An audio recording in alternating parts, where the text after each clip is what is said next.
準備運動はしっかりしないと。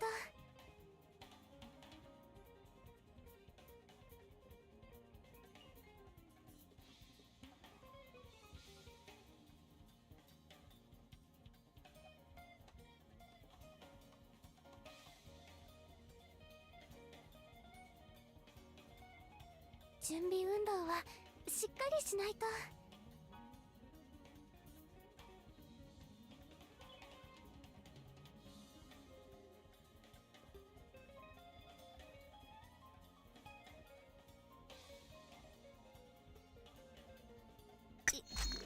いよいよ任務ですね。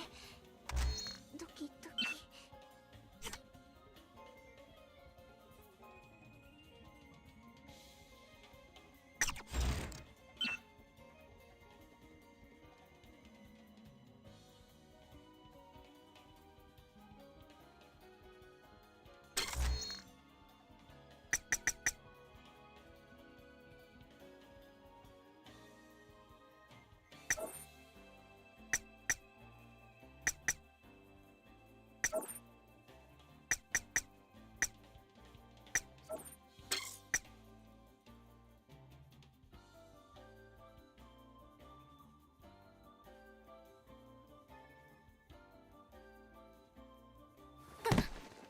月空、参ります。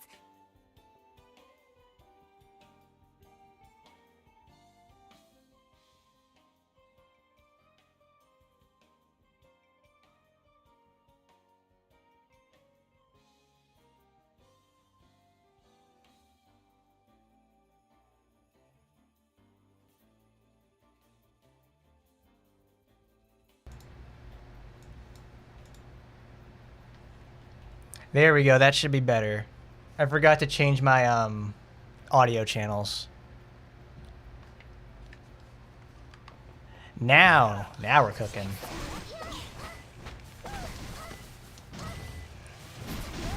Because I was using OBS to record yesterday, but I'll just say it again. I'll just start over with it.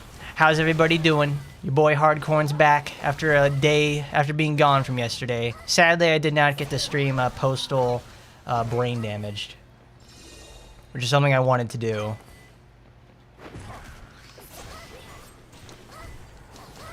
But yesterday I just spent all day making the Sora, finishing up the Sora video, and then I had to re-upload it again because, well, frankly, I just wanted to. I got a copyright thing on it, so it was very, very annoying for sure.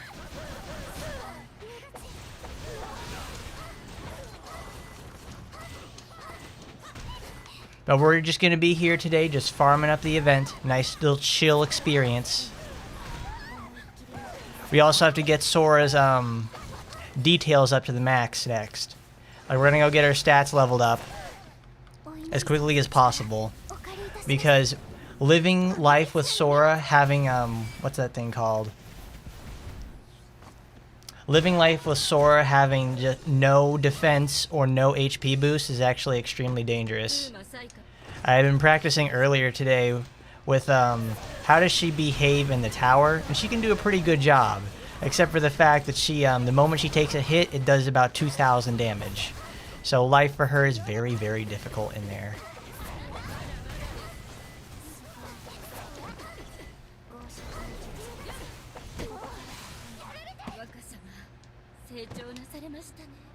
Though I think I got the mic sort of stuff set up correctly now, so I think you guys can hear me, because it was like dead silence there for almost like 4 minutes.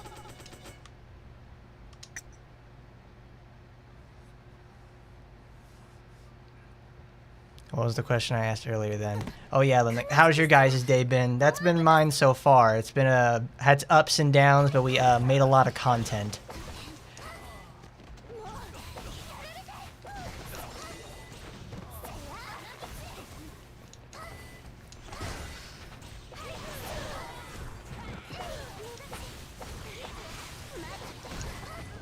If so, Spica's the one to call in terms of tower trouble. Spica does a very good job in general on the tower, but I was having a lot of trouble yesterday with the fact, well, earlier today, with the fact that she takes weights, she's taking a ton of damage from like those bears, and I need to have, and I don't think there's like a lot of slows inside the color red in terms of supporters. There's a snare. There's that supporter that gives snares, but that doesn't coincide with my build very well. Or at least what I was trying to accomplish in that area. Especially in green, though, it's like that's a high risk, high reward build that I was trying to do, and I don't have invincibility on that sort of portion, and I need better defense to make her survive at least long enough for her to get her skills off. Bang, bang, bang.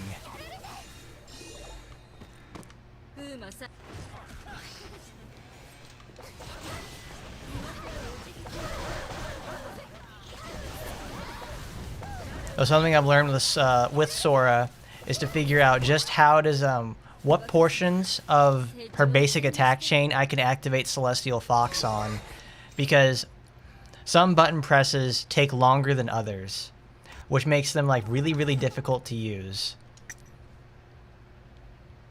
Like I know there's like on the 3rd and the 5th hits are when she does a back hop or a large hit that like hits the whole crowd, and that's really good to get off of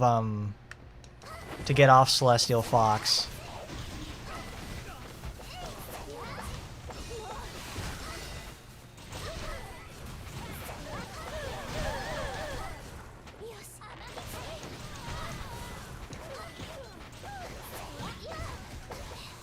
But it's for Sora, though, it's starting to shape up more like, you know, she's got a very strong builds in blue and red. They're very, very useful for her.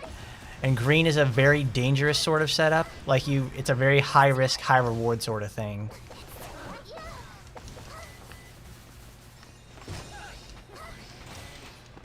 But I've found ways to make green work for sure.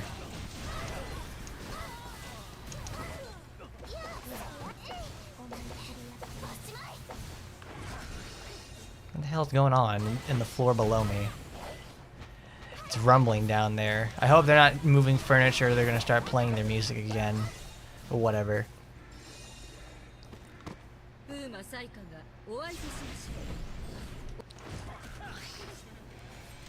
But you're still trying to figure out what skills or movesets are a good fit for Noah there, Jermaine?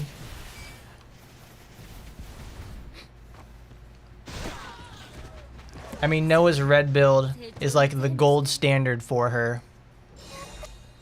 It's like Juliet's Sneer is like such a very strong skill. It was before and it still is now. It's even better with the update. But the thing is with like Juliet's Sneer is you have to be like really careful with it. Because, you know, they didn't change what the animation is for her skill. They just made it shorter. It's very helpful, but it's also, you know, it's quite time consuming.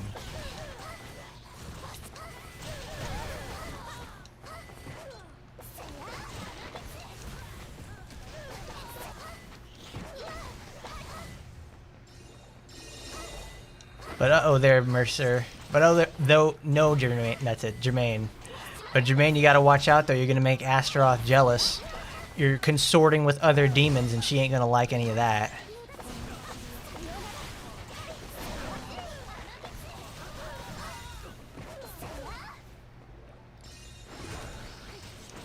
But something I was thinking about recently was, obviously now we have 3 Fox costumes in this game. I think there's actually several more, but I don't remember them. But now we have but since there were we got foxes going around right now, I was wondering, are coyotes related to foxes?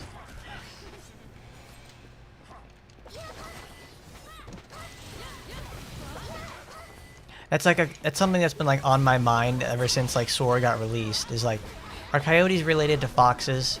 Because it's maybe they've released some sort of coyote costume, but I think their coyotes are related more to dogs than to foxes.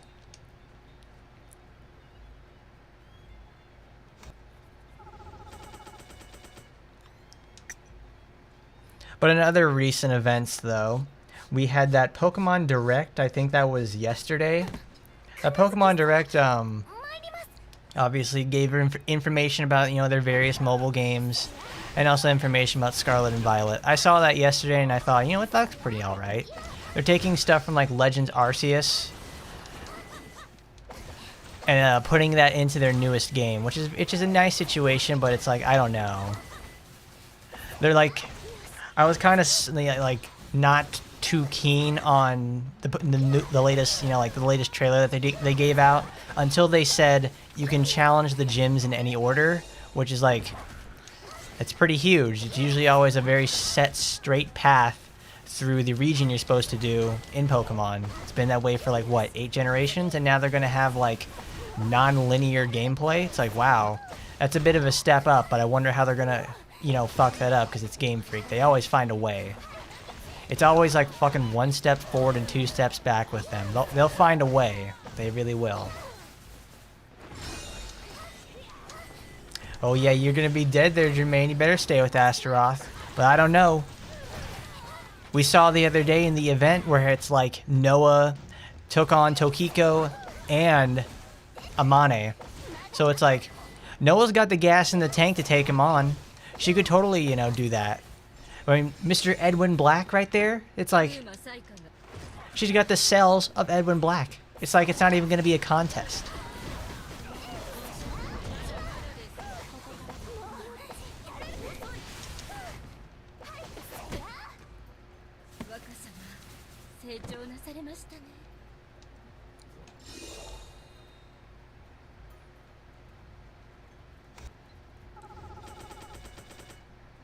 Alright, we can change up the skills for that one. Let's change the color, actually.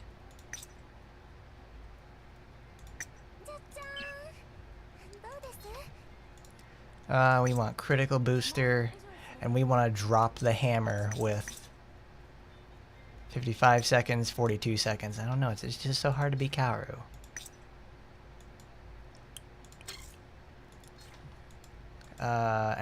Hit the green button. Why do I hit the green button to make salsa? Celestial Fox is nice, but I keep forgetting to use it. Let's use God's Maw.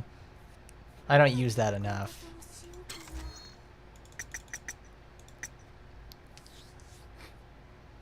What do you guys think of Sora, though? I think she's actually like a really cute character. I don't especially like understand the sort of I personally don't really understand the sort of animosity between people about her. It's probably just like some more what's her face name? Not Shiranui, it's that one girl, Anrose. It's probably just more Anrose salt or something. It's like, because I always have seen stuff like, oh, it's not what is it? It's not a Taimanin, and she's just got like, she's playing into tropes too hard. And Sora is, she is playing into the tropes a little too vehemently. But frankly, I'm a big fan of the shy little girl who ends up packing a punch. It's part of the reason why I do like Noah so much. Except Noah doesn't have those sort of like character change-ups like Sora has. But change is alright. I'm sure I've said it before, and I will probably say it many times again. I am a huge fan of having characters, having new characters in a game. There needs to be like new blood somewhere, and they gotta do it. They obviously have to do it here. But they get pitted up against characters like, longtime favorites like Anrose and Ina, Mary, all those sort of people. And then like Sora just can't compete.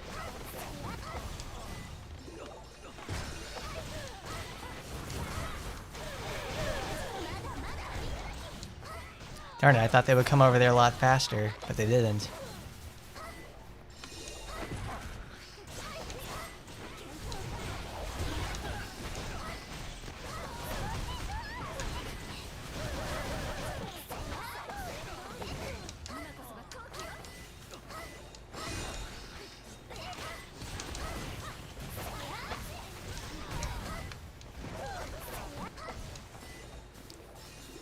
Though the more I play Sora, it's the more I'm starting to understand, like, she has a very, very slight delay in between her dashes, so it makes life really hard for her in certain areas.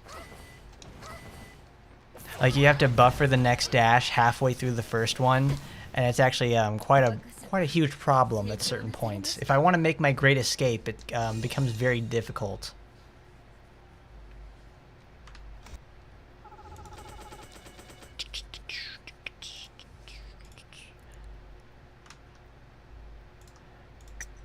But regardless, Sora is doing a pretty great job so far. She's kicking some serious ass, and has probably the safest playstyle I like.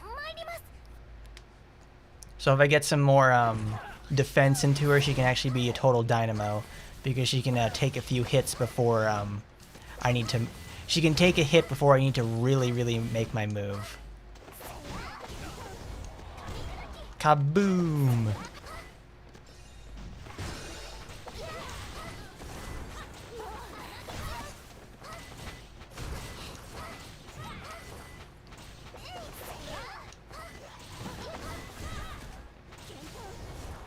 Kablam! Oh, it's only 383,000 damage. That means it's well, we don't have any bonuses specifically for that, so it's like, I think it's just range boost.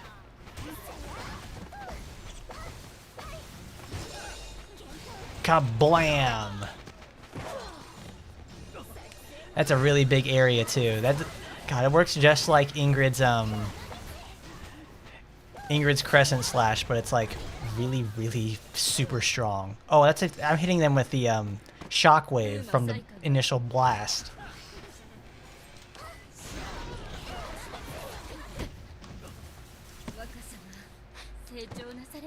But she's cute, her playstyle is refreshing, and I think it's the sort of age problem. Some people are also pissed that Sora comes out before Little Miss Anne Rose.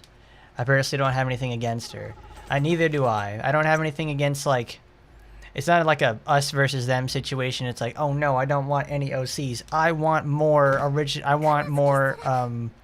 legacy characters. I'm like, I don't care either way, because it's not a sort of situation where it's like it's a make or break for me. I like the game. I just want more situations to put all the characters in for. So that's why because I just enjoy playing the game. I don't need it to be I don't need it to be like a versus mode popularity contest of when they're gonna get in.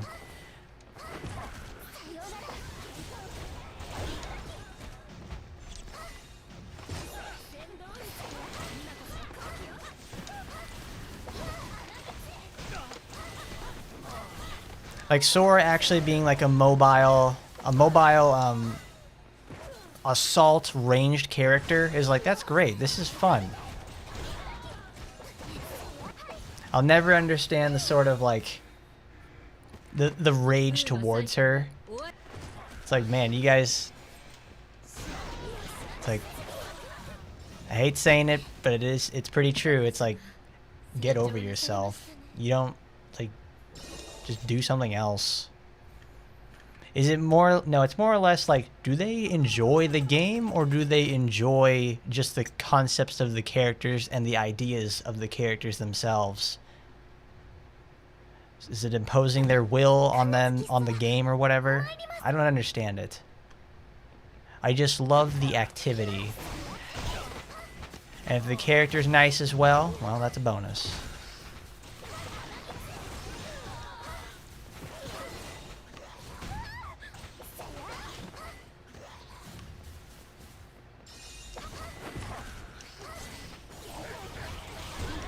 Dang, 9 seconds. That's just as... No, I think it's just slightly slower than the charge time for Ingrid's Crescent Slash.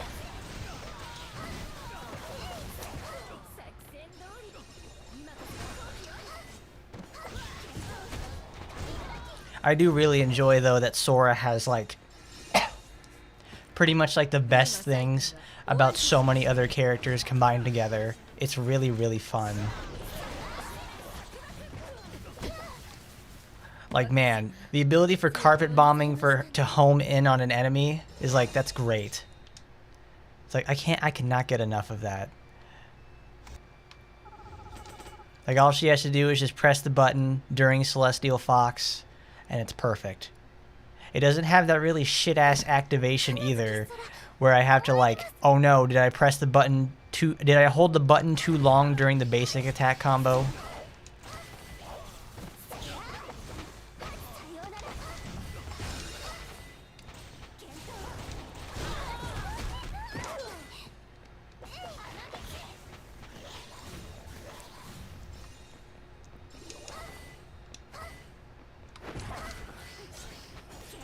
Kaboom!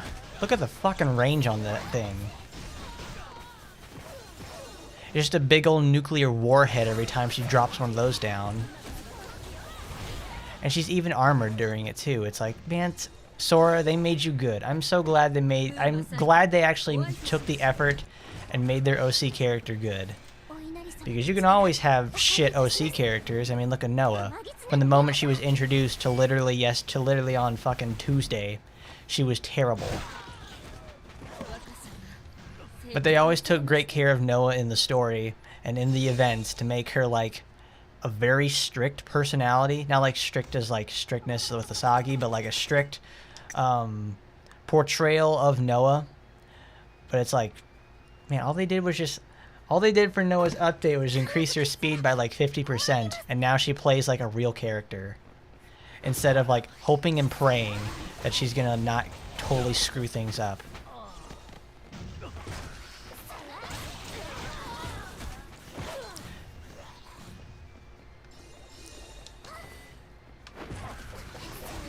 Also, with Noah's update, I'm glad that she's finally able to use her transformative powers to, you know, actual use. She doesn't just transform in like only in her ultimate again. She actually transforms during her attacks, and that's what gives them the range boost. And I think that's incredible. That's like, that should have been a thing that they did in the first place when they introduced the fact that she can like grow and shrink. But I'm not about to go look a gift horse in the mouth. That's just like that's stressful and annoying for me.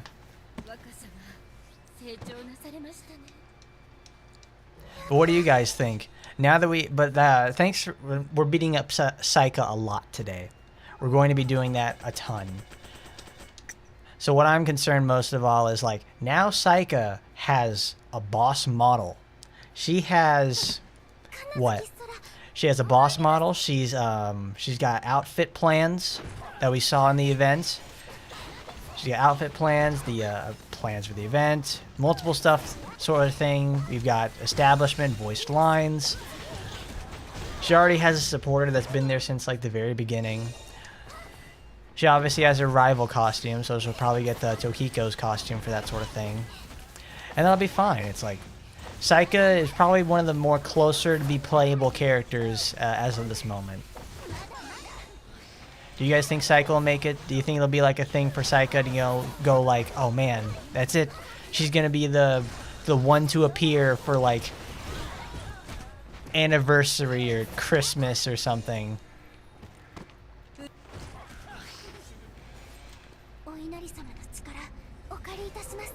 Oh man, just you wait. They're gonna have like some sort of big ass bitching and moaning too at the anniversary.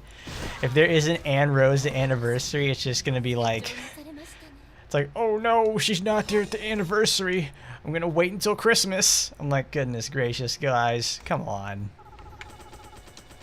There's also the I wonder though, since they're showing off Fuma Amane and also Saika together, it's like, are we gonna? Is there a chance for I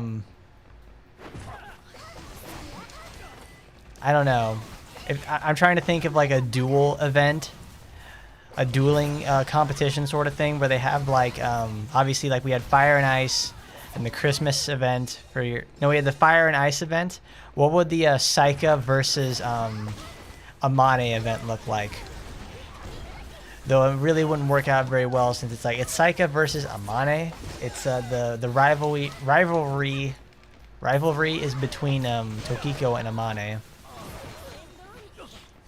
I don't think her name is actually Amane. I think it's like Anane, but I keep forgetting it and like pronouncing it how to pronounce it correctly. But I'm sure you understand what I mean.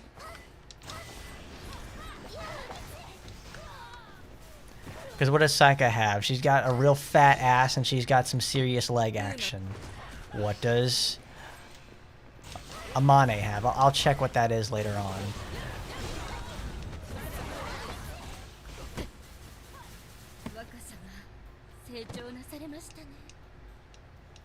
It's like legs versus shoulders or something? No, that's like that's too specific.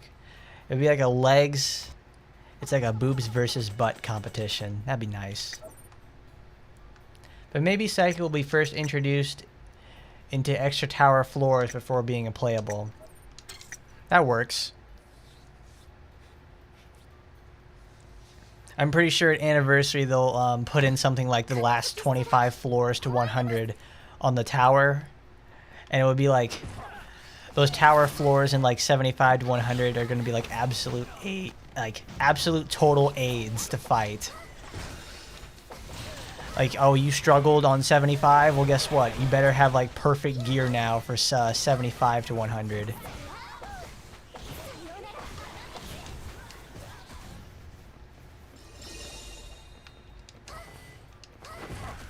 Every floor is going to require like invincibility or something like that.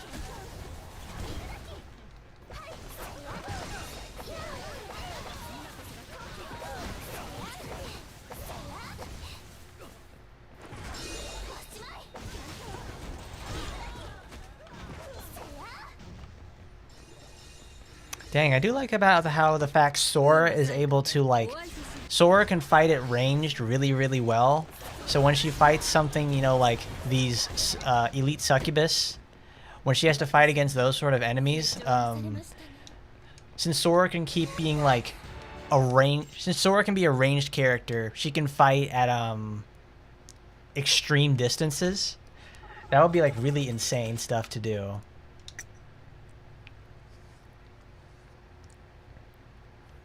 No, like she doesn't have to worry about confusion so much because she has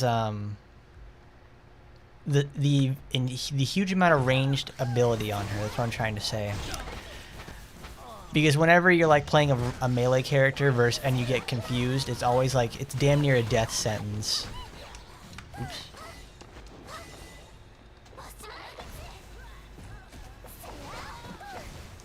Remove invincibility enemy. What does that mean? Do you mean like the invincibility status for when enemies have to make a drop in? Do you mean the enemy armor status?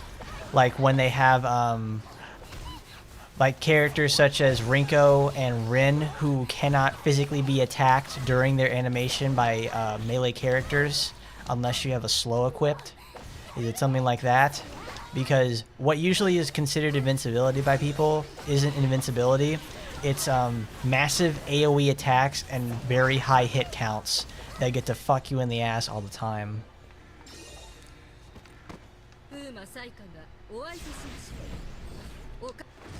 But imagine a boss combo like Tokiko, Saiko, and Amane at the same time. That would be incredible. That would actually be really cool. That would actually be really cool because, like, obviously... No, that's a little too complex for what I'm thinking of. Because I was trying to think, like, Saika is able to snare the player character, and then Tokiko is able to fight at range and then stab you like 1,000 times a second. And then Amane would probably be something like the more you hit her, she'll be able to reflect damage back at you. But enemies removing the invincibility buff. What enemy can remove the invincibility buff? I'm very curious about that. Because like all the times in the tower, I've never seen any enemies remove the invincibility buff. Is that like an arena thing? It must be. Because the only things that I can think of removing invincibility are like other direct debuff removing supporters. But they always lose to invincibility characters because the character is invincible. It just doesn't matter at that point.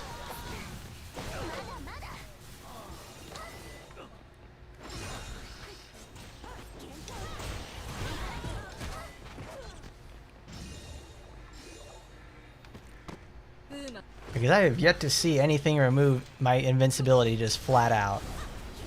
If that's something new, I'd be very afraid of that in the tower. Because now the only thing that we have, you know, to fight against enemies that are so bullshit in the first place is going to be removed. It's like, wow. Some skills remove invincibility. That is pretty nuts. I've never heard of that until now. What skills remove invincibility then?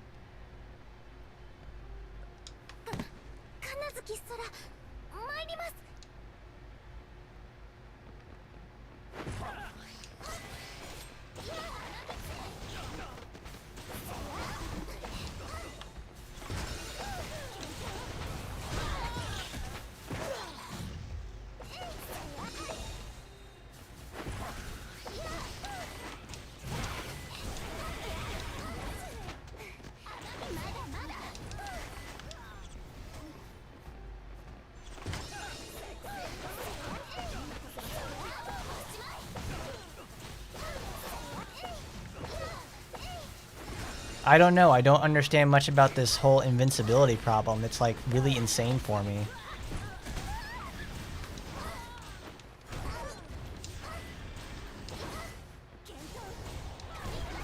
Kaboom!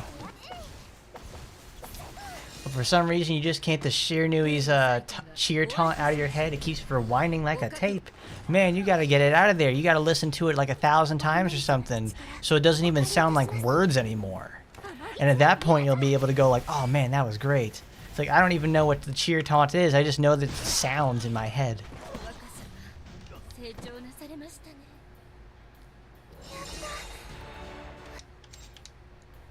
Hello there, Jugao. We're just farming the event. Doing all that sort of stuff. Squall stopped invulnerability with Tokiko in blue. Let's try it out. Well, first of all, I need to find out. Let's do the Tokiko one first because I want to see that. Where is supporters? I want to find out first. How do you say? What is her name? It is Amane. I was right. Squall stops invulnerability with Tokiko in blue. Okay, that's something to try then. I need to get Shisui in blue then.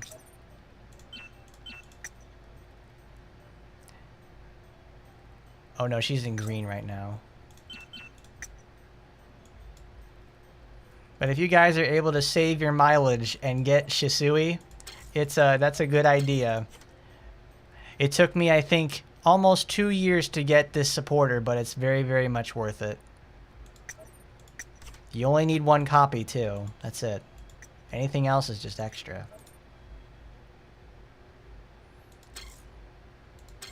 Look at you, Jermaine. You're just sweating to death over there. You got Shiranui leaning over. She just goes over there and just like, oh, damn, I can't handle this. I can't do this, man. Hey, look at this. Hold on.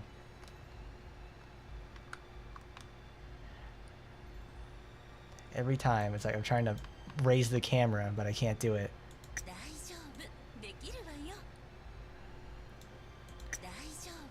Oh my god, she's crazy. She's got crazy hangers. Delicious. Alright. Now we need to go to Tokiko. Tokiko, we need invincibility. Let's get range damage and... You know, let's put Mikigami Haru on there.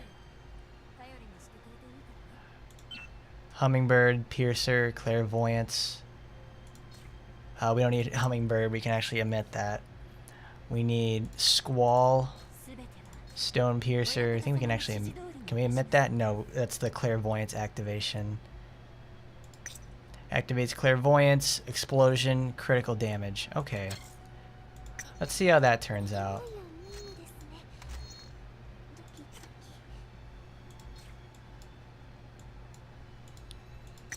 I don't know about you guys, but I really like the Halloween outfit for Tokiko. That's probably my favorite one because, frankly, it's just like Tokiko's regular outfit is like my least favorite in the game.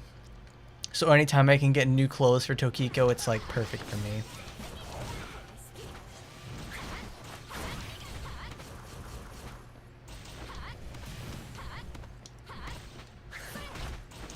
Oh, we're on the bonus stage. Oh, that is actually perfect.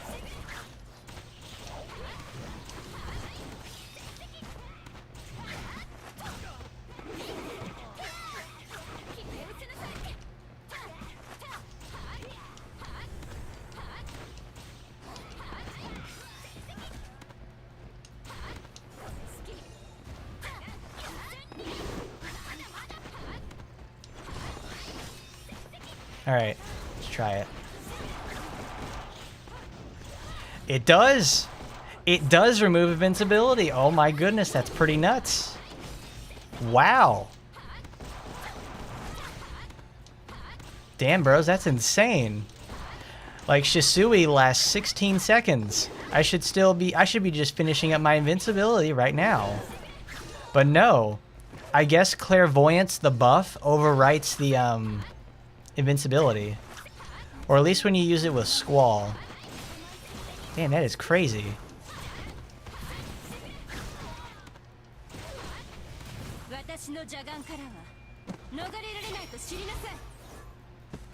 I mean, this goes to really show just how much I play like Tokiko and all these characters who have their own special buffs. Let's do it again. Alright, we're invincible. Here, you see we're invincible. There we go. The Clairvoyance buff overwrites it. Now I want to try out to see if it is specifically the Clairvoyance buff or it's just using Squall.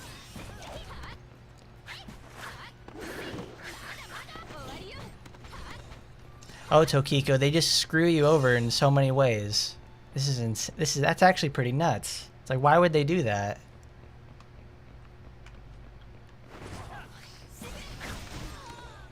$596,000 damage.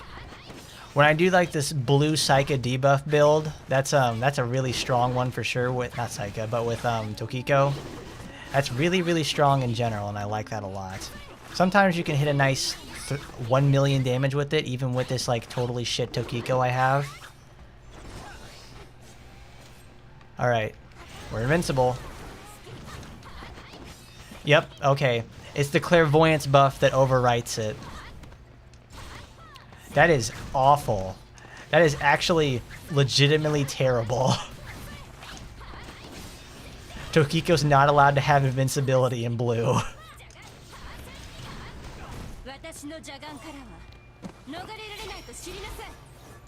Is that a Tokiko exclusive only thing? Now I'm curious to see if it happens with like other characters who grant their own buffs.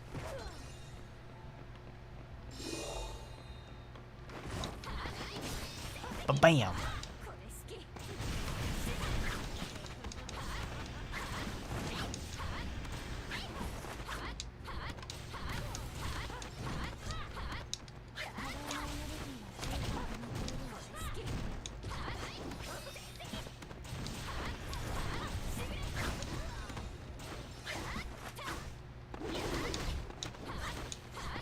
I hope they do patch this because that's a pretty huge bug in terms of like just playability in general. Because that obviously we are not in the tower whatsoever. And Tokiko is not doing anything to these characters. She's actually getting hurt quite a lot because of this. I mean, life was already pretty hard for Tokiko if you don't have her geared up. But now she has like, now she can't even make herself invincible.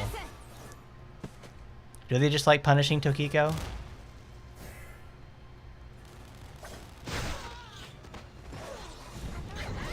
There we go. We're gonna man fight the girls.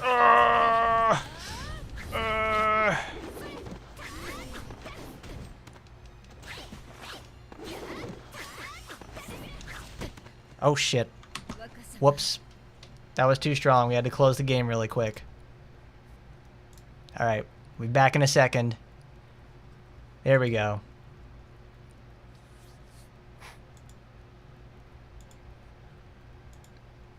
Wow, come on, Grippery. That's ridiculous. Why would they let something like that happen?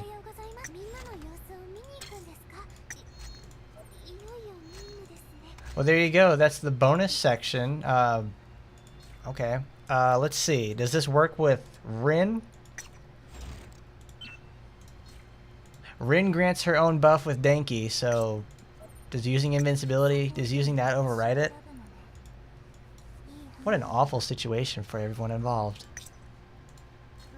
And we'll just use cooldown reduction. Where is it?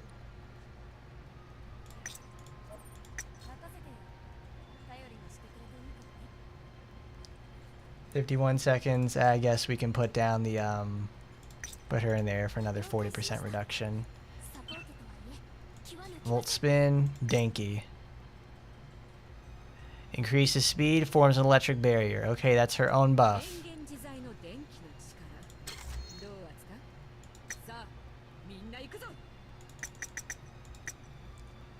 That'd be quite impressive if that actually does it again. Or is it like a... No, that's specifically... No, specifically clairvoyance overwrites it. I guess it has precedence over invincibility.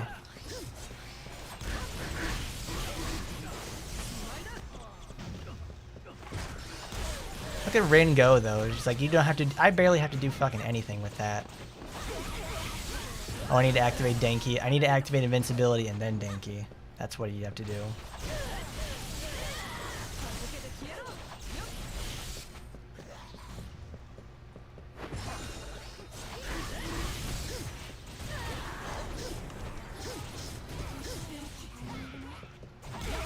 No, no it doesn't. It's specifically for like Tokiko. Well no, it's specifically for the clairvoyance buff.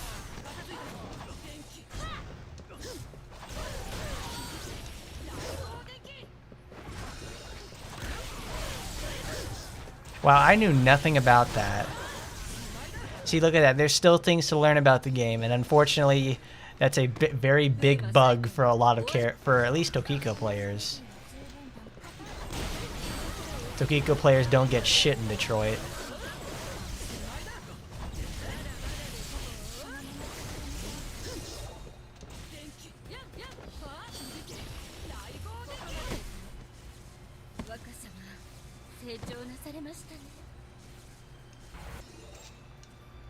Who else? Do you guys know who else has that sort of problem? Because if that's specifically only for Tokiko, that's actually really sad.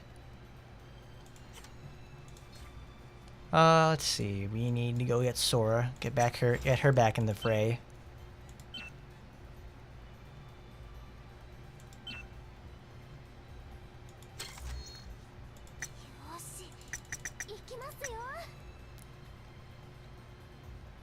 Yeah, you get Hummingbird instead. It's like, wow, you get the most safest finisher in the game. It doesn't put you towards, it always puts you away.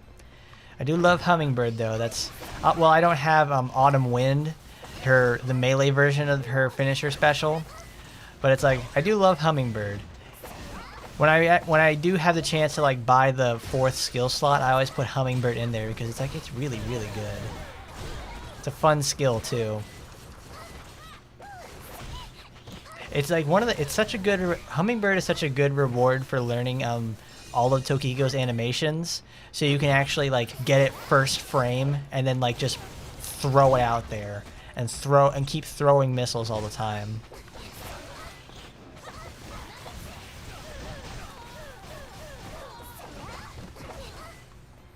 Tokiko mains crying themselves to sleep that they can't use invincibility and clairvoyance at the same time.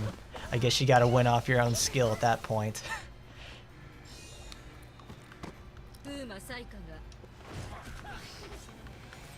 Alright, but you saw the video on Sora and you think you're gonna main her when you can buy her with gems. It's like, yeah, she's Sora. Sora was a very nice surprise. Well, I said it right there in the video. It's like she has really good flow on a lot of stuff.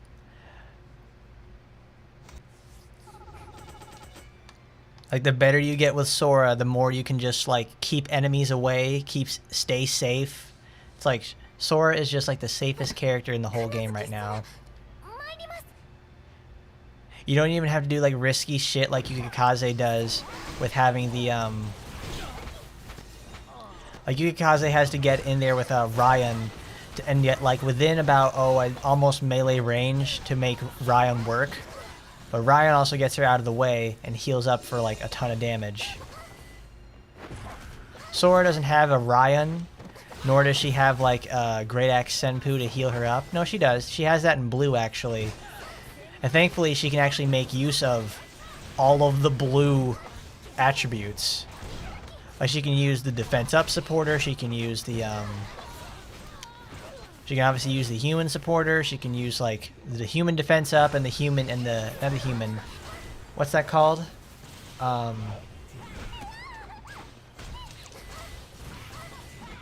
Protect.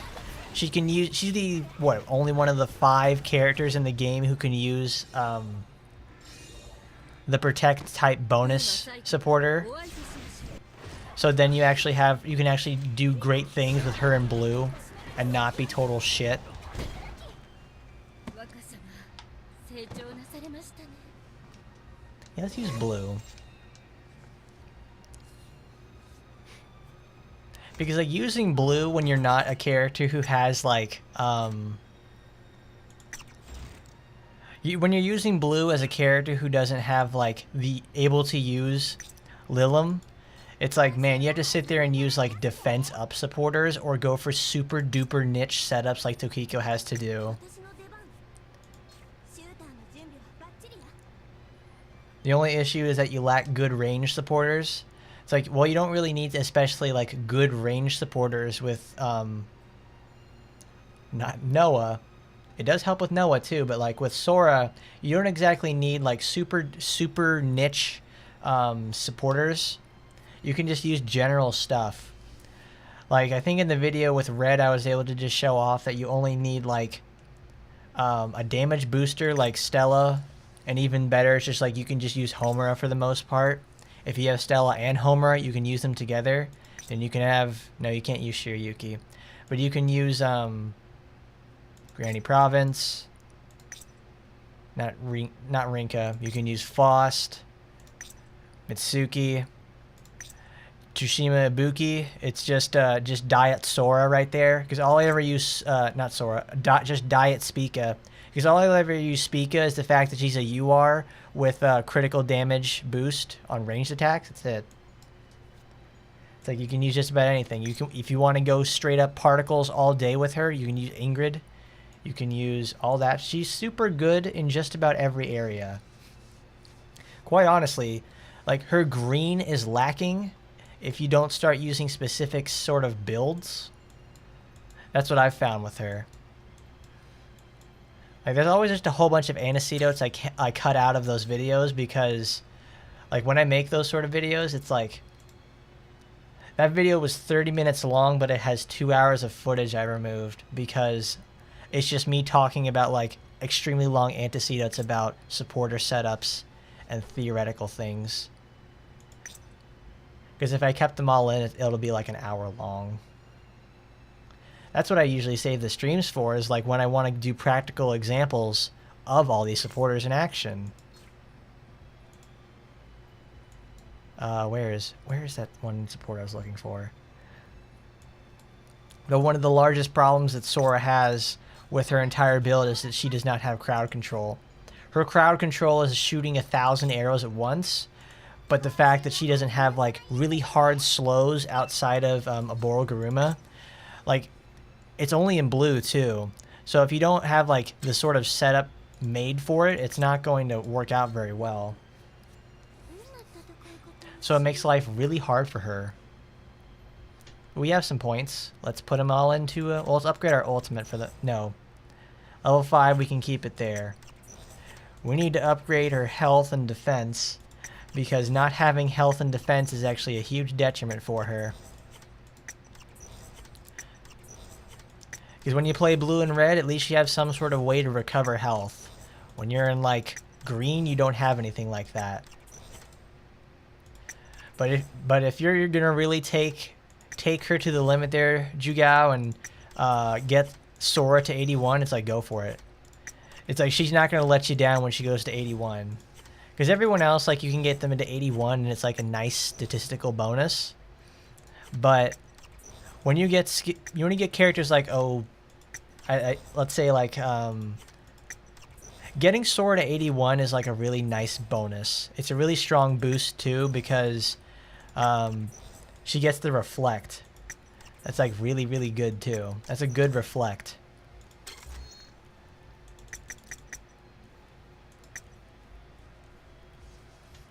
And range supporters, it's like,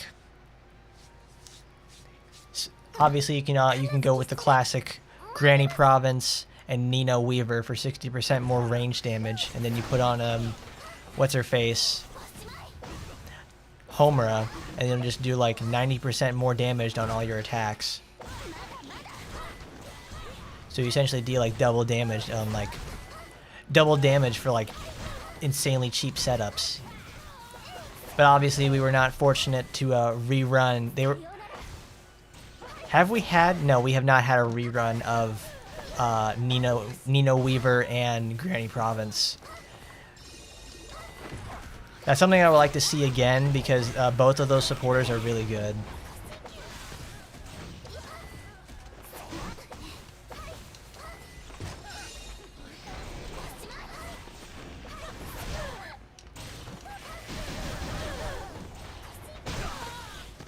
What was that, 1.8 million? God damn, she hits hard.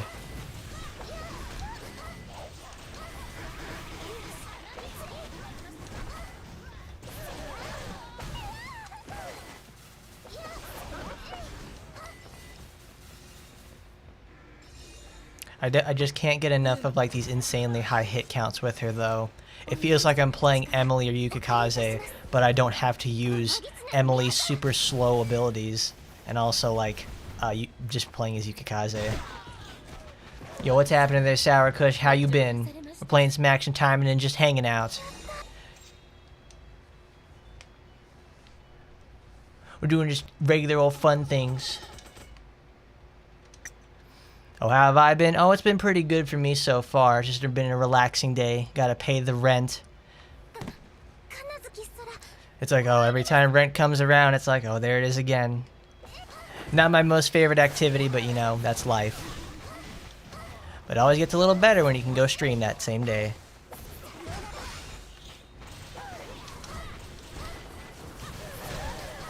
What's happening with you though there, Sour Kush? You been alright? Having good streams lately?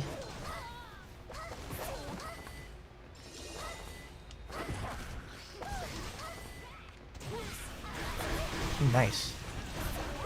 I canceled the activation. That was not good.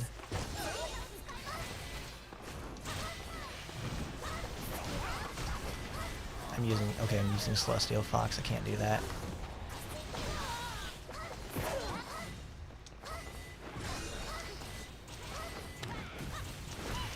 Go get out of there. Get out of there. Exactly, stuff right there. Oh, that's right. Did you, from what I remember, did you make it to affiliate? Did you finally get there and make your dreams come true? Or more or less, are you on the road to partner now as well? Finally getting yourself, like, you know, the big bucks.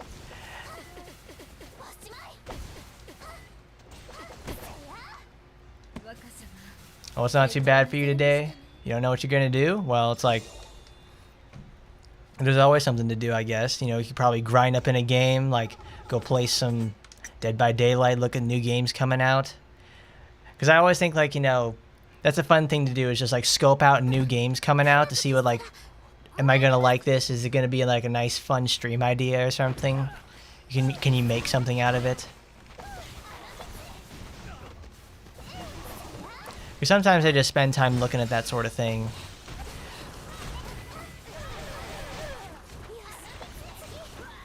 Just like look for a new game, like, oh, can I put this on stream? Would that be fun?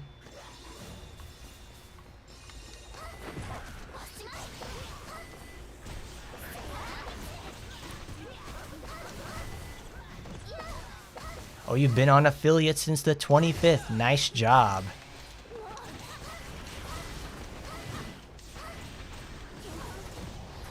Oh, hit me with the confused. Don't do that, lady. Nice. Well, that's good stuff. You've been affiliate since on the 25th.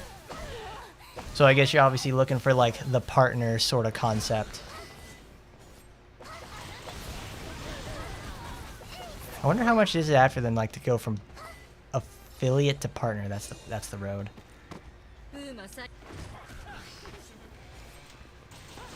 Oh, you love the synopsis on the character I did the other day? Like, well, thanks. I'm glad you enjoyed the little synopsis of it. I work pretty hard on those sort of things so you can have all the information you can get and be the strongest you can be in terms of like being able to play the character on the first day.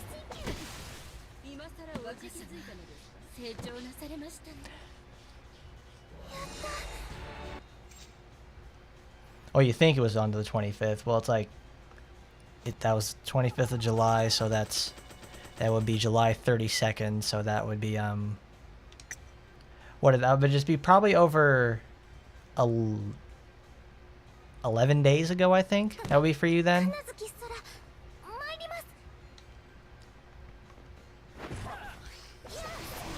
I gotta do the math in my head. It's like, what's July 25th plus 7? That's July 32, which makes it August 1st.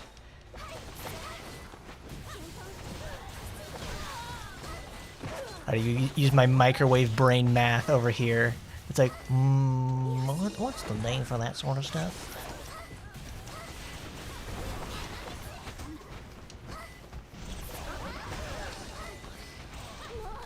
Oh.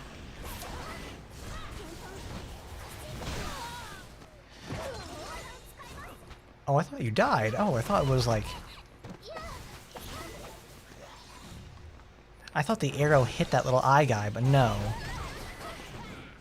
These fellas out here just absolutely tearing me up.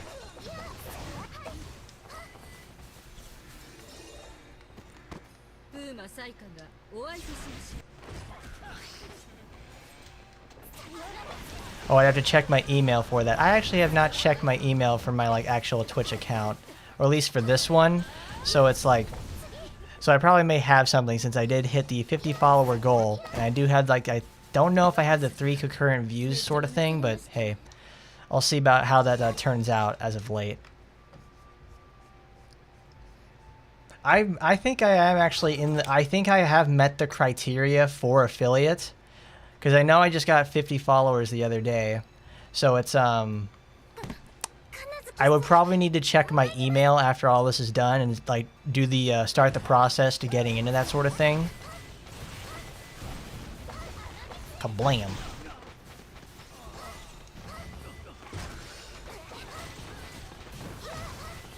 So I need to check that obviously, because well, I didn't stream for like 2 days, so because I've been doing other stuff and I haven't bothered to check it. So thank you there, Sour Kush, for reminding me to actually check my emails. I feel like I'm at work again. It's like, did you check your email? Did you read the email that you were supposed to get to the affiliate stuff set up? No, you didn't do that. Is that baby Saika? Oh my god, yes, yes, exactly, Eisen. It is Saika. She's a boss now. Well, she was always a boss. She's a boss-ass bitch for sure, but now she's actually that much closer to being playable, and that fat ass is gonna be there for us in due time.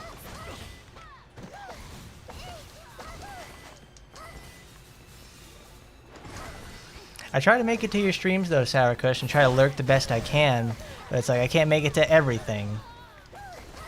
I'm sorry I can't make it to some of your guys's. I do try to show the love where I can.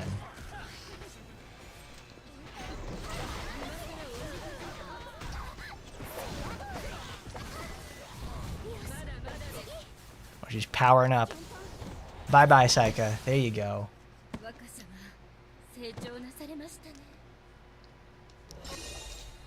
Oh yeah, I always get fucked up with my emails as well, because I have like my personal account, the one that I'm using like to search for work. Then there's like work emails. Then there's like 3 other accounts I have, and I'm like, oh my goodness. And then there's always like emails that I use to sign up with other sites, and it's like, what password did I use with this sort of thing? It's like, man, it's crazy. hate it.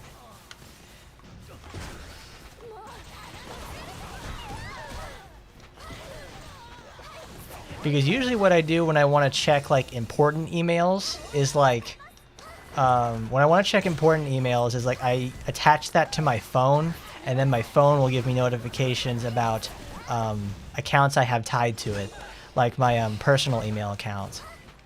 I don't have that attached to like my YouTube and Twitch one.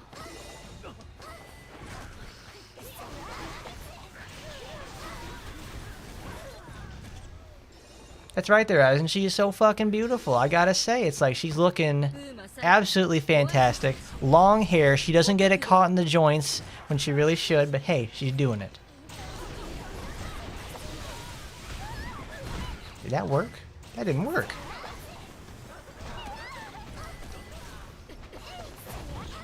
Holy shit, what, Postman? Like, what happened? Did something happen? Oh, with all those emails? Yeah. Yeah, it is. I've gotten in a really bad habit about that sort of stuff. Because, with all those sort of emails, because I have, like, because all those accounts I have and I have to keep track of certain things, I'm pretty sure I have missed several things with my YouTube account and also my Twitch things because I don't pay attention to the emails. What I really do with those emails is, like, on my personal account, I pay attention to those. And even then, it's barely because I have 12,000 unread emails in my personal account. That's the one I use to link, like, for business things and for business stuff, signing up for certain important aspects. Yeah, that account has 12,000 unread emails, and I've deleted it already twice in the entire lifespan I've had with it since like 2008. So if I'm trying to count like unread emails over the years, it's probably somewhere around the neighborhood of like 54,000 unread emails and 6,000 read emails. I don't read my emails because of that sort of stuff. It's like, it's more or less like I just don't care. Oh, my towel fell off.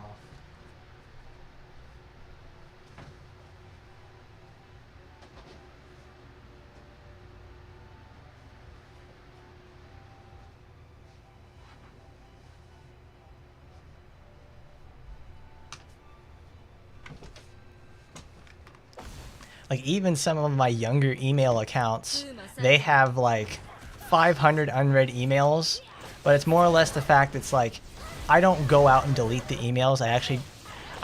I'm weird in the sense like I enjoy seeing the counter of unread emails go up. I guess that's like the Diablo gamer sort of moment where it's like I love seeing numbers grow bigger. So it's I just gotta sit there and do that sort of stuff. It's like I need to see my unread emails go higher. Or it's more or less I just don't want to read whatever email that was. Yeah, there you go. That's a fun tangent about reading emails. And here's the thing. I know my, business email etiquette. I know how to write letters for that sort of stuff. But I still have to look up what a BC and a CC means every time I have to use it. Like in the business management course I took, like I think when I was in college, they obviously talked about what BC and CC means, but I don't know what that is, and I still don't remember what it is.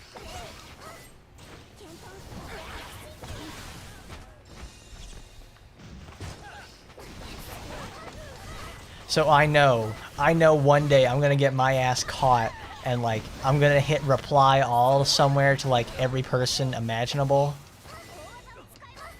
Because even when I was still in school, the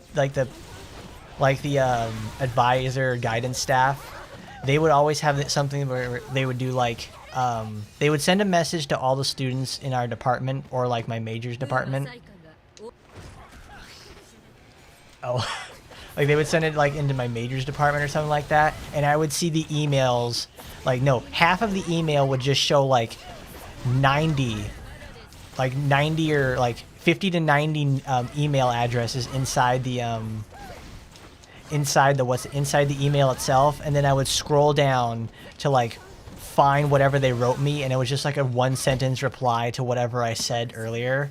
But it's like, thanks to now everybody in like probably your entire contacts books knows that we just had this exchange, and it's really embarrassing. Hi there, Rex Rage. And when you write business emails, you don't know what to write as a goodbye, so you just copy what the first person sent me. Whenever I have to write a business email and I have to say goodbye, it's like, thank you for your patronage, or thank you for your continued support, or thank you for your thanks for the insight, or whatever. Just saying thanks, and then like thanks combined with like a big word or a meaningful sentence. Like, yeah, that's what I like to do, because it punctuates it with like you being like really pompous and also business minded at the same time. I just use like here's the thing, like my dad had a business dictionary when at the house, and I picked up the book a few times and I would look at stuff inside there, because I was just like, oh, a business dictionary, I bet they have cool words in there.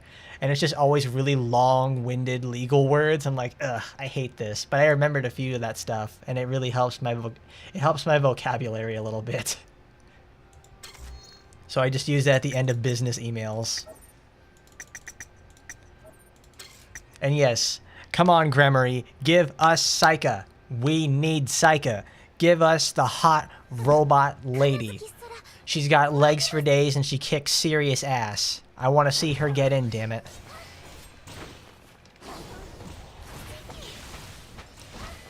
Because I think there was some sort of Reddit post that I read the other day where they said, it's been 10 months since Tokiko has been introduced. Also, it's been 10 months since I've done the Tokiko first look video, which is actually like, wow. It's been that much time, huh? It really has been that much time where it's stuff since she's been released. But it's like, Saika's been teased for 10 months and she's never done anything like that. What do I do work for, man? Right now it's usually just freelance sort of stuff. It's usually freelance stuff. And I do work for other people, like contract work, and that's why I have to do a lot of business emails.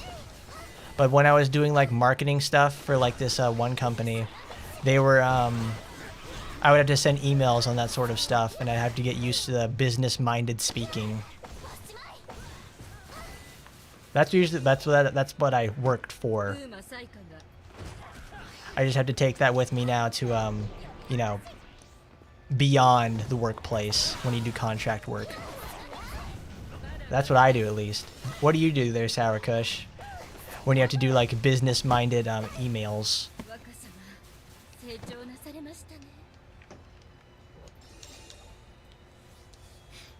Ugh.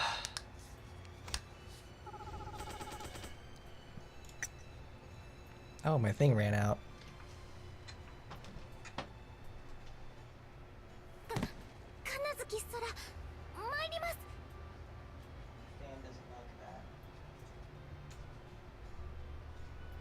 Fan doesn't like that when I put the towel over it. I mean, I did business stuff as of late, but I don't like the whole business side of things. So it's well, no, I like running the show for the most part, but I like doing something more along the lines of media instead of slaving away in the office. Because, oh my goodness. Working in the office is always just like, for the most part, like when you do worker ant sort of stuff, it's like, I can deal with that. But then when you have to like talk to the other people and do sales sort of stuff, it's like, man, sales situations are always so high pressure. Or at least when I would have to make like really pressure on the sale, when I knew like a person was unsure about something and I had to convince them one way or the other, it's like, the trick is to really make them doubt themselves on that sort of stuff. Like you'll find a better deal, you'll find another person who will give you a nice deal like I will. That's sales. Oh, but you're looking for work right now there, Sour Kush? Well, that's what it's all about. I'm looking for stuff as well. At least that can give me like, you know, going from like that sort of thing with business stuff, where I can just like be myself and work on like work on my own media content. What's happening there, Kong? We're just playing around with Sora, you know, just hanging out and like farming up some materials with her, because I want to get her stats up so we can take her on, you know, other tower journeys. But it's mostly just hanging out and talking to you guys about, you know, life stuff. At least right now that is. Oh yeah, with the bills piling up with no money coming in, it sucks. It really does. When you're out of work for a while and you don't have any, your finances are dwindling, it's like you feel it. You feel that pressure coming on and it hurts. Usually when stuff like that starts happening to people, they have to start taking like, you know, not so hot jobs. And like they have to take like sketchy work or work that's like not very satisfying to them. Because we all have dreams we want to accomplish, but it's like we need money to accomplish those dreams in the first place.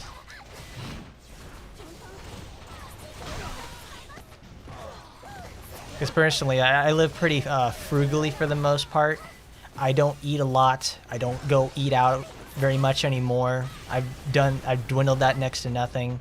I don't have to travel a lot, and I would like to travel as little as possible because like the gas in my car, well, the amount of gas it takes to fill up my car is beyond expensive. So I'm trying to find like work as close to home as possible.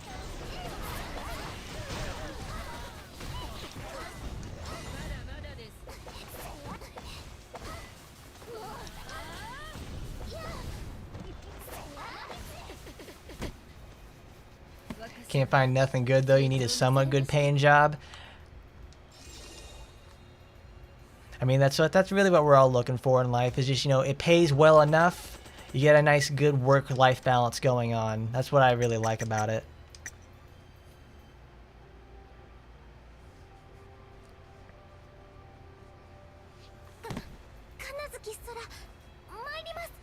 But you were employed for some time there, Postman, and finding a job was a total bitch. Thankfully, you are working for some time now. Well, I'm glad you were able to find something, like... You were able to find, like...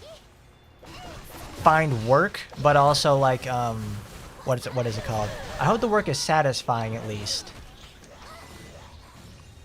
Satisfying, or at least gives you a nice, good work-life balance. Nice. Look at that, one shots the whole crowd. And it spawns instantly too, no random spawns. I hope you do find yourself a good job there, Sour. Like, we're all looking for like that one job that, you know, we hit the groove with it and it feels good to do. But it's like, it takes time, and just like Postman said, we gotta be persistent. Persistence is key in that sort of finding a job in the job market. Because there's always gonna be something out there, you just never know.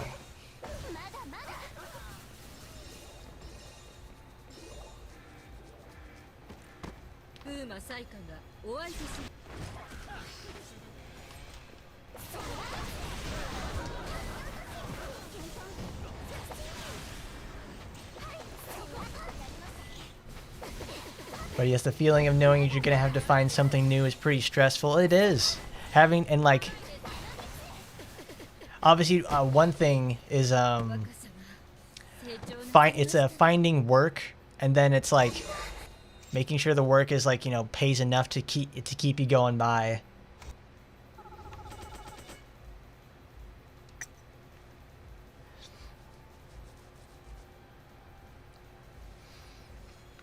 I hope we all find the jobs we're looking for that at least can pay enough to have us keep us moving on for the most part. But obviously, but for the most part, keep having goals. That's what'll keep you driven enough to obviously, one, find a job, and also not keep you so down and depressed when you don't find something. But all this talk about work is making you feel like a baby. Unemployed college student memes. Oh, goodness. Oh, yeah, you get to be the commissar there, Postman. That's actually a really cool position.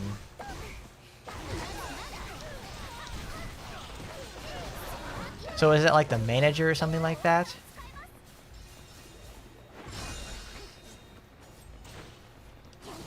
Oh, kabam! Ooh, wow. Oh, that killed everybody. Great.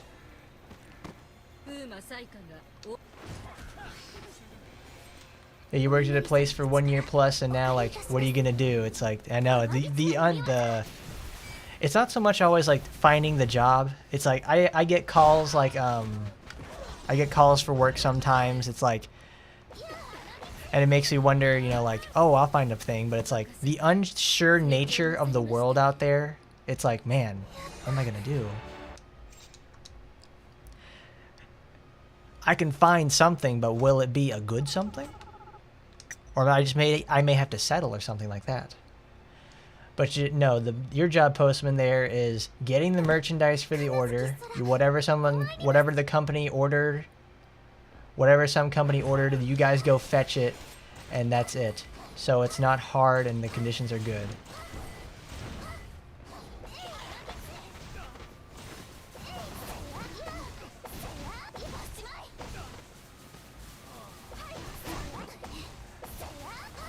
The commissioner does the commissioning of the merchandise. It's a stuff collector. I think there's another. I think that has like a different name in America. I don't remember what the name is. It's probably like something else. I don't know. But that does sound like a pretty chill job.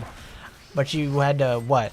That was 6 years there over at the warehouse there, postman. So it took some time. Yeah, man. Yeah, postman. You're gonna own the place at that rate. Going from a commissar to I don't know how that's actually exactly pronounced, but it's like the I think they call it the picker. At least when I did a warehouse job, that's what they called that. The picker person, where they got the invoices and they said, okay, we need 10 of these spoon packages or whatever. I get that. Hello there, Jeff, and good morning. It's a little bit of well, it's evening over here for us, so good morning over here and good evening to everyone else. And I'm sure you'll be a great manager there, postman. You'll be the best manager ever, and I know who I'm going to call when I need something over there delivered from the wonderful nation of Croatia.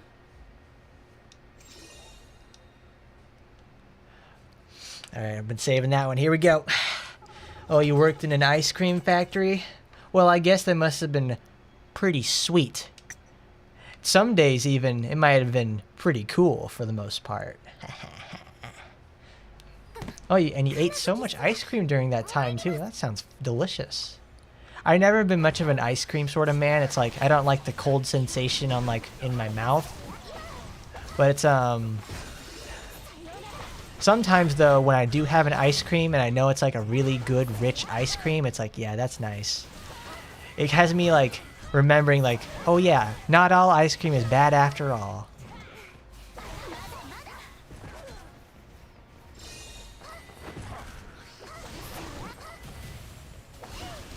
Oh yeah, I was never much of like oh, what is it? What's that thing called? Oh, you gonna go stream there, Shower Kush? Alright, if you're still streaming later, when I'm finished up, I'll go see what you're doing then later. Have a good stream there, Sour Kush. Let's see, ice cream. Oh yeah, I was never much of a ice cream guy. I was more of popsicles. Popsicles and slushies. No, shaved ice and popsicles. I was much more into those. Like every time I can get a new slushy flavor or like I can get shaved ice somewhere, I love it. I love that stuff. You got it there, Sour Kush.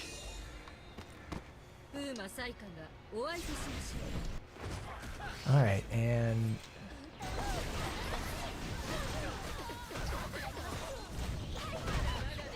oh, she's doing her animation. I thought the battle was gonna be over. But in any factory, you can eat and drink as much as you want, but you can't carry any of it outside. Well, of course you can't carry it outside. It's gonna melt. It's hot. It's hot outside, and your stuff's gonna melt. But no, I understand what that meant. 16,359, perfect.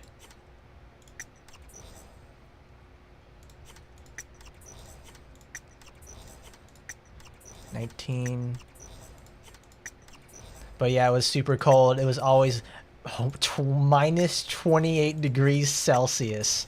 Holy shit. That's really cold. It's like, obviously I live in America. We don't use the Celsius units, but minus 28C, what is that?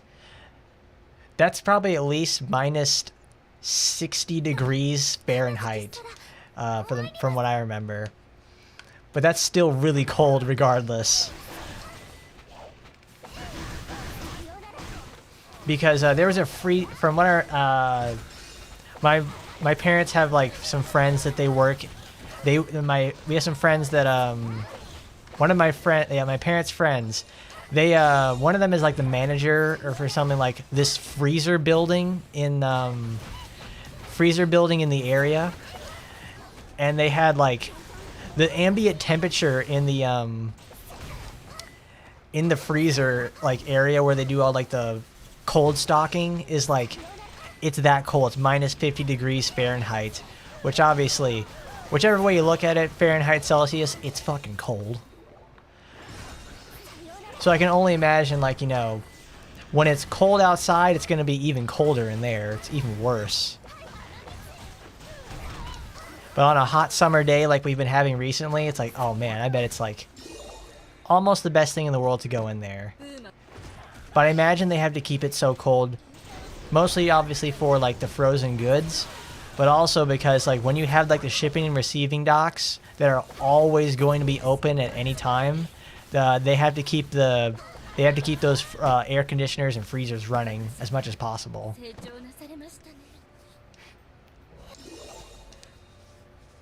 But that's just like on the warehouse floor. I can imagine like the offices though are like just probably as cold too. Like you sit there at a nice 50 degrees Fahrenheit, or probably even like 16 to 20 degrees Celsius in the office, because of the residual, like they can't, like they probably have to have a really huge heater to for the office section just to counteract the whole that whole super cold area inside the freezer area. Because whenever I would go drive to my parents' house, there's this freezer warehouse company, and they have like, no, they don't have a roof. They have a few roof refrigerators, but it's those refrigerators are like a quarter the size of the building. It's so huge. I can only imagine like the power bill for something like an air conditioner of that level. It's like, wow. Like, I'm sitting here complaining that I have to pay like, you know, $50-something a month in electricity. Those people probably pay millions upon millions of dollars in electricity per year. That's like small potatoes.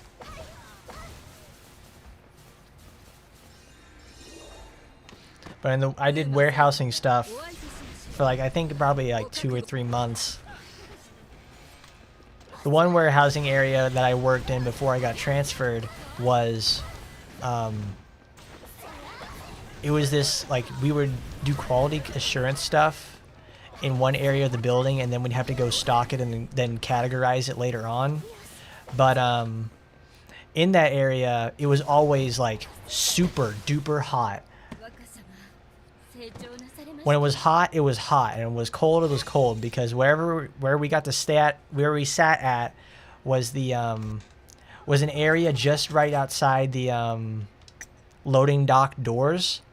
So the doors were opening and closing every single time, and it was like you could never get exactly warm. No, you could never get exactly warm when it was cold, and then you were never really truly that hot when it got hot, because there was always a cross breeze going when it was hot. But when it was cold, it was an absolute nightmare.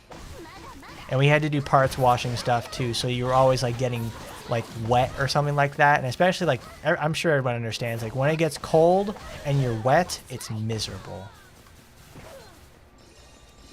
And even at a tanker outside with liquid nitrogen, and the temperature was like, probably the internal temperature was negative 187 degrees Celsius. That is insanely cold.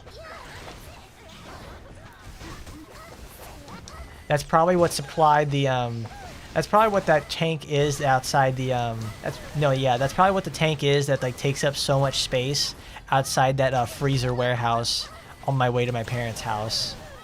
Because that freezer warehouse has like obviously the freezers and then like these huge tanks outside. It's probably what's filled with liquid nitrogen. Because there is not enough R134A refrigerant to use to cool an entire building. You have to use liquid nitrogen. It is insane though to think about just how much like industrial equipment uses for like really simple tasks. Because I remember one day, like not one day, like when I was traveling to Asia, we had to go land in California. We had to go to like the Los Angeles International Airport. And in the plane coming in, we would see like all these, you know, like we're flying over the country. We're seeing like the desert and stuff, that sort of stuff.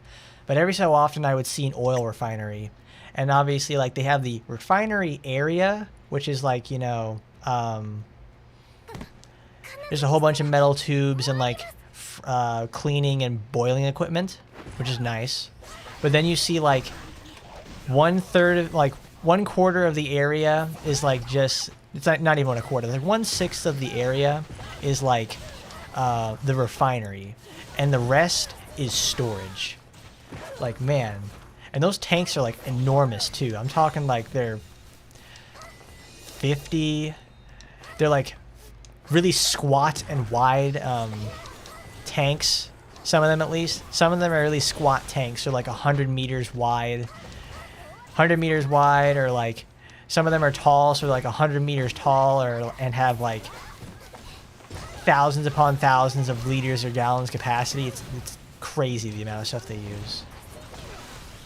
Yeah, we could just call Sub-Zero to freeze things. It's like, oh man. Imagine being Sub-Zero. It's like Sub-Zero doesn't want to do the Mortal Kombat tournament anymore. It's like, you know what? I'm just going to sell my services to industrial companies and just like pay them to have never melt ice and sell my my ice abilities just to do that. Just cool that down, chilling things. Just do like Sub-Zero's refrigeration services and refrigeration sales and service.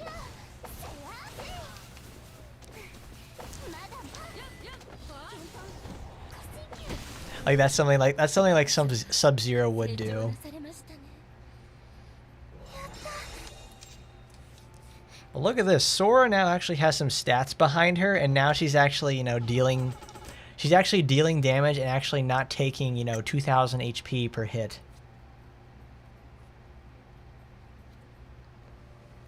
Which I'm very glad, because, man, Sora taking all that damage between every single pack, it's like, oh, stop, Sora. You're just going to get yourself killed at this rate. Yeah, Sub-Zero should be like an ice cream truck guy. No, Sub-Zero wouldn't need an ice cream truck. He would just buy like a regular ass pickup truck, put like a shell on top of it, and just sell, like open the tailgate and just like sell ice cream from the back of that. He would never need to worry about like buying a fridge or like buying a diesel powered refrigerator. It's perfect.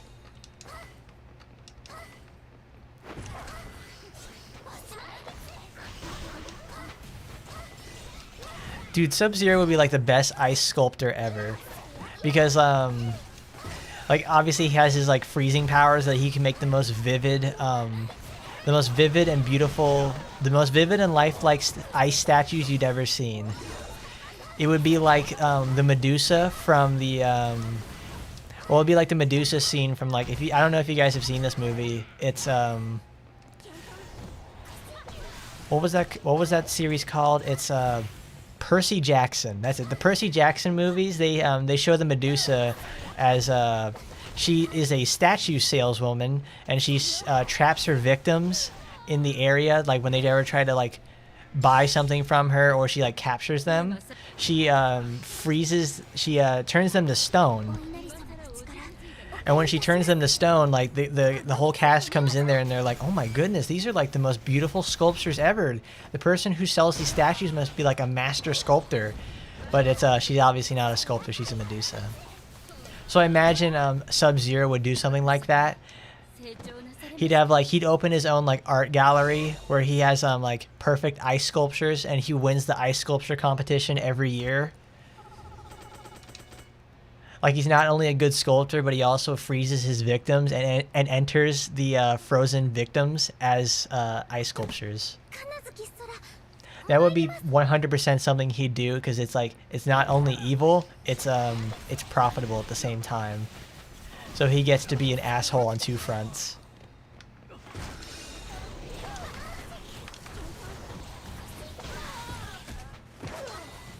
I'm gonna open that up. I've been talking a whole hell of a lot. I think I just sat there and talked for like 30 straight minutes.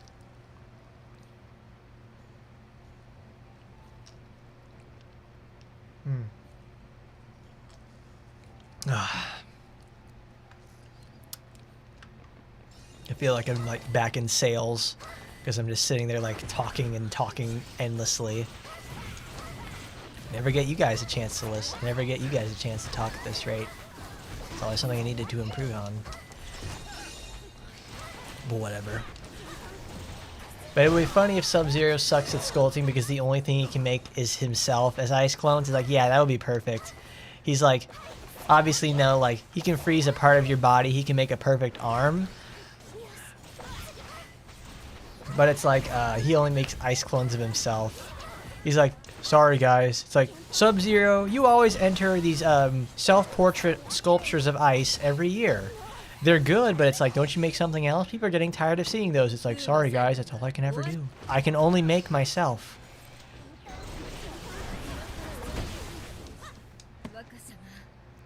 Medusa in Hollow Extraxia uses the statues she collects for mundane stuff like hanging clothes and the like. Yes, that's exactly right there, Jeff. 100%. She uses them to hang clothes. She does stuff. She has them hold doors open for her. She uses it for like really mundane stuff, and I love that. Because that's like, what is it? In the story of Medusa, obviously, you know, like, Medusa turns people to stone. If you look at her gaze, because she's so ugly, you turn to stone. Well, the thing is, it's like, Medusas, when they turn people to stone, they have to do something with those stones. So, that's what Medusa does. She uses it as, like, just regular stuff. Uses it as a clothesline, a doorstop, things to scare away birds or something in your garden. That would be like 100% something they would do with those sort of things. That's what a Medusa would do. And Medusa just like, you know, Hollow Extraxia Medusa doing something like that, be perfect. And yes, Rex Rage, streaming really is just a never-ending one-sided call center. I've never worked in a call center. If working in a call center is like that, maybe I would like it. But from what I've heard about call centers, it's more or less me having to listen to another person talk directly at me for like 35 minutes. Obviously that's what I do to you guys, and you guys don't say anything, so it's you guys don't say anything if like that's bad, so it's like I'm just going to keep doing it regardless.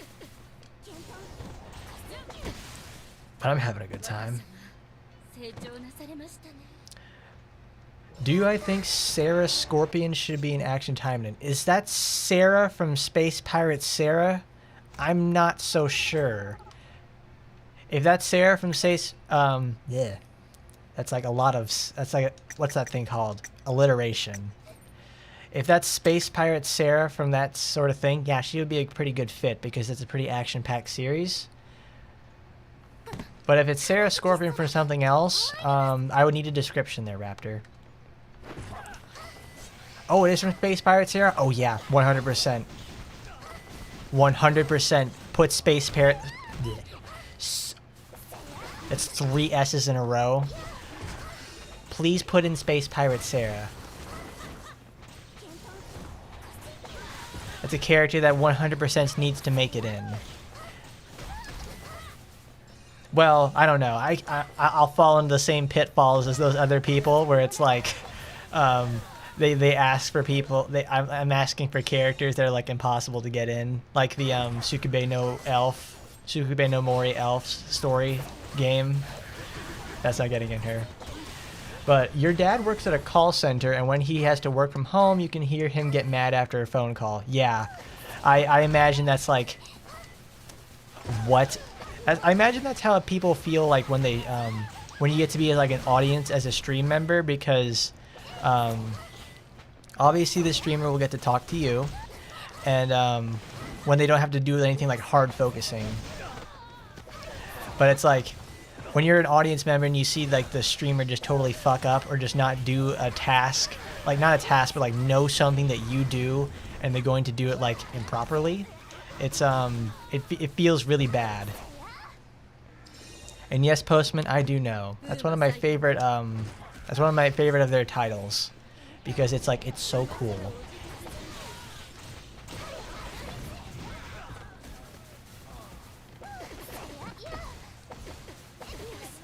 But you tried working in a call center, it's a total disaster. I imagine it would be, because you don't get like, obviously like a call center, you get to sit there and like, you know, the customers are calling in to you about a complaint, a problem they're having, or something is missing.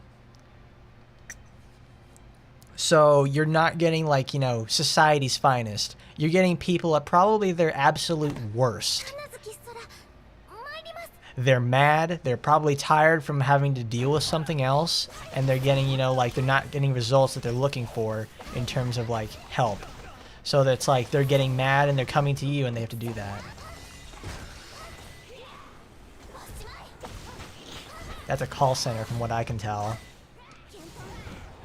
Kaboom! Sarah would be nice because she uses her shield.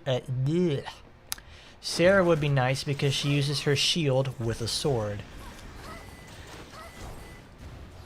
Conceptually, it's like, you know, she would just be another sword character, but the fact that it's like, well,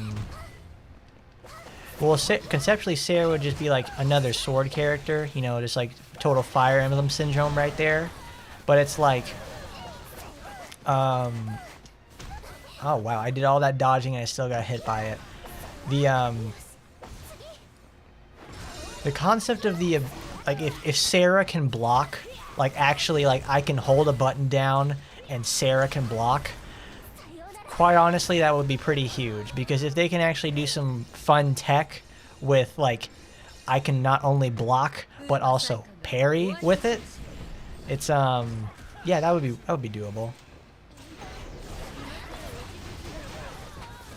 Because if not, all they're gonna do with like the shield and sword combo, they're just gonna integrate the shield as a second sword, essentially.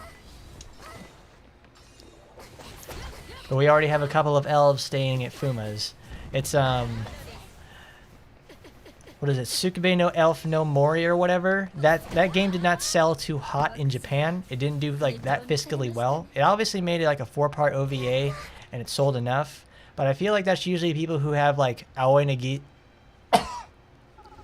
When you're a fan of Aoi Nagisa, you obviously want to see more of their works adapted and put into other things you like. But it's I don't think they're going to get in as a sort of thing like that. If they do, fine. It's like, I would love to be proven wrong on that sort of thing. I want those elf girls in there too. I want them in. They're hot. They really are. But the thing is, it's like, the chance of that happening, it's like, man, you gotta think about that, guys. Let's be realistic. I do love to dream, though.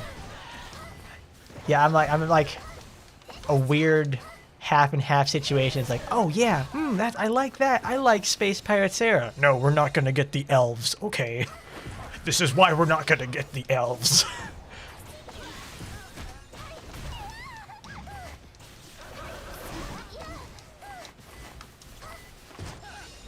But Sarah has a parry like Floral from League of Legends. Like, there you go. See, that works.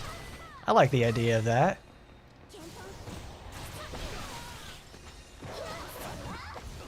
But the elite mooks have a stun attack using their shield. Maybe Sarah could borrow that. Oh yeah, that's true. Like, the elite mooks have their barricade shield. They obviously can block attacks. Oh yeah, that's right. That whole enemy is just like the concept of blocking. Those enemies can shield charge, they can shield stomp, I think. They can block. So blocking is in the game. That can work.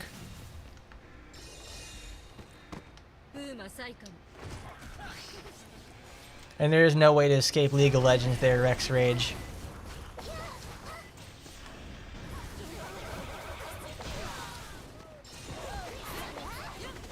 Sometimes I wonder though, it's just like, how does League remain like so popular? How do League and like Dota stay like so incredibly popular? Because honestly, like the MOBA train has fallen off. I mean, it really has. Like the only two MOBA games people play now are like Dota and League. And even then, like League is starting to branch out away from League to start diversifying their portfolio. Dota really can't. Dota doesn't have to do that because it's a Valve product. It's just like it can just sit there and exist while Valve just like manages the Steam store.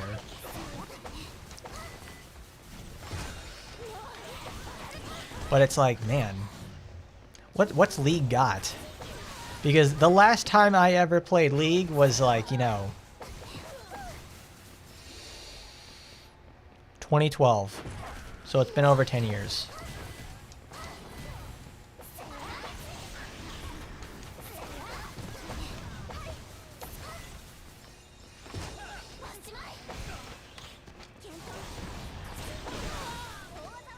So it's been over 10 years since I played League, and frankly it doesn't look like anything's really flat out changed.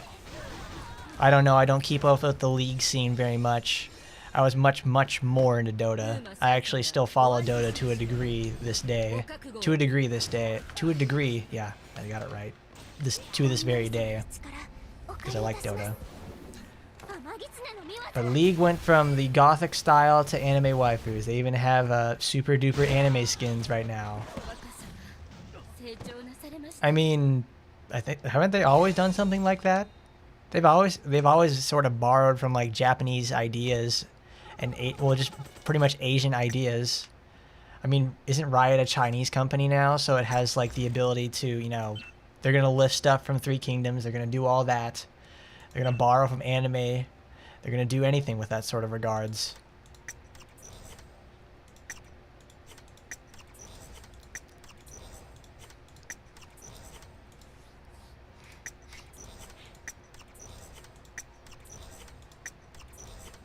And at the big event at the end of the year, it's going to be heavily Japanese themed event. Oh boy, we're going to see, is it, what's her name, like Ari or Sonya or something. See, like that's how little I play League. I don't even know who like the big waifu characters are. Those are like the only two names I can remember. And if Genshin has taught us anything, it's that hot anime waifus sell. It's like, that's true. That's very true. I mean, like, why do people get into the Taimanin games in the first place? It's because the women are hot. They didn't make these ladies ugly on purpose. If they made them ugly on purpose, I wouldn't be liking this franchise in the first place. If it's got you and all the weebs, everybody's in there. They just party down, they love that stuff.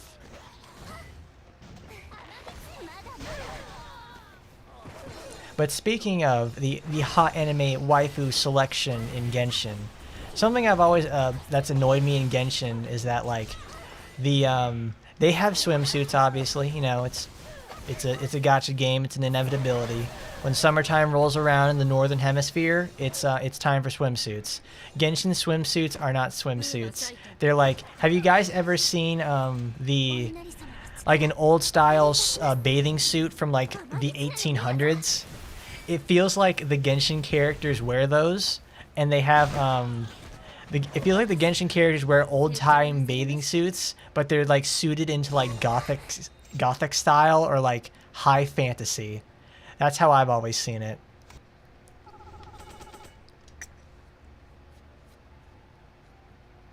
But Bucket Lover over there, you prefer Honkai Impact over Genshin. I remember when one of my friends came over and like watched one of my Action Taimanin streams, and then I learned that like I had never played Honkai 3rd Impact before, so it was like when they said like, dude, this is just a Honkai clone. I'm like, really? Is it? I don't know. I've never played Honkai, so I didn't know like just how much does Action Taimanin rip off Honkai Third Impact. I gotta know. Well, oh, that's perfect. What do my honkies got to say about that one, huh? Is that what Honkai Third Impact players get called? Honkies.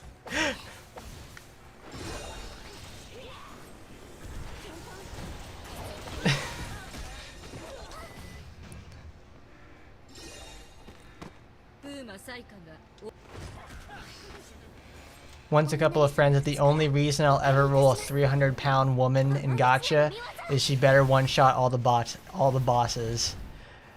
Well, of course.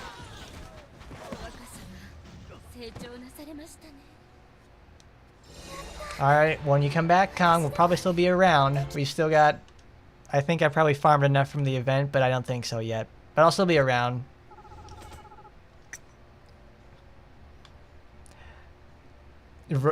If you ever roll a 300-pound woman in the gacha, she better one-shot all the bosses. What I was trying to say was, yeah, it's the... Oh, God, it's... Fuck. My mind is escaping me because the mission started. What's that thing? No, you have to roll a 300-pound woman regardless. That's the only way you're gonna get that character around, is just rolling her. I don't know where I was going with it. I'm trying to make a fat joke at the fact that like she's 300 pounds and you're rolling for her. The words are not coming to me. But we'll see you later there, Kong. So, yes, it is true then. It is it copies the gacha interface and everything. Okay. So then, how is Honkai Third Impact compared to something like, oh, Action Taimanin? In terms of like rates, the characters, weapons, all that sort of stuff.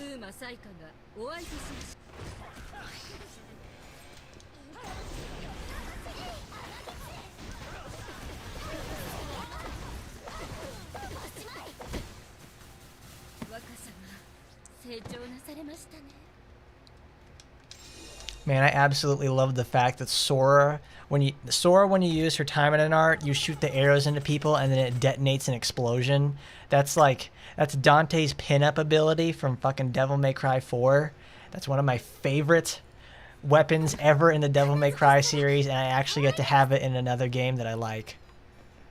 Fuck, man, that's so good. And you can apply it with like Foxfire too. It's like, oh my god, Sora, you're like everything. Girl, you're just so good. Kaboom! Wait, that didn't hit him? What? That should have hit you. How you doing there, Masher? We're just playing some Action Taimanin and hanging out, talking about various anime things.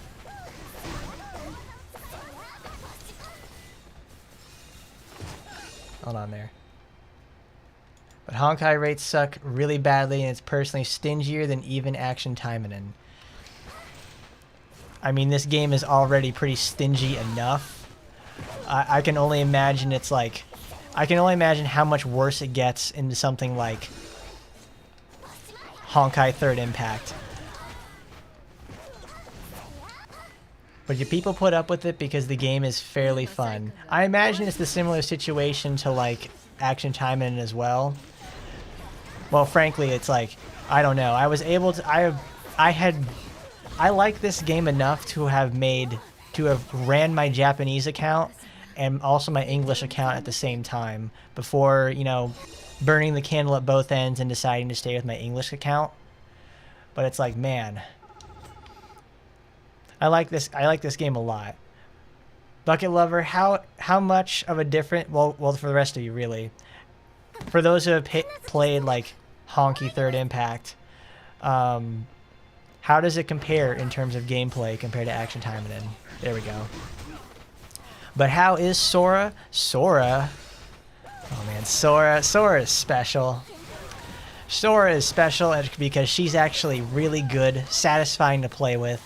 And it's like, she's so smooth. Everything feels nice with her. Like, I can just go like, right now, like, obviously I now have the stats behind Sora so she can actually like accomplish things in a meaningful manner. And it feels good to do things with her. Using her blue skills, her red skills, her green skills, all the way around. She just feels like something you want to pick up for yourself. Because she's super safe.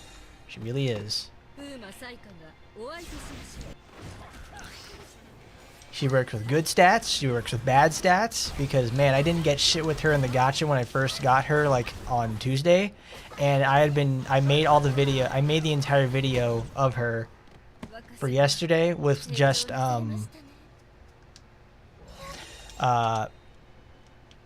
total crap. And she still kicks ass.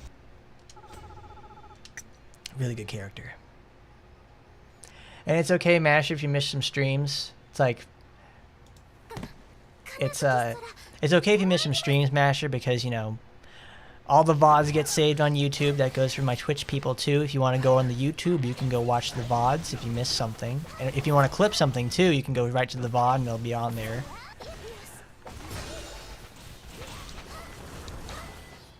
But if you miss something, that's okay. But I have planned on I have made the Discord.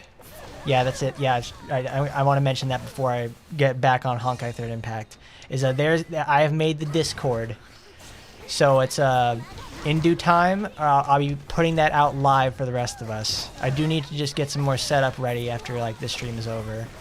And then we'll be ready for you guys to join in and we can just go hang out and talk about weird anime shit and other video games.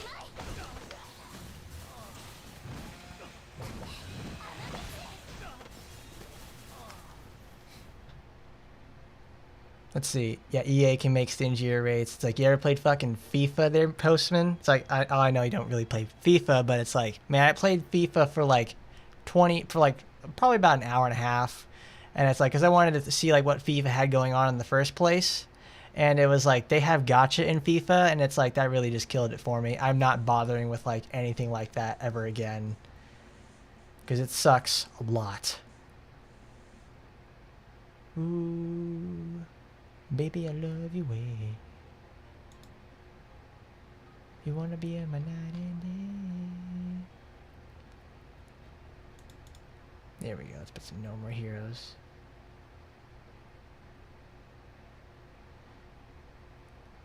Let's see. But it's pretty similar to Honkai 3rd. Well, pretty similar to Action Taimanin. Honkai's better than Why is it not working? Hang on.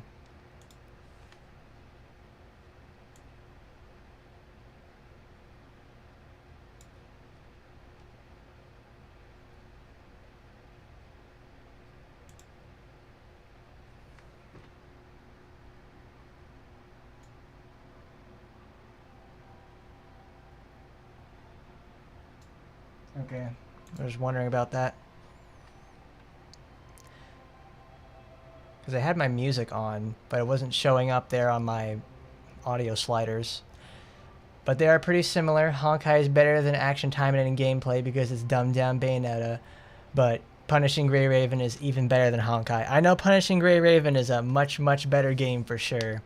But Punishing Grey Raven is like...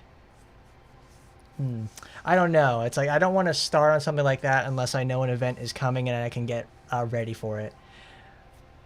But I like the characters in Taimanin more because I just like the Taimanin series much more than something like Honkai's or Punishing Grey Raven.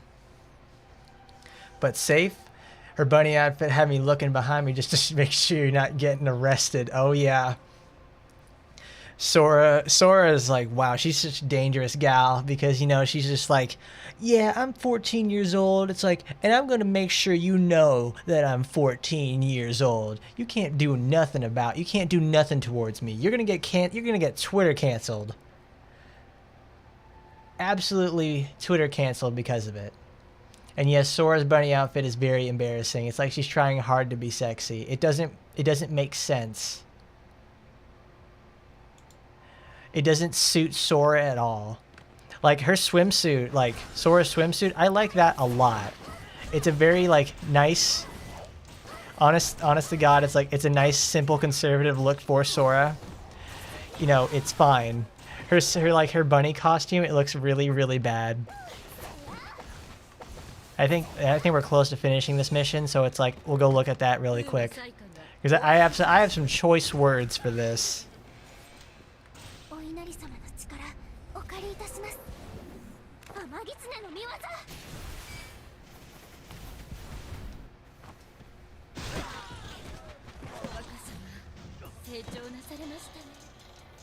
And yes, it's good to have you around, Masher. You're our lore man over here. Because I don't know everything about that. I don't know everything about this series, and you help with like these niche Taimanins that we learn about. So you're loud. You're loud now because you went to the next fucking song. Alright.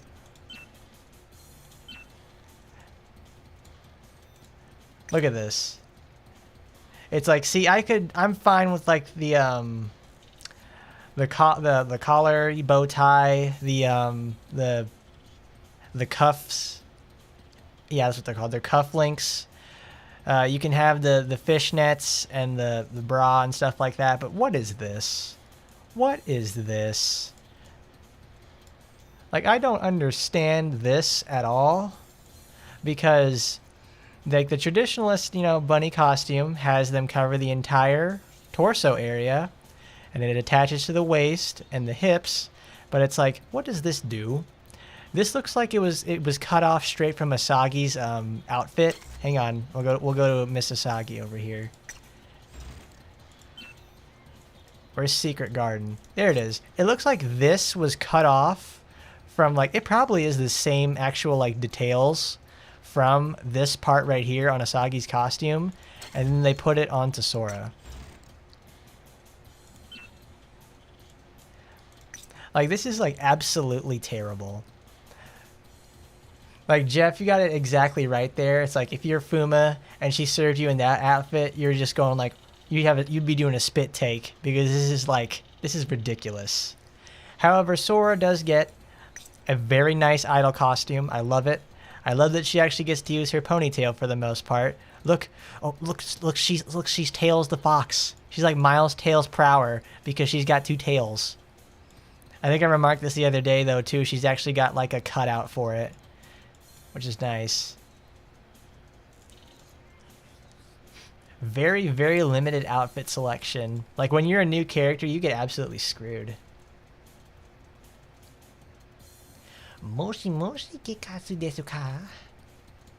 Yes, the ear animations are very cute. I don't know about you guys, but I actually like that she turned into a fox. I enjoy the kimono mini motif.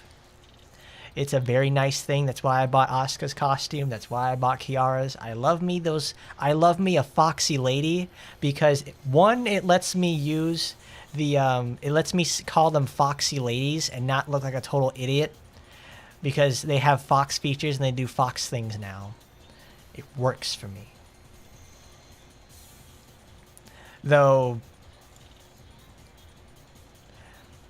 oh yes, the rest of her outfits are fantastic. Idol Sora, I know I'm going to get one day. School outfit Sora, it's like, you know, it's a school outfit. I mean, it's the same one that all the characters get for the most part. It just doesn't look that good.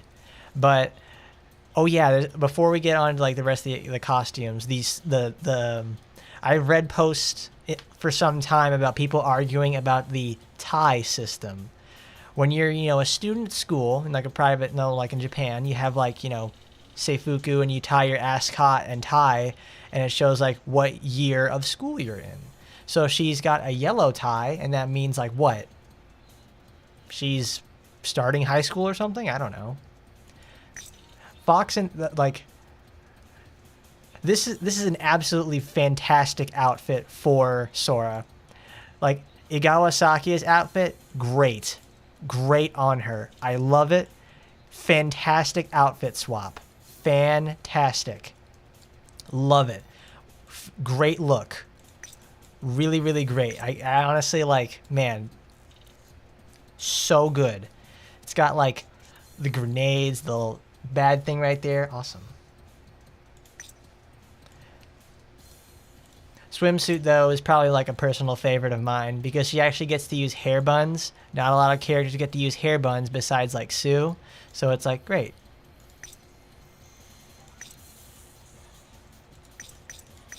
Oh, I almost want to use like the custom default color because it's actually like less bright. Though it's a very big miss that they didn't actually give Sora her old costume. I would have liked that one. But the Fox Archer, good. I like it. The Yukata look is probably one of my favorite costume series in the game. So her having this on default, like, works for me. It did say that Sora is from the Chaos Arena, though. It's like, oh yeah, that's right. She was sold to the Chaos Arena after her parents were killed. So so Miss Sora has been through some shit. Yeah, if we were Grammar, we would give Sora give Sora her limited outfit being like a 9-tailed fox skin. That's awesome. It is the first time we get a yellow tie, so that's like, yeah, she's a middle schooler, like 100% in middle school.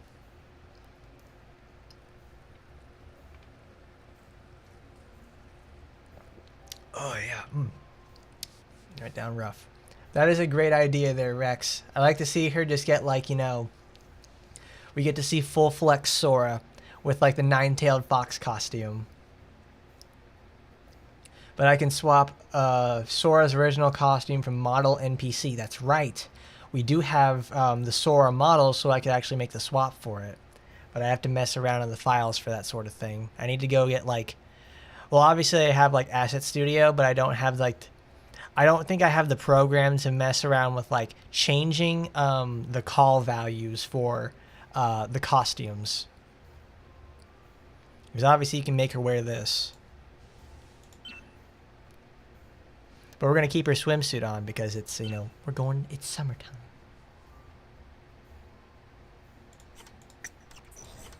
Level this up. We're going to get everything to 20 before we start making our rounds to making level 5. How many tickets do I have now? 16,000. That's actually not enough. I'm very surprised. Because you guys know me, I love clearing out all the boxes because it's a really... because it makes for good content. But that's exactly right there, Masher. She has a skill named after Kato. Even supporters actually now have relevancy with the playables. It's perfect.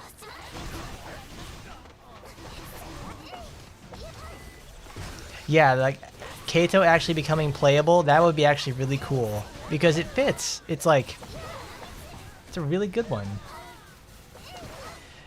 It's like, obviously, like, well, what is it?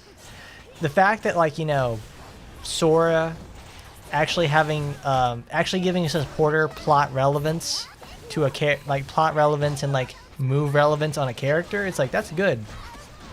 That's a good step forward in terms of, like, doing things. It's also, like, what other characters actually do that? Because I know Tokiko does that for sure. Tokiko, obviously, you know, being part of the Fuma family, she has the stuff from like the Taimanin moves and like the Fuma arts. So it's like, yeah, so that's doable.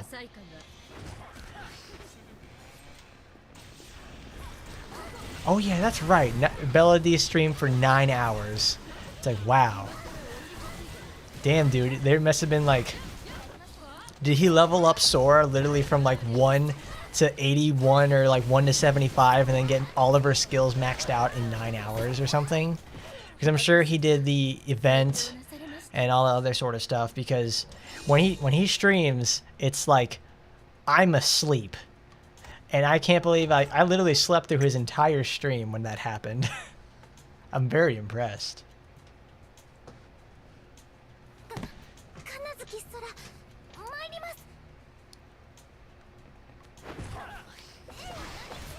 But for you guys though who were there for like the 9-hour extravaganza, like, cause like I've barely touched on the VOD for the most part, because I know it's like he obviously played Action Taimanin, but it's like, did he do everything else? Okay, there you go.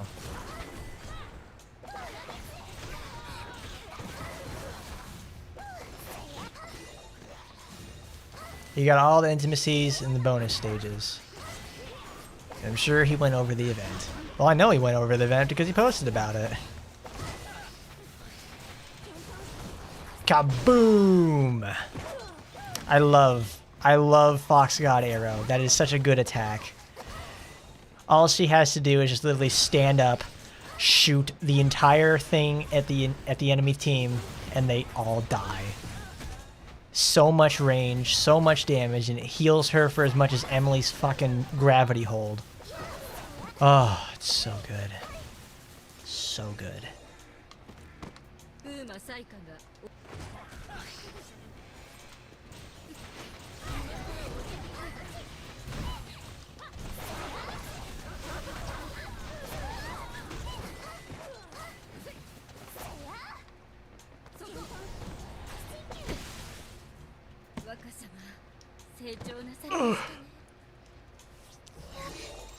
The day after the stream, one of our house cats got poisoned. We had to look after her after she died. Oh no! Your cat died. The unfortunate. That is... Damn, your cat got poisoned of all things. It's like, that's brutal. I know, like, well, I did the event before, well, I did the event before the stream so I could unlock the bonus stage to see what it was like. And I was like, when I saw Psycho was actually like a boss, I was like, holy shit, it's actually like, it's happening. We're actually that much closer.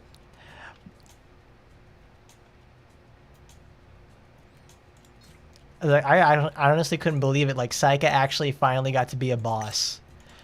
Because like this whole event right here, like Sora's reveal, we get Sora, a brand new character who's actually like really good and super fun.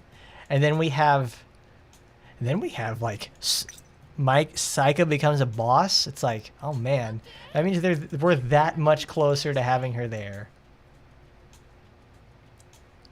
He can't finish Fatal Frame because of AT updates. It's like, goodness. This game's throwing everything that they can to get in his way. Like, they're just throwing big-ass railroad ties that he trips over them. We're in red. Yeah. I want to switch this to her. We're going to get less crit. I kind of wish that she was suppressed so I could actually get use out of my Shizuru that's not on, like, suppressed characters.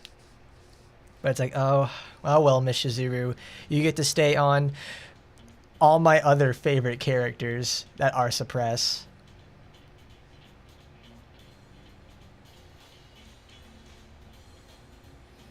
But the family treats them as little babies, so the news, you took it very hard. It's the third time this year. Whoa, who is poisoning those cats on purpose? It's like, you know, it's I don't like saying that, but like if it's one, it's like, but 3? What's happening? Someone must really not like those cats. There we go, use Sora. Our condolences extend out to you and your lost cats, Masher. They did not need to go out in that way. That's really horrible for the most part.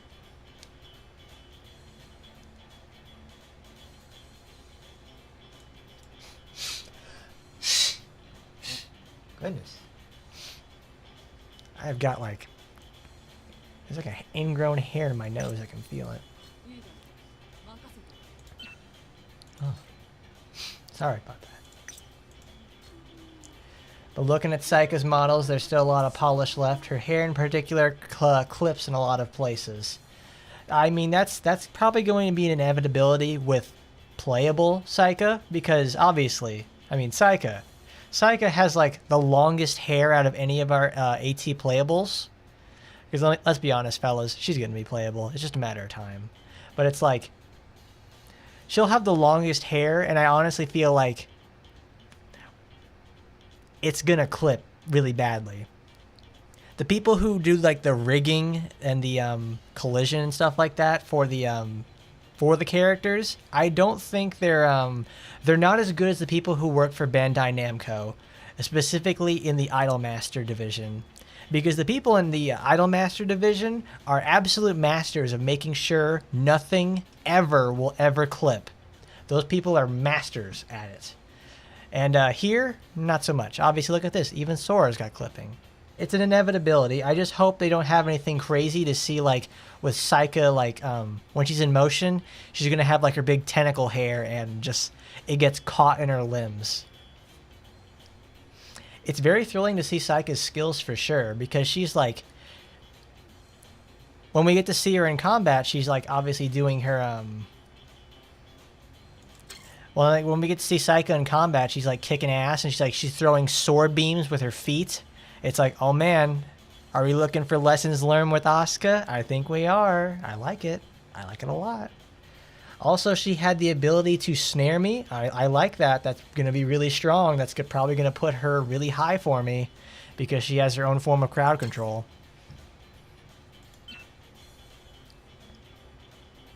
Oh, that's right. I'm just like losing my mind here.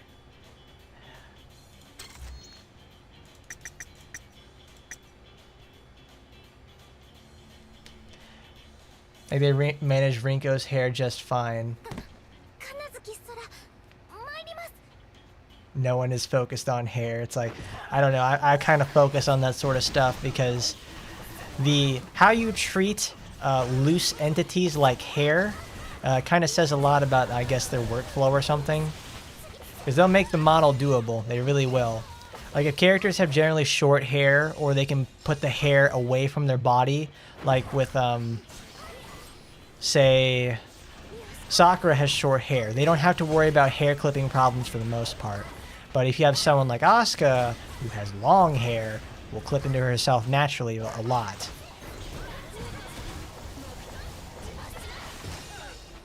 They get a real big fat.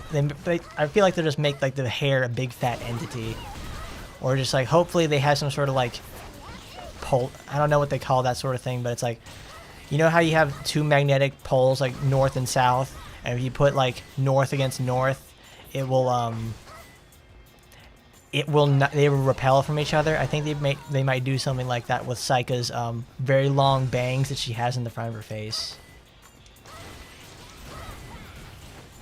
Pew, pew, pew, pew, pew.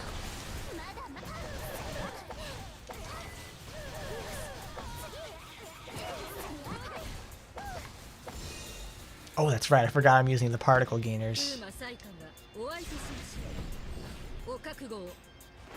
Like right there, Saika's got like 3 long strands of hair. I always think like... Here's this really weird thing I've thought about with Saika. This isn't like, you know, a model thing or like a design stuff. Well, it is a design thing. With Saika, she has her hair. It's very long. But I always think like she might have like problems with her hair getting caught in the machine parts of her legs. Like obviously those machined legs have like crevasses and they have pinch points.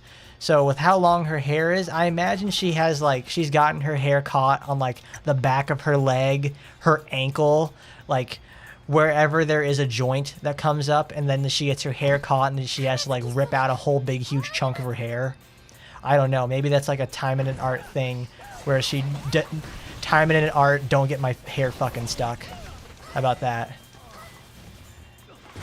That's why I'm like so concerned about Saika's hair, is because that's like a mechanical thing that you don't, that's like it's an engineering thing rather than a artistic choice. Because I can tell the person who designed Saika does not think of characters that way. They wanted to make them hot, and Saika is fucking beautiful. They didn't think about the whole fact that Saika has working machines on her legs, and if you get if you get your hair caught in a rotating and pinching machine, it's gonna hurt a lot. It really will. But That's just me. That's like a professional autism moment right there. Only I would care about something like that.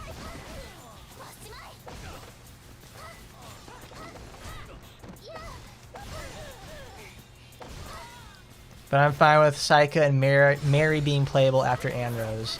Then the annoying Saika fans will probably shut up. It's like, Masher, it's not a Saika fan or a... It's not like a Saika fan, Micah fan, Anrose fan sort of thing. It's people who don't really like the game. They just want free things and will look a gift horse in the mouth.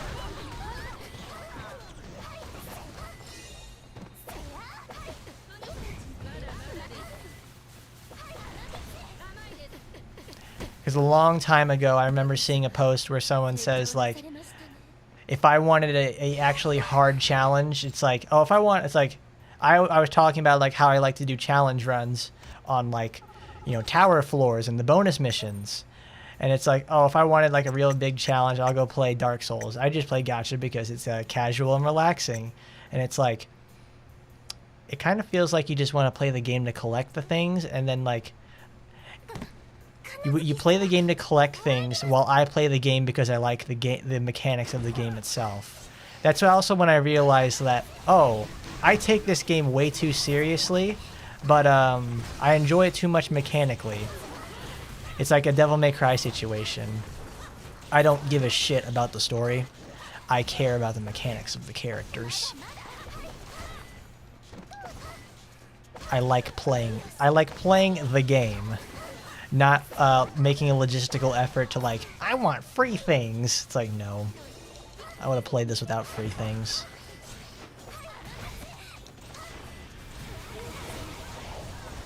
That's a bit of a downer right there because it's people will complain to complain. That's just about it. I'll leave it at that. They have been insufferable even with Saika being a boss. It's like, how do you reach these kids? It's like, what are you supposed to do? It's like, do you just want to give them, like, the source code and, like, here you go, make your own goddamn characters?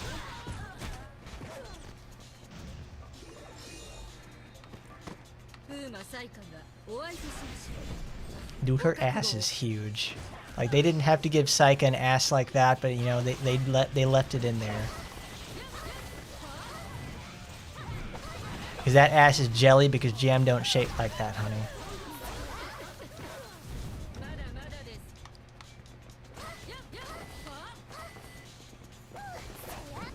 If you're lucky, the next waifu war will be Saika versus Mary. The two groups finally go quiet simultaneously. That's actually what I was thinking about earlier, Jeff. I was trying to think, like, what the next sort of war would be. Like, we had Fire and Ice with Ingrid and Kiara. What about, like, if we had something like... I was thinking of, like, if we were going to have someone... Like, the Saika and Amane character reveal, it would be, like, a war between the two. And the winner would get a free version of it. But I would try to think, like, what the motif for the event would be. Obviously, Saika kicks, but what does Amane have? Punching? No, it's like... Amane doesn't just explicitly punch, she reflects energy. So that's, like, not exactly the same.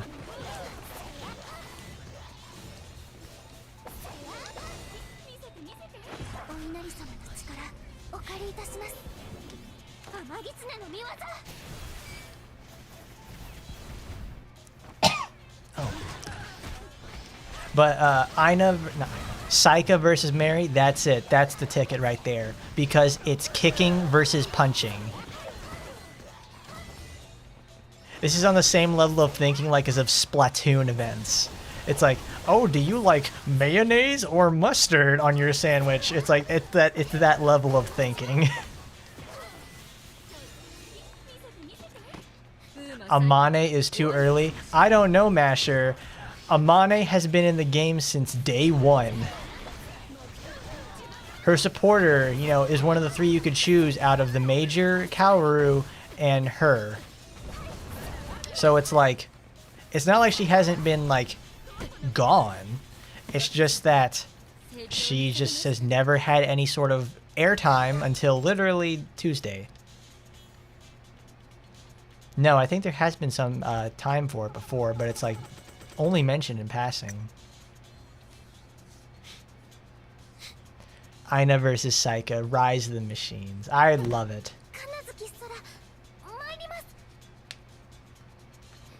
Ranged versus melee.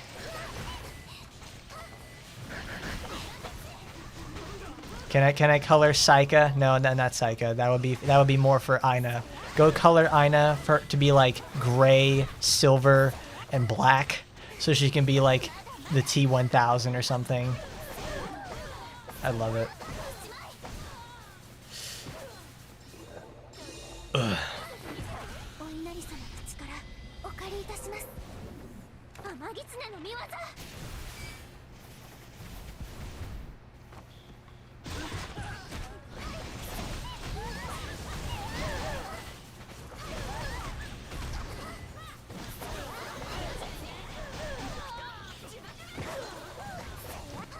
But since you read Shindle's manga, you chose her immediately. Okay.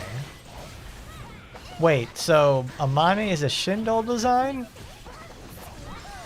I don't know. I thought it was like Zol or whatever. That ZOL guy. The one that designs Kurenai and Felicia.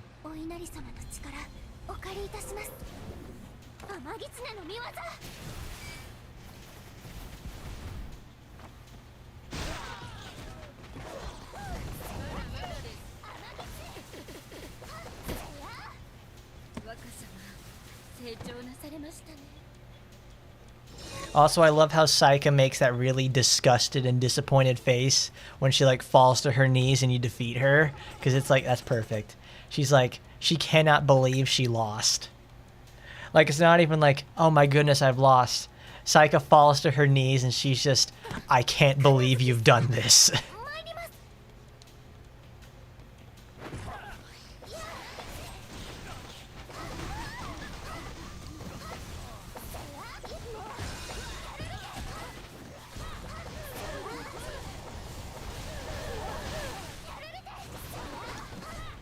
What's wrong, Saika? You got some sand in your vagina?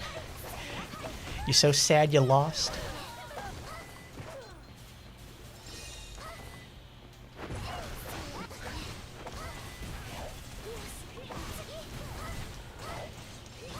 I was wondering I wasn't gaining very many particles because I don't have my Taimanin art ready.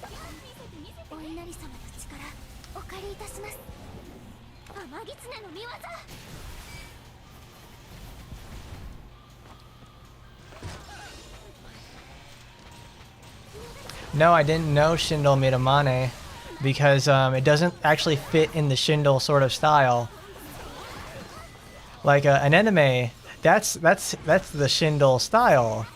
But with Amane though, I was very surprised. Like, no, that's no way. That looks like a Zol artist. That looks like a Zol drawing. Though it's probably a sort of like mistaken identity situation because I thought like Aoi Nagisa designed Tokiko, but it's actually just actually what's his face? Kagami. Kagami designed Tokiko. It's just that they made it designed to look like Sakura's style rather than Asagi's.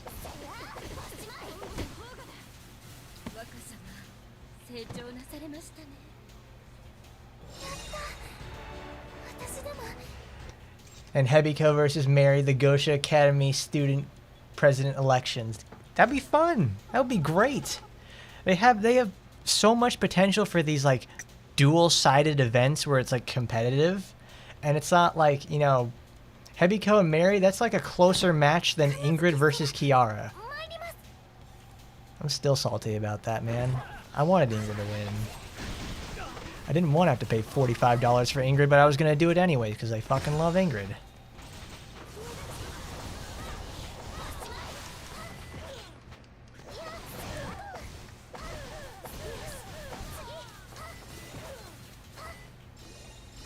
And Fuma Katara versus Uehara Shikanosuke.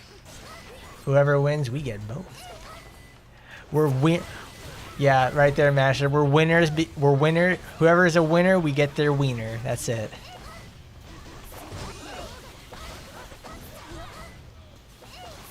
Okay there, Master. Go record what you need to do. And Saika gives that amazing epic look of disgust with the I'm not angry, I'm just disappointed. I can't believe you've done this. I raised you better than that. You knew not to do that, yet you still did it anyways. Oh wait, I do have our Taimanin art equipped.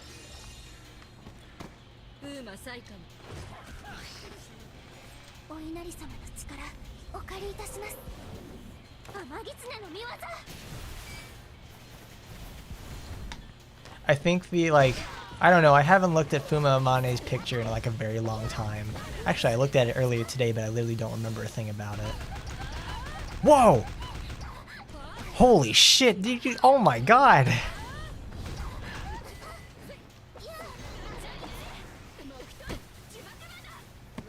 Wow! Look at that, she got the fucking melee kick. And she has the, well, she obviously has that snare that she does. Oh my god, that's cool. I've never seen her do that before, actually. I love it. Man, Saika's gonna be cool. Masher wasn't that close. I actually probably could have gotten out of that attack, but I wanted to see like the whole animation for it. Because, obviously, I'm killing Saika way too quickly to see it anymore. So it actually has to be like I have to not pay attention and look at it. Thankfully, I got it on camera, which is important. It's fucking cool. Holy shit, man! Forget Ann Rose. Let's get Saika in here. That's awesome.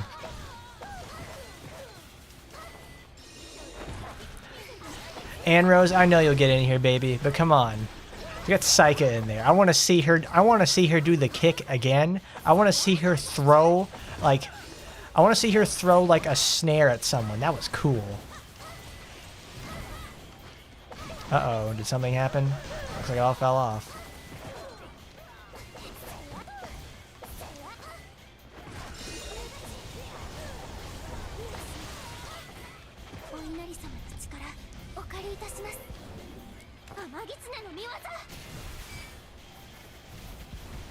Yeah!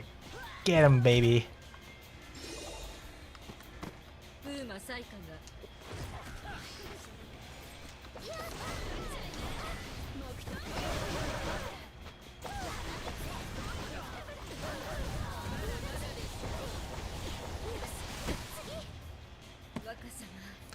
Oh man, Yudachi is just so good.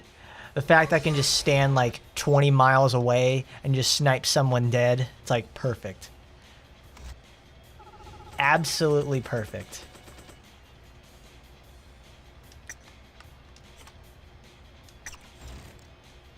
I want to change the skin for this. What does this look like?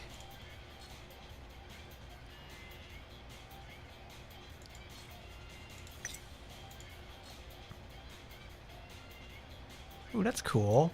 I like that. What does this one do? Do do do do do do. Cool. It actually has like a hand coverage. Nice.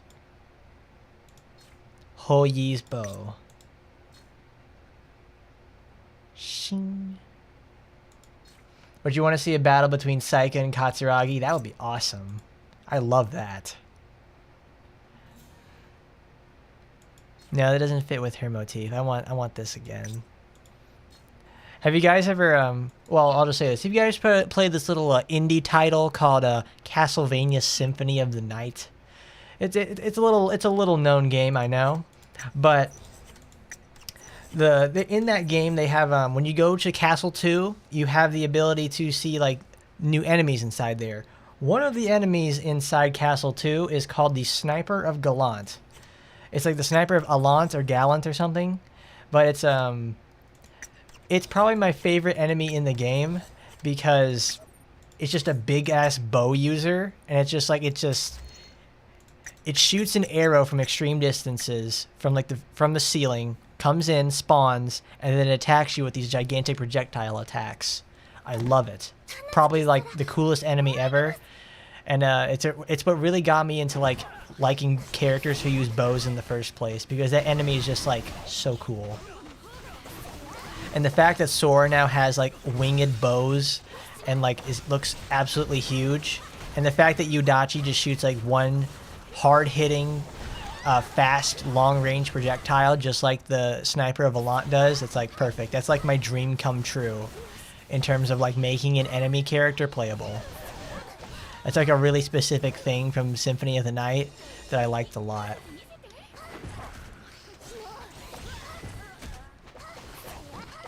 But that Saika versus Katsuragi thing, that's fantastic. I want to see that happen like between the two of them. Like dueling booties for sure. Well, I mean, they both have the fat ass game, but I want to see the like Katsuragi's steel boots versus Aina's steel legs. Yeah, I did see that, Masher. Noah does grow big and strong from like with most of her skills now. She's like, yeah, she's like Hibari from Senran Kagura, where she can regrow and control her size to suit her needs for her attacks. It's really, really cool. Yeah, but the other day we got, I think it was on, yeah, Tuesday when the buffs came out for Noah. I was so happy. Like, after the stream ended, I actually went and played around a little bit with Noah. She's so cool. 100% like, I'm so glad they gave her these buffs. And they're like really, really poignant, not poignant. They're really meaningful buffs too. Oh god, Noah's so good now. She's not S. She's like solid B+. B+ with a good build. B- on a bad one.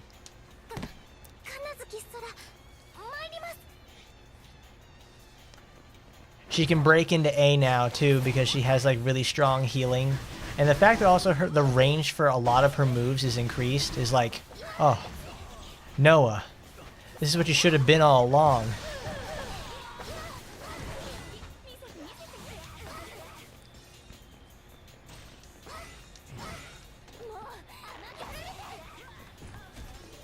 Oh yeah, we are taking Noah to the tower at some point. But first of all, I have to get Noah's equipment enhanced because I practiced her earlier today. I had 1 victory out of 5 on floor 50 with her. It's really, really tough. Like, Noah still is not, obviously she's better now, but I need to get like much better gear with, I need to get her gear up for sure. Because I have been thankfully blessed with having a 5-5 Noah weapon. And even with a 5-5 Noah weapon, she still doesn't hit very hard. They didn't increase the base damage of those attacks. They just increased the range. But it's like, Noah's still got it. Noah can 100%, well, she was able to do it beforehand. But it's like, now she can actually do it and not have to worry like, not have to worry so hard about if she's going to get totally reamed or not. She still needs invincibility. She really does.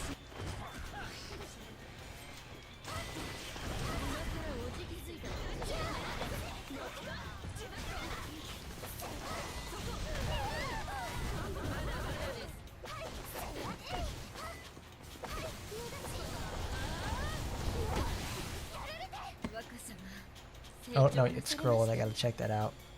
Alright. The 2-eye wink that she does right there, it's like, I don't like it very much, but, well, that's what she does. But you say right there, you don't care about playing the game anymore. You just like testing and trying out certain characters to see which one fits your style perfectly. To hell with trying to be perfect. It's like, it's perfect. No, it's not perfect. It's like, I understand that, Jermaine. It's like, I play the game because I like playing the game. I love it. I love experimenting with the characters. I love pushing them to their absolute limits in every single scenario possible. So, well, I mostly only do this because for most of the time, obviously, 1, I like playing the game. And 2, whenever someone asks me a question about the game, I can give them like varied answers depending on where they are in terms of like skill and also resources. because that's what I like doing. Is like usually every time that I see footage for this game, it's like, you know, whenever I see gacha footage for this game, like, well, no, not gacha footage. Whenever I see footage for other gacha games, that's what I meant. It's always like they try to show off like, oh, the top build, the top high end sort of thing, and then always the questions in the comments below are, I don't have as many resources as you. What about these sort of things? It's like that's what I try to aim for whenever I try to play a game. Is I love going towards the whole low to medium sort of skill set, or at least like try to look at that from their perspective. Because if you don't, it's like they don't care.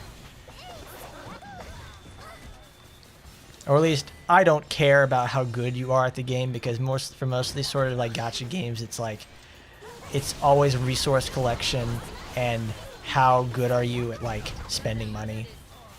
In a game like this, you do need to be a little bit better, so you don't get absolutely reamed on like weak characters. Because after like 4 months of playing, after you cross that hill, you'll be okay. But is it worth to use the arena bow at 5.5? Well now, Fumi, I don't even have the arena weapon at 5.5. I have it at 4.5, and she's kicking some serious ass. I took her to 50, she won. It's like, I don't need perfect gear to do that. It's fine. The strength in the character lies within, obviously, their skill set, how much base damage they do. If you have certain staple supporters, not even with the supporters themselves, you can do just fine with you being a skilled enough player to get out of a situation or create a situation for yourself.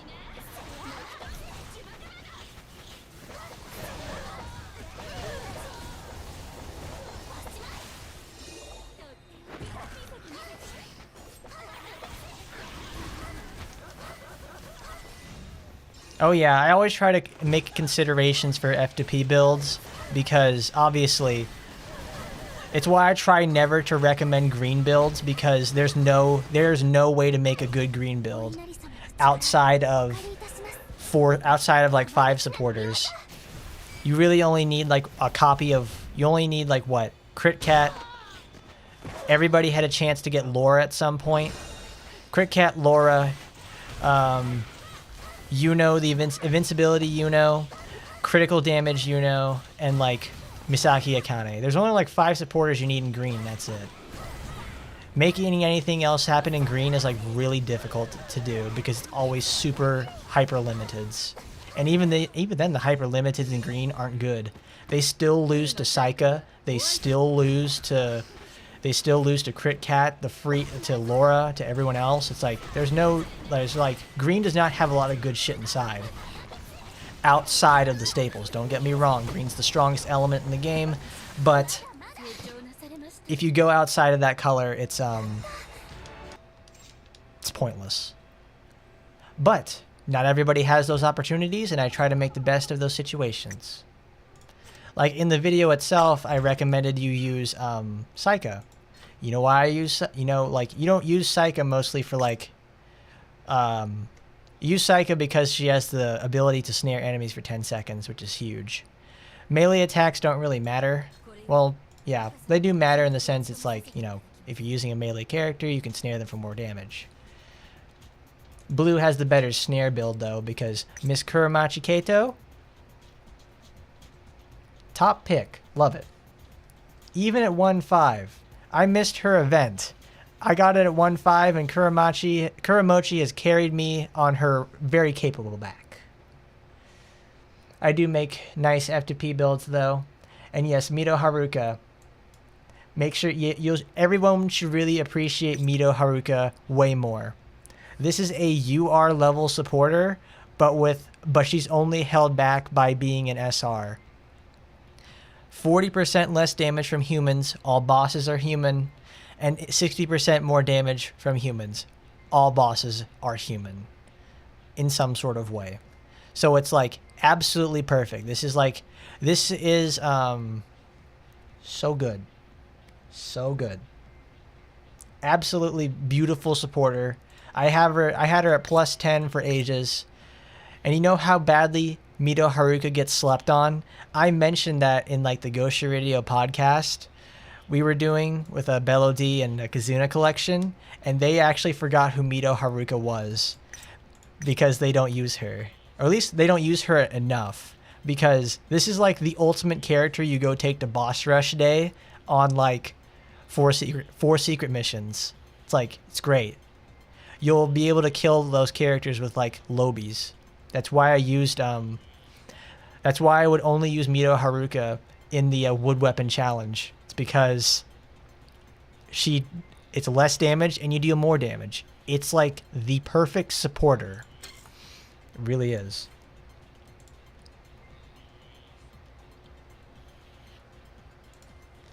Oh. Like right here, I fall into the same pitfalls I always do all the time, because I honestly forget about supporters that aren't Laura, Sakuragi Saruga, Kasahara Tatsumi, Kaoru, Fujibayashi Yuno, Yuri Hisui. Oh my god, I called Yuri Hisui Yuno in the video. But frankly, I kept doing that too, and I know I messed up. I didn't even realize that until now. But there's like what? 1, 2, 3, 4, 5, 6, 7. That's only 7 supporters you need in green. Why would a top waifu like Saika be an SR supporter? And Jeff gets it right, so you could release a UR version and make more money. It's great. They had their money-making strategies planned from almost 3 years ago. Will they ever release any more SR supporters? I wish they would. I wish they would release more SR supporters, because that's like great. Because the problem in this game is everything is so top heavy. There's nothing in like the middle or the bottom for the players. And besides, like 9 times out of 10 for like using in red, you're just going to use a red supporter. 9 times out of 10 in red, you're going to use an SR supporter, because they're better than most of the supporters you get in red. In blue, all I ever use is Mito Haruka, this, and the R, these 2 Rs, and Lilim, if I'm using a demon. It's well, not a demon, but a protect type. It's like so many URs could be SRs. I guess they're just really conflating the value of they're really just conflating, what's not conflating, like conflating the value of these supporters. They really are. Like they're these, like look at this. Nanase Mai, 20% damage taken from all enemies reduced. Kamaki Suzune, 24% damage off. It's like these 2 supporters are effectively the same. It's just that their stat totals are slightly different. Like look at this. I have look at Nanase Mai, 4412, 4646. Obviously this is like this is 9,000 plus 1,500, so that's 11,500 in terms of like stat total, and this is 8,000. No, it's 9,000. So it's barely a little bit of difference. Like this is like, this should have been another UR. This should have been like another SR supporter, but it takes that reduced damage from something else. Terrible, terrible. Like there's so many supporters that could have been SRs, or better yet, they could. I wish they would do the thing where it's like, where is Homura? I wish they would do the thing like Homura, where they had increased damage to like a really high cost, extremely good value skill, but make a setback. Homer is one of my favorite supporters because you took 20% more damage, but the ability to deal 30% more damage to all enemies was like incredible. It makes Homer one of the best supporters in this game to this day. And then she gets outclassed by one of the worst supporters ever, which is Stella. Stella does everything Homer does now without a negative. And she also gets, she gets UR stats, but she's an event supporter, so it's slightly less. But even then, it's like, I'll just do it. I'll just say it again. It's like, I hate Stella because she's the perfect example of they don't know what the fuck they're doing sometimes. All enemy damage up, disgusting. They need drawbacks. We need drawbacks on supporters. It's like, I want a risk-reward situation, damn it. Give me that. Like they even nerfed this. This used to be 20%. Ugh. Oh, delay.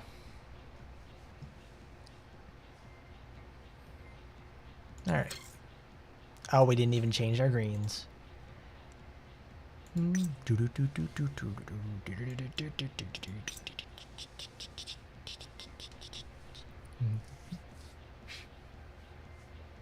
Ah.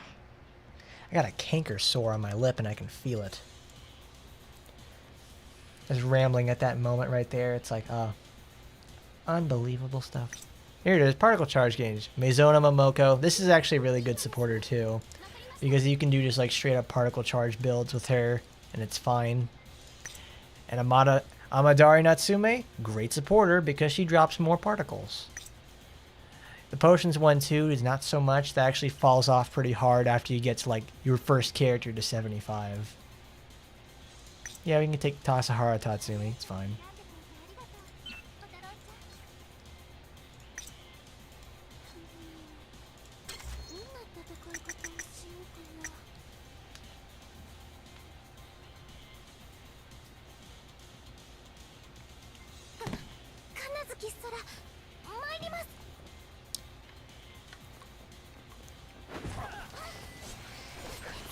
Now, Masher, do you say you have to, do you say you want more Taba characters as SRs because you're a little bit biased towards Taba? I mean, you do play it a lot, so it's like, you know, I understand that you like, oh, let's get more Taba characters in there, but I do understand what you're coming from on that sort of thing. Taba is like a well of characters that has like, there's plenty that would fit in this game for sure. But it's like, man, they really sleep on some of these.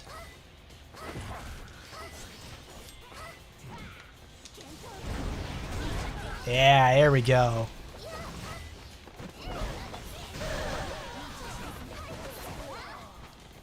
You like to see Rick Millard be an SR, but that would be a fever dream.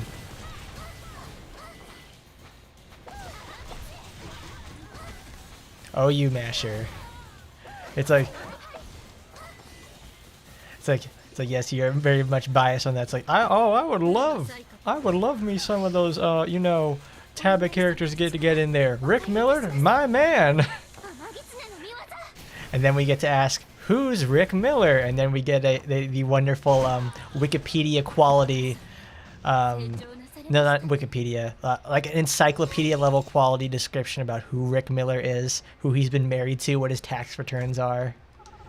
Because Taba is like weird about that sort of stuff. It's like they give, I think from what I remember, they're really descriptive about all the characters inside it, so it's nice. You actually get to really build a huge world of characters through Taba. Shame the game sucks. Oh damn it. Oh damn it. Something I noticed earlier, like during this mission, is that if you guys look at the model for the chainsaw, they have the Momochi flames and they have the Momochi glowing stuff on them. So like they're like Momochi chainsaws. I thought that was like, that's really cool. So now I've got the idea for like, who's that character from Taba who has like the giant ass chainsaw? It's like straight up Juliet Starling for the most part. That character would honestly would probably use like the Momochi chainsaw model.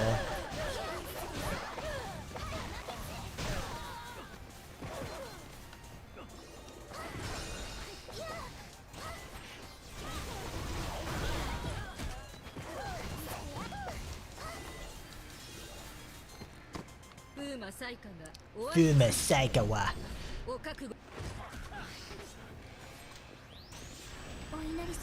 Yoroshiku ni oroshigaishin. Rick's a girl. Okay.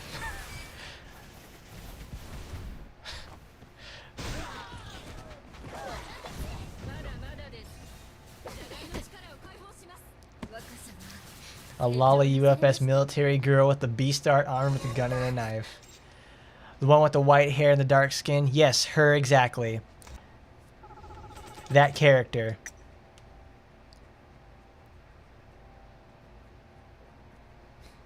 Because that character would honestly be like perfect for this sort of thing.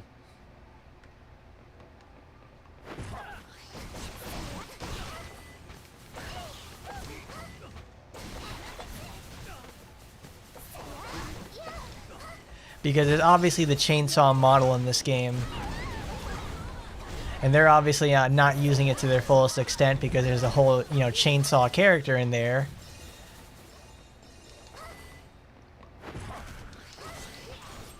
And it's like, I would like to see them attempt the chainsaw, but here's the thing.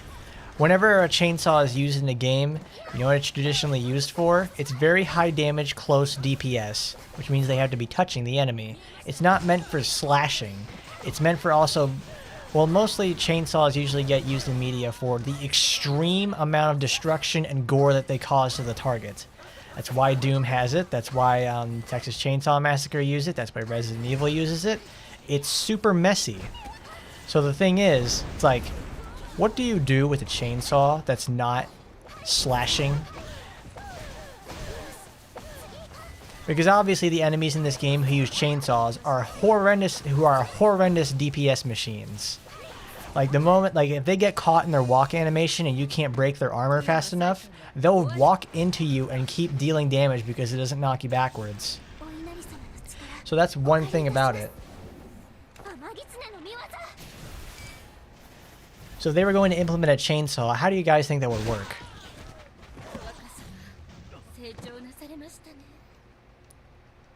Oh, Marika Krishna. She's the VN from Carla the Bloodlord. Cool. See Carla the Bloodlord getting cool stuff all the time.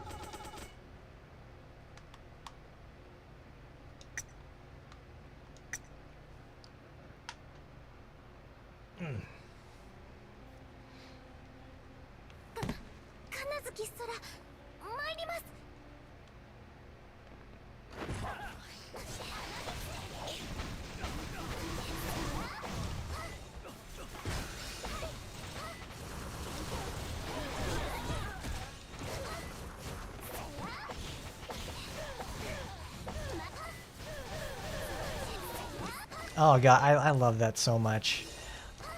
She's just able to just keep smacking the hell out of everything. She just sits there and fires thousands of arrows. The arrows explode. It's like, I love that. Why can't more games have characters that have explosives? Like shoot explosives into someone and they have a time delay that happens automatically.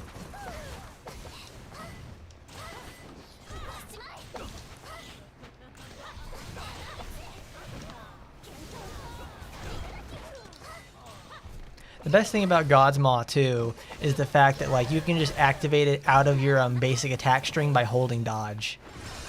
Like you can buffer the input. That's what I'm trying to say. Like if enemies are encroaching too quickly on you, that's fine. Just pop that sucker down. It's over.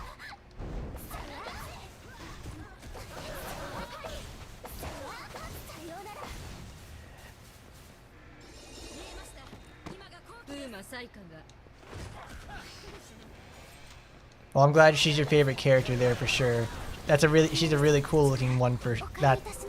She's a really cool looking one, that's for sure. I'd need to play Carla the Bloodlord more to learn about her. But if a chainsaw girls appear, would you also make her slow?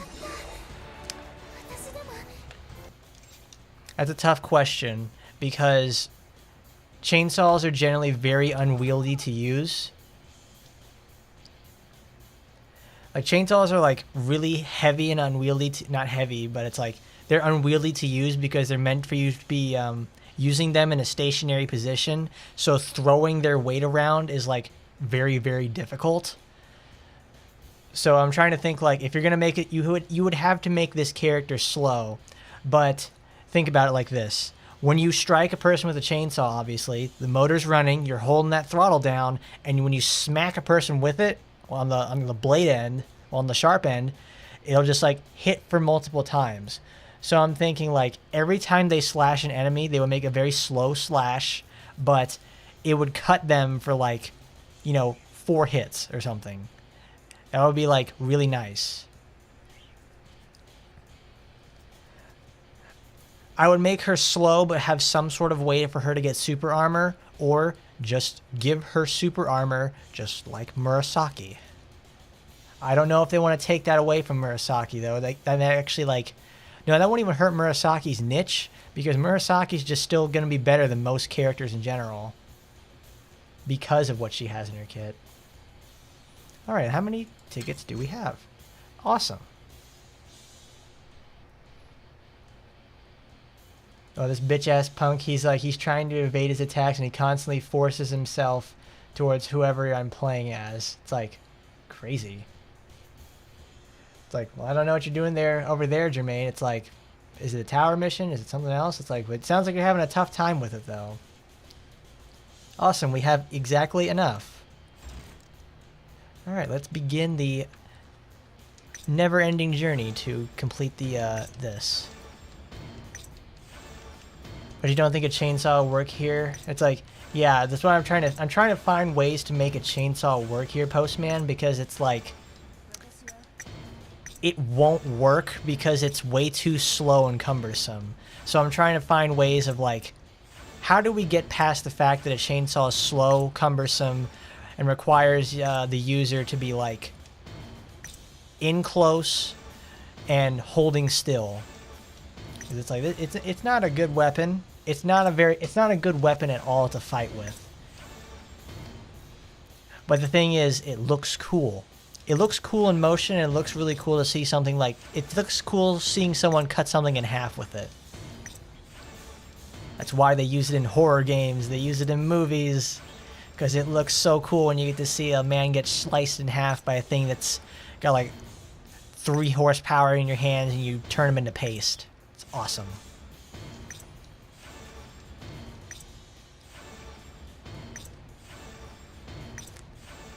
Because, like, it's just a rule of cool situation. I think that's also why they changed how the chainsaw worked in Doom, because chainsaws, well, in Doom 2, like, they were... Obviously, you have to be, like, up the ass of the enemy in Doom to use the chainsaw. It would do good damage, but the thing, it's like, you had to be right there, and there were a lot safer and quicker solutions to killing in Doom than using the chainsaw. The chainsaw was just there to be, because it's like, it's cool.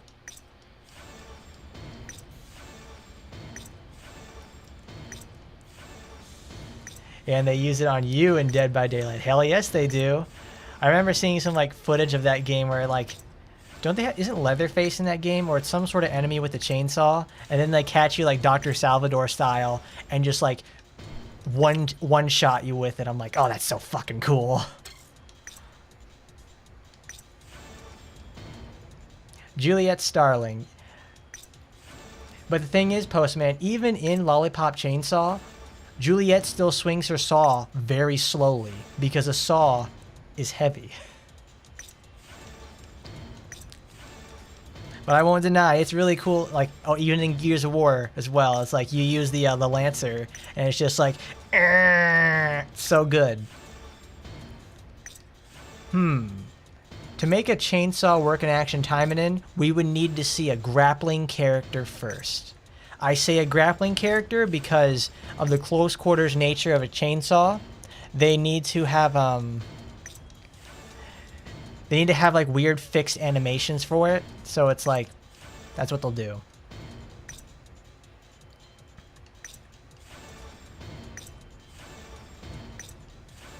But that's how Juliet Starling's chainsaw works as well in Lollipop Chainsaw. Is you hit the enemy, it does a couple of hits. She does various sort of techniques with it as well. And also the battles in Lollipop Chainsaw are very, very tight areas compared to something like Action Taimanin, where certain areas can be more spread out, and a chainsaw will not work there. At least for the way we work like it. Yes, Jeff, exactly like a wrestler. That's what I mean by like a grappler character. We need like Snake Lady. Snake Lady would be like the ultimate wrestling character. She'll do like the tombstone pile driver. She'll have the turnbuckle jump, the flying moonsault, the double leg drop kick, the people's elbow. You name it, she's probably gonna have it. We need Ash Williams, we sure do.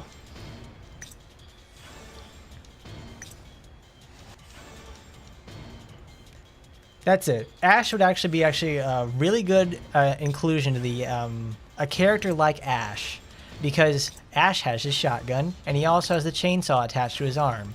He would use obviously the chainsaw to like do melee attacks, but he would also use his gun for ranged techniques. That would be probably the best sort of situation to do it with.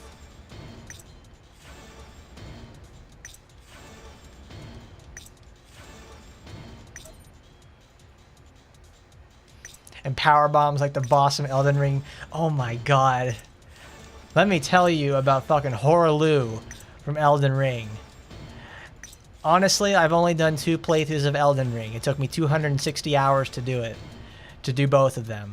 But the thing is, but when you go and fight Horaloo in Elden Ring, oh my god, that is the coolest boss fight I've seen in like years. It's so cool. Because he's like, you know, you have your regular fight. He fights like Godfrey. He fights like Godric. But then he goes like into phase 2. He eats his wolf, and he's just like, I'm gonna kick your fucking ass. I'm gonna give you the people's elbow, motherfucker. And he just like grabs you, does wrestling techniques, and he's like, my god, he's going off the top rope. He's going over there. Oh my god, it's an earthquake. Jesus Christ, he's amazing. I've never seen such carnage in my lifetime there, Dave. Oh my goodness. It's like, oh. Horaloo is like a boss from like... He's pretty much like Senator Armstrong, but in a much more dramatic game. That is the best fight in the game, hands down. Like, forget the dragons, forget Patches, forget everyone else. You go, you forget Morget, forget Margit, forget Moog, all those guys, none of them matter, because when you get to Horaloo, best fight in the game. Epic, wrapped in awesome manliness. Like, you see those muscles, he's just like, he flexes on you at the start of the fight, and he's just like, I'm gonna kick your ass. It's like, what's Duke's line? It's like, I'm gonna rip your head off and shit down your neck. And he does. If you get caught by his fucking Horaloo's grab, you're just dead. It's like, oh, it's such a cool fight. I love it. Every time, like, if you have made it far enough in Elden Ring to get to that point, it's like, you don't even need to play the rest of the game. Obviously, like, the final boss is just right after him, but it's like, that's Horaloo, that guy. That guy is the true final boss for me. The game could have stopped right there, and that would have been it for me. No reason to continue. Best thing ever. That is so good. Because the second time around, when I fought, I played the game again to go complete the story. Not complete the story, but do other like cleanup things. I did a fists build. And I fought Horaloo man to man with the fists. And it was great. It's a great battle. He's a fair fight. He has kind of some bullshit with his shock waves, but if you learn how to if you are patient enough to fight like a boxer instead of like an MMA fighter, you can actually do stuff like really cool. It's a good fight. Good. His fight really makes up for a kind of mediocre Souls title. I'll say that much. That's a great fight. If my computer could handle streaming Elden Ring, I would play through the whole game again just to get over to him. He's so good. But that's enough about Elden Ring.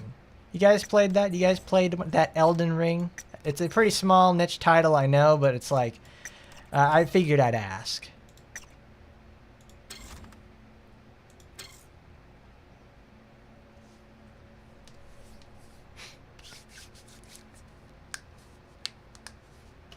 Ow. Well, it's been 3 hours. We have that finished. Perfect. Alright. Now we have completed the event. It's time to go and do secret missions. Oh, it's Ingrid's day. Oh, this should be easy.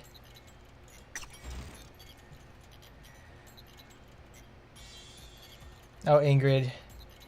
You're always the most unfortunate sort of... You're always the most sort of... You're a very unfortunate soul there, Ingrid. Do do do do do do do do do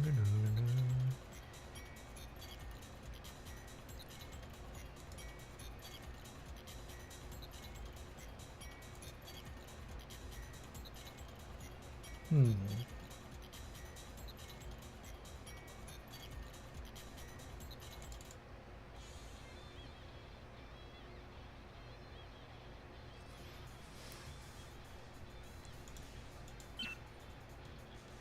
Can she do it? I want to try it. I want to do something really dangerous and brash. Let's do this. Costume.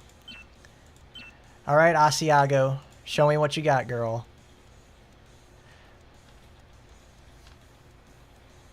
In Mortal Kombat X XL, they have several guest characters, including Leatherface, Jason, Alien, Bo' Rai Cho, and Predator. Oh yeah, they had like the 80s movies and villains pack. I think, doesn't Arnold and the Terminator come in there at some point? I think that's another game. Well, ladies with abs are kind of hot. You got Saraste staring at for 5 minutes. Hey now, don't get too horny. Yeah, there you go. Yeah, Postman got it right. They have RoboCop, Joker, and Terminator too. You should try one of the. You should at least try one Souls game yourself, there, Blabberpuss. I don't know. I'd honestly recommend like Dark Souls 1. At least give it a try. If it's not for you, it's not for you. I've played, I think, most of them except Demon Souls because I didn't have a PlayStation 3. But I played all the games up to this point. They're very, very good. But the best two characters in the game are just Jason and Leatherface. It's like, I bet they're really good because they're not going to make guest characters terrible. Oh, Rambo's in there too. Wow. Not Jason Statham. It's who's the guy who plays Rambo? It's not Tony Montana. The guy who plays Rambo, the actor that plays him, I hope he's doing okay because he really loves to sell his likeness out there for it. He's got enough money for sure. But you bought the hype there, Jeff, and you played it with no regrets. I have some gripes about Elden Ring because it's, you know, Elden Ring is Sylvester Stallone. That's it. Sylvester Stallone. I hope he's not like selling his. I hope he's not whoring out his likeness too hard with that. But that's what his brand does. That's what he's gonna do. He's Rambo. This also shows how much of a delay on the stream I have.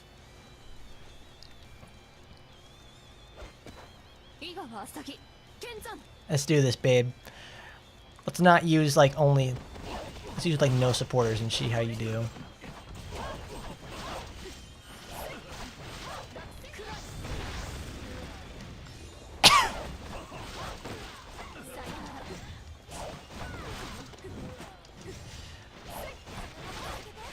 This is what the power of having all of the costumes for a character do, especially if you're a long-time fan favorite legacy character like Asagi.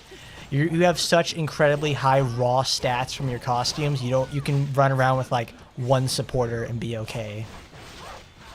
I bet I could unequip her weapons right now and she can just fight with like pure wood and just be okay. Well, in fact, I've done it before, so.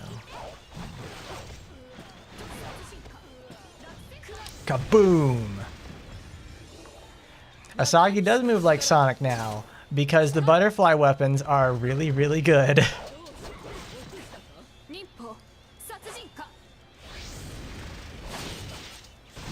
Did you guys ever get to try that glitch with that where you got the you could reset the boxes?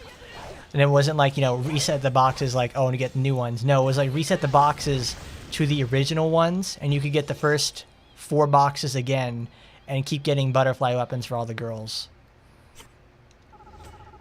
That glitch was only apparent for like 1 hour, like 1 or 2 hours too. People were able to get like a ton of weapons for all their characters as well. Kind of cheap. Little annoying, but well, that's what happens. Sylvester Stallone, my man. I hope you're doing alright. You're in your 70s now, aren't you? Probably almost 80 at least.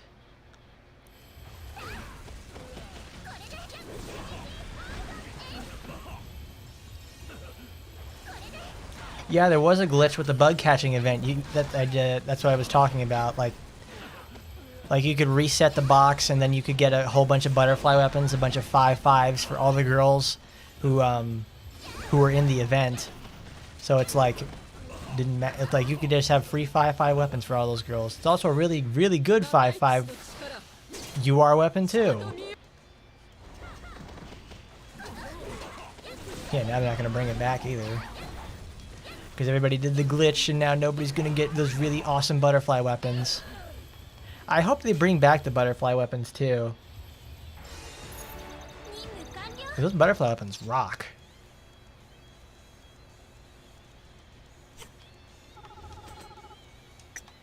Oh yeah, that was Emily. That's just generic Emily gameplay where you just sit there, don't even pay attention to what's going on, and just like, oh, it's over.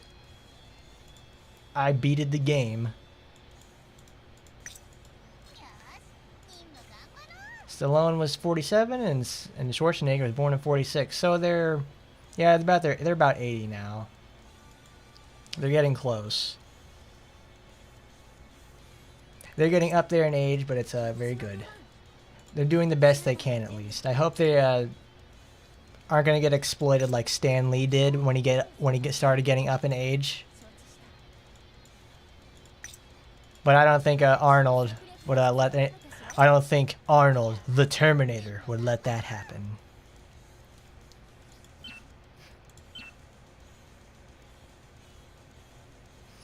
Alright, Masher. Have fun recording your videos.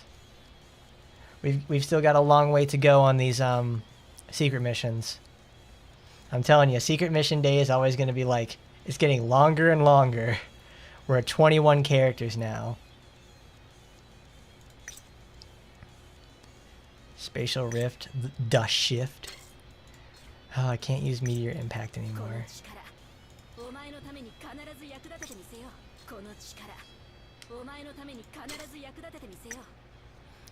Like when you build like Green Rinko, it actually kind of helps to have the 4th slot, because it's you want to keep using your skills as much as possible so you can have like more chances to activate what's it called? So you can activate Violet Slash more often and keep the buff up.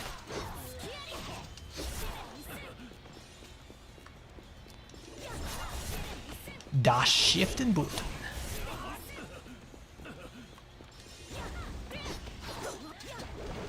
Well, I forgot to ask when he said it the first time. I wonder, what is he recording? Is it like the intimacy scenes for like the for the characters in that game? Or is it like some sort of dialogue thing? I don't know what that is. Probably when he comes back, someone remind me to ask him about that again.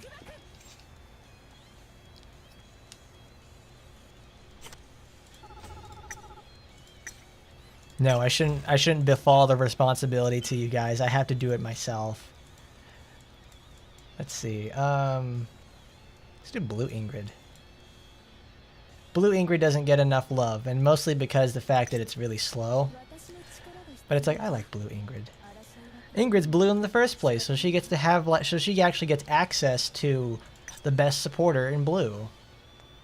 It's just flat damage in an element that only has just raw stats.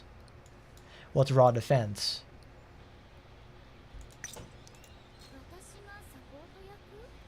Oh no.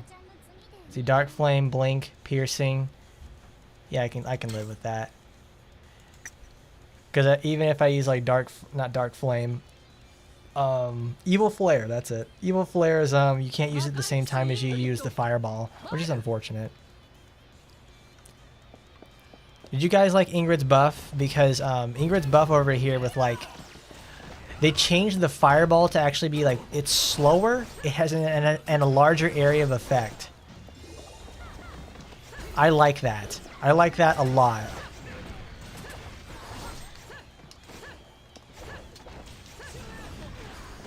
It makes what traditionally was a very situational skill for Ingrid now into something actually really, really good. Like if you're actually fortunate enough to have someone get caught in something like Ingrid's fire lava pool or whatever, if you can break the armor, keep them caught in there, and then you activate Dark Flame, that's just like, oh shit, a lot of damage all at once. Like every time I take that I don't take Blue Ingrid to the boss stage because it's like, it's over before I know it. At least with Green Ingrid, I have to like aim the skills a little. And if I use Evil Flare, it's just like there's no contest.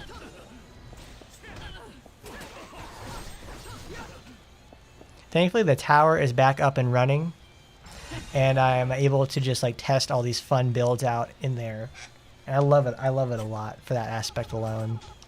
I was able to take like full flex Ingrid in green and then go up against, you know, floor 75. It's still really hard, even with like kitted Ingrid. But I found a way.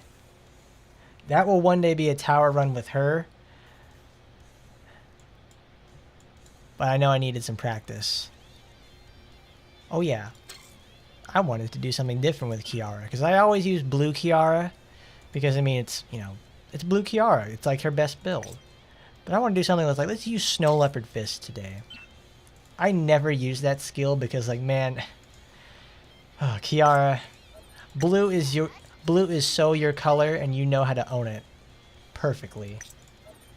She's not human. She's, oh, God forbid, subhuman in some aspects.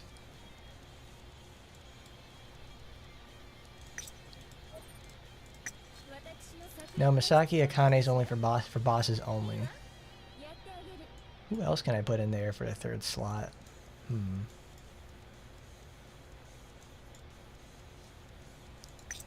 No, not Yuri Hisui. She has a low hit count. Huh. I can just probably put a third pick somewhere, just probably for the call effect. Oh, there we go. Sasawashi Ichika. It's obligatory. Frigid Zone, Snow Leopard Sprint. Oh no. I'll omit Snow. I'll omit Sprint. Oh, it'll probably help when I do tower practice with Kiara that she actually has maximum defense and HP. But Kiara is one of those characters where it's like, the exchange facility kept giving me Kiara parts. So it's like I have a 5/5 weapon for her now. I'm glad I don't have to spend anything for her, but I would like to have that for, you know, Tokiko. I never get anything for Tokiko. I think I put like 150 rolls into like the Tokiko banner when she released, and I never got a UR weapon for her.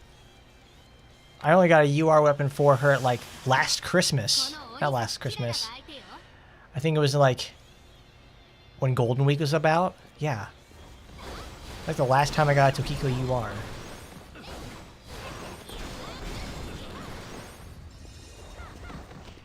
Well, you don't know what there, Tammo. You don't know Ingrid's that good or not? It's obligatory.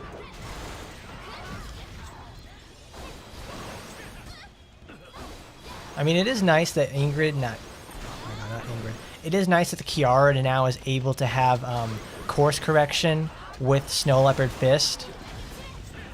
But I kind of wish she would just move a little forward instead of standing still.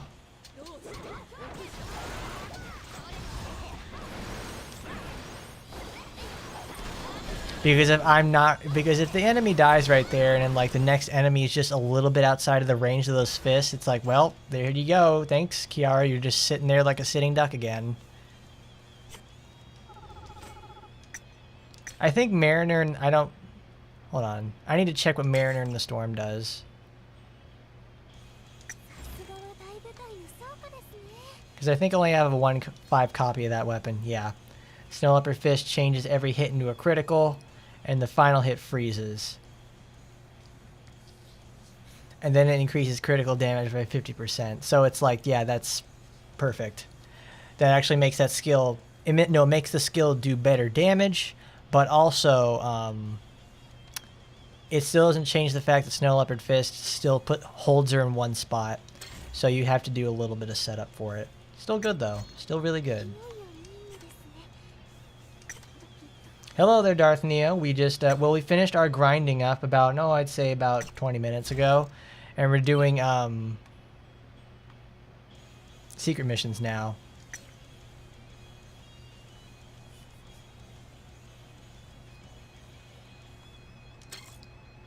But how you been there, Darth Neo? Been alright? Do anything cool lately this week?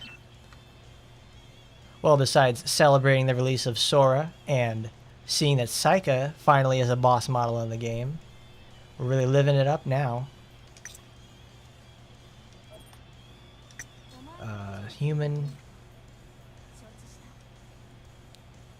I'm already a demon, Kaz. It's obligatory. Melee. Oh, where's her? Here she is. I don't want that one. I want Nagi Kotone, and I want Crit Cat. Because let's keep Laura main, because Laura main is really good. And Shadow Cleave.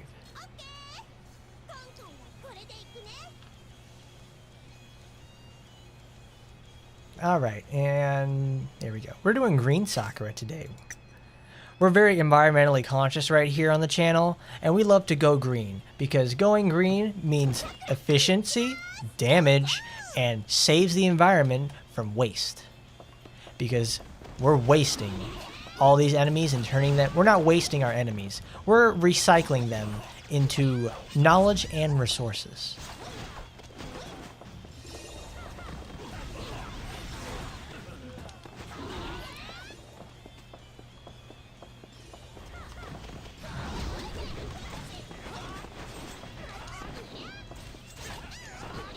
Huh, something I've never practiced on in the tower though is with Sakura. I think like one of the fastest runs in the world uses Sakura though, but it's like I don't have Sakura leveled up at that point to be like that strong.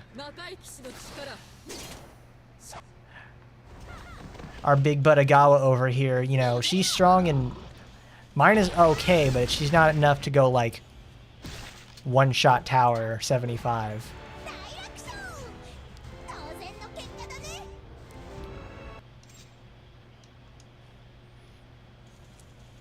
God, they did not have to give Sakura an ass that fat, but here we are. She do be totally caked up and ready to go for all night long. Jesus Christ, Sakura. I gotta not play as her as little as possible when she's got that costume on because she's way too hot. Sakura's way too hot. Ooh, yeah. Oh, I got it. Let's use... This is a very small map. Perfect.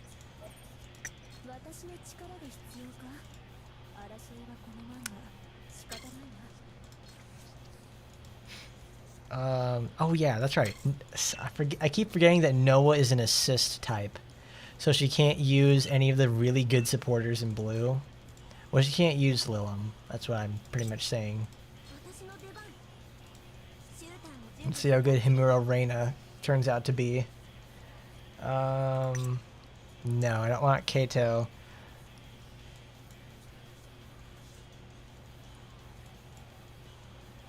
Oh yeah, that's right. Noah's supporter is also another case of like, where is she?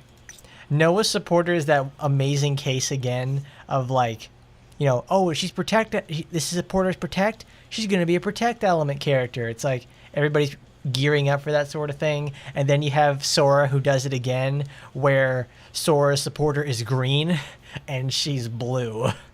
Oh, you love to see it. Sakura's way too fucking sexy, man. She's like, I don't like Sakura's regular Taimanin costume, but all the like a lot of the costumes that Sakura gets is they're really good. But you know who gets better costumes than like 90% of the cast is Asuka. Asuka gets like really, really good costumes. Like, oh my god, they're amazing. She gets like such fun designs, and they're all like really beautiful looking too. It's like so the dev team really enjoys themselves Miss Hot Robot. I cannot fault them there. It's like, yes, you guys have wonderful taste. Wonderful.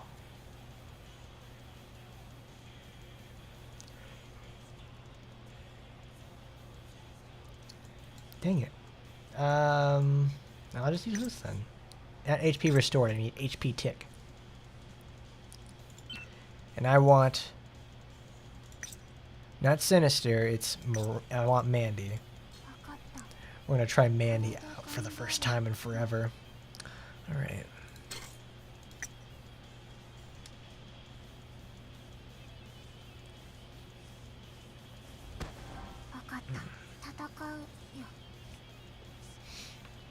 Rin's got some amazing costumes too.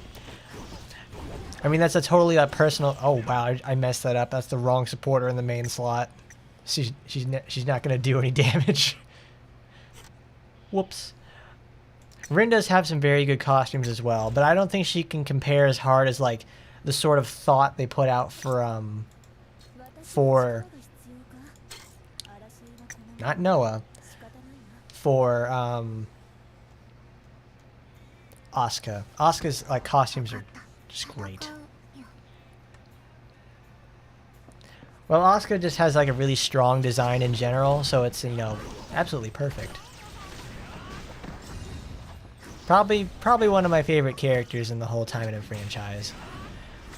I'm sure, I think I've detailed before to you guys about how I constantly, well, not constantly, I search very often to find like if there are any like Dakimakuras for the official Dakimakura for Asuka for sale somewhere, because I have been looking for that.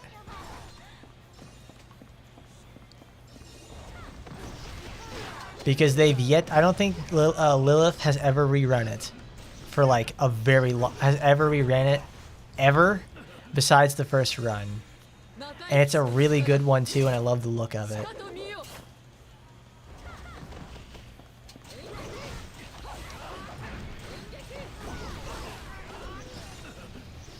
Marauding Mandy's still not very good. It has a higher hit count and obviously has more range, but it's like, man, Juliet's Sneer and Harpy's Dream Shade are just like, they're so much faster and they're just way better in general.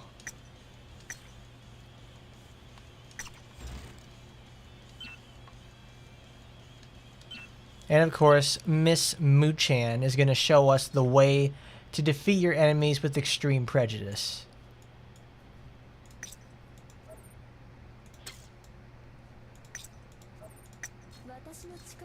There we go. We can just use classic blue with her.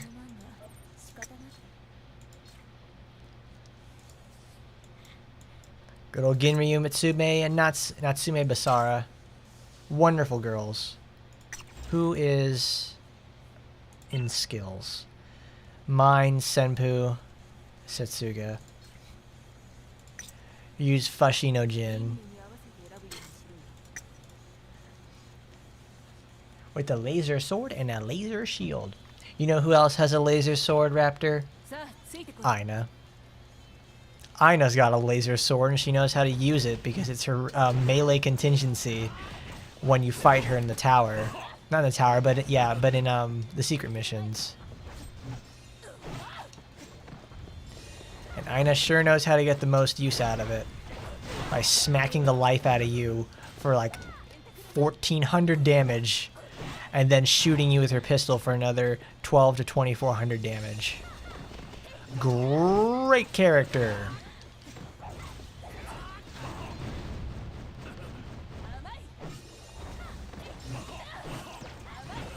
I've thought about doing like a day where we just spend using like unconventional Murasaki builds in the tower, because if I just like do a traditionalist run of Murasaki in the tower, it's like really easy.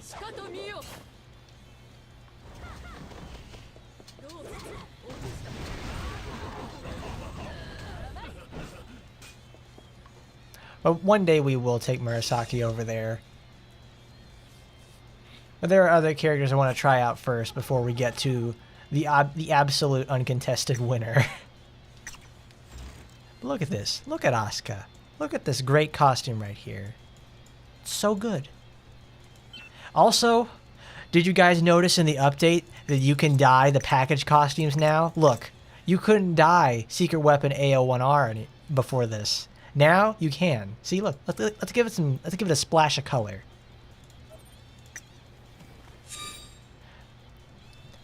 Horrendous. Ooh, light lavender purple. I like it.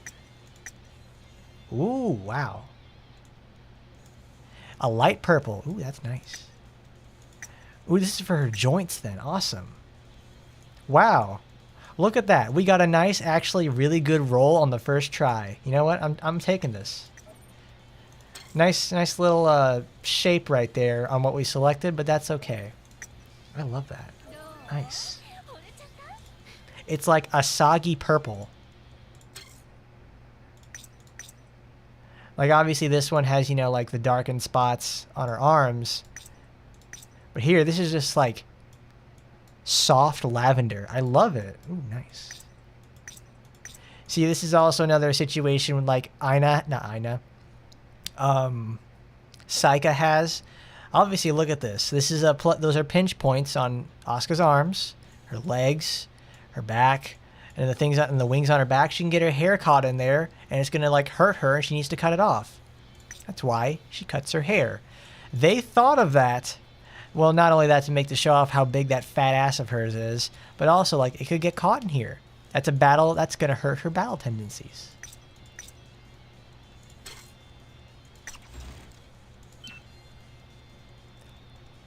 You are just so good, Asuka. You are just so good.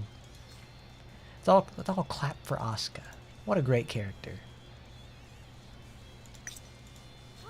They didn't have to make her that good, but here we are. Here we are living in that reality. I don't want Mach Punch, I want Rending Storm.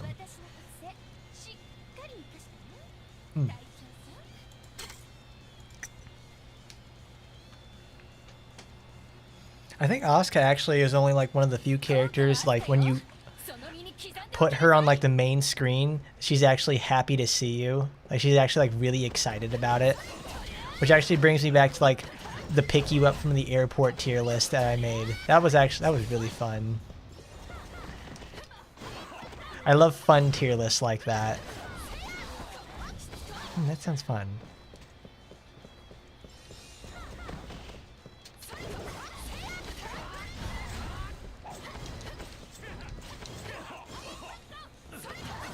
Well, what do you gotta say there, Blabberpuss? What do you gotta say about Asuka's limited costume? Does it look dumb? Does it look like it doesn't really fit in with her design motifs or something? Also, dang it, I hope you guys can see this, but every time Asuka dashes, the wings on her back light up. That's great. I think Murasaki's does that as well when you use the Cosmos costume.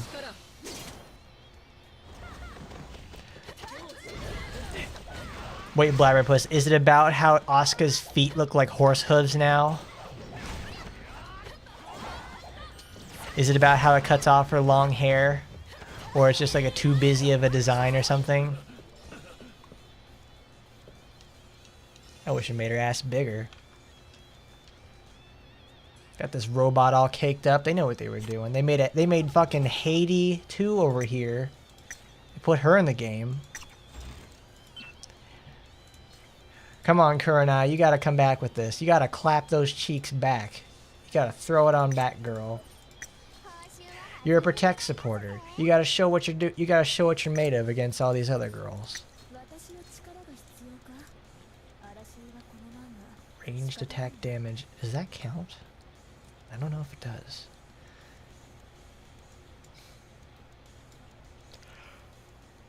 No, he doesn't have suction. Come on, we're not fighting machines. This isn't Tempest Day.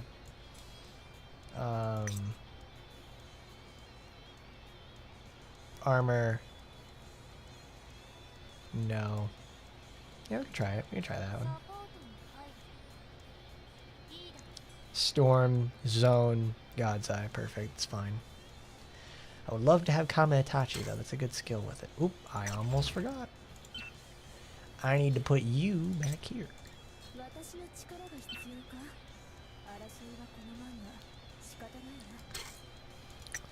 Yeah, it's not bad. Just I think it's a little busy. Yeah, I understand that. Like, the top half of Asuka's body is like this really elegant and like angel design, and then you have like the machine motif at the bottom, where it's just like all joints, all mechanical plate cladding.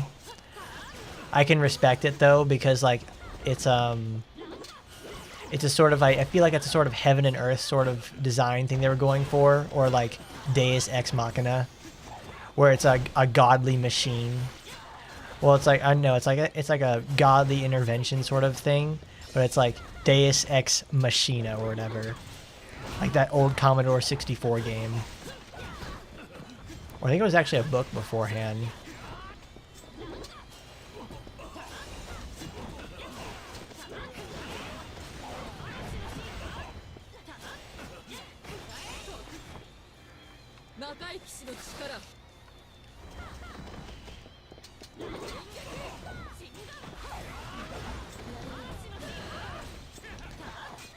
I do enjoy it when a game allows me to have like really cool looking is like a nice angel costume and also a nice full-on machine costume. Personally, I would really like one day for Asuka to have, like, you know, Asuka gets a Halloween costume and she just turns into the Terminator. I would love that. Terminator Asuka would make my day.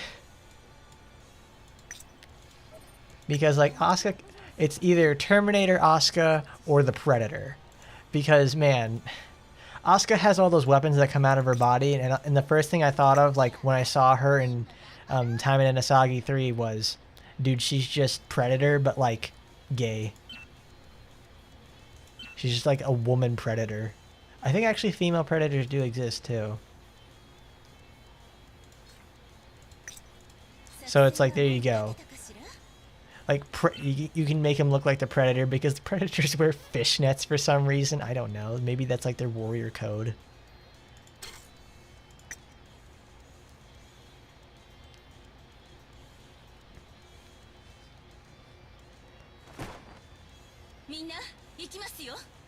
And it makes it look a little flat in the rear. I suppose it's not the costume's fault, though. It's like, yeah, that's on them for designing Asuka to be kind of flat in that sort of aspect. Also because, like, the way that they have her skin textured is, like, really, really, it's a really flat color. So it doesn't, it blends together, so you don't actually get a lot of depth on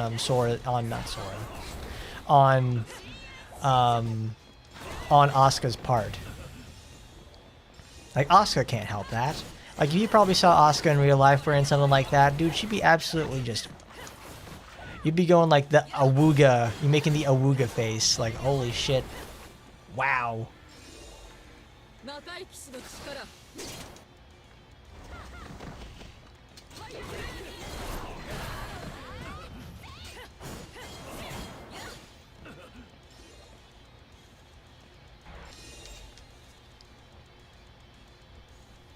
I mean, it's also not as bad as someone like Kiara, where they actually gave her on purpose a flatter ass.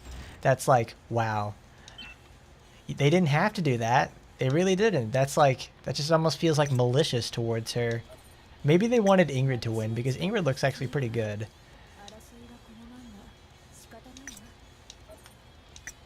But you haven't seen the Sora review yet.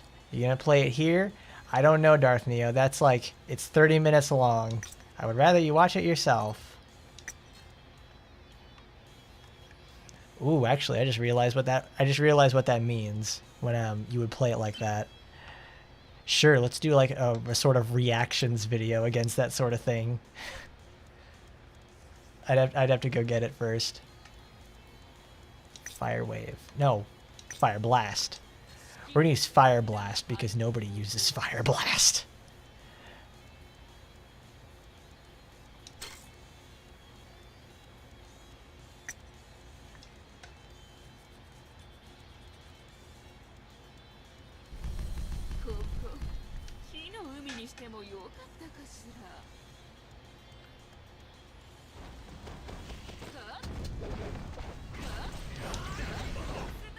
Like, that's not a thing against you there, Darth Neo. That's like, I want to drive traffic to it, you know?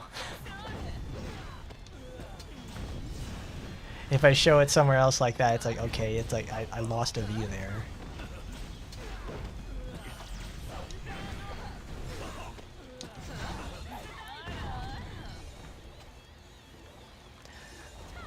Also, the best thing about that is, like, when people, you know, comment in the video about that sort of stuff, I can actually give like a really good I can give a really constructed, nice answer instead of me having to like fumble around with the game and this at the same time.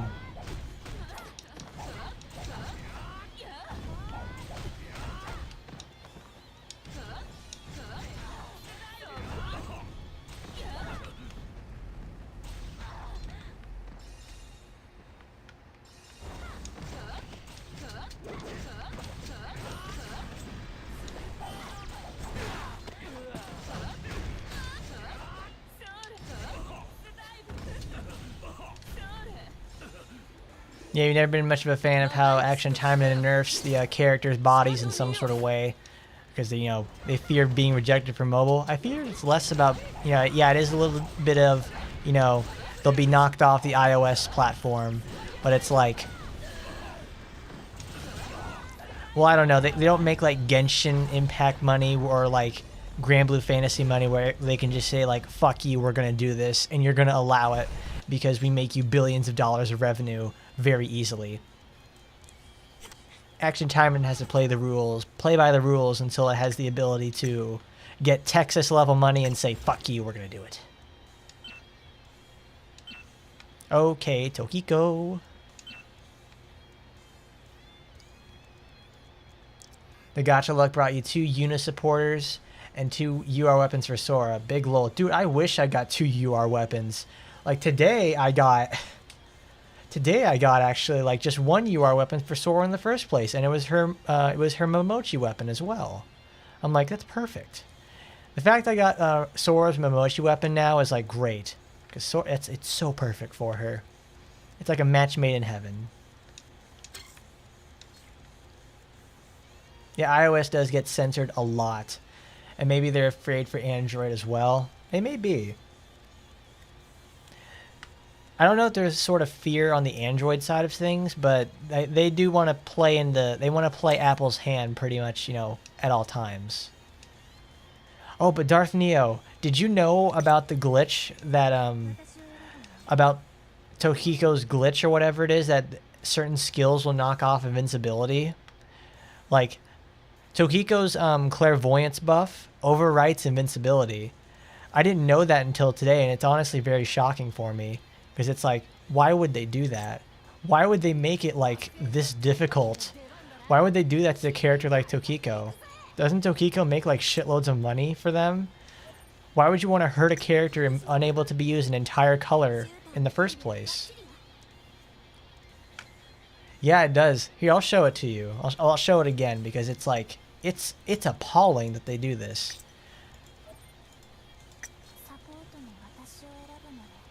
Alright, we have Clairvoyance and Stone Piercer. They activate Clairvoyance. It's specifically like, well, I've just found it's like, it's the Clairvoyance buff.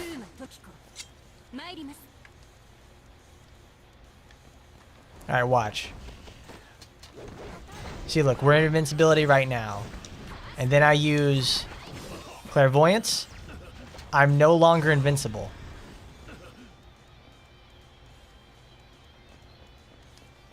Wait a minute. Did you get the beach background when I finished the bonus event? No, Queen's Blade. The beach background was from last year's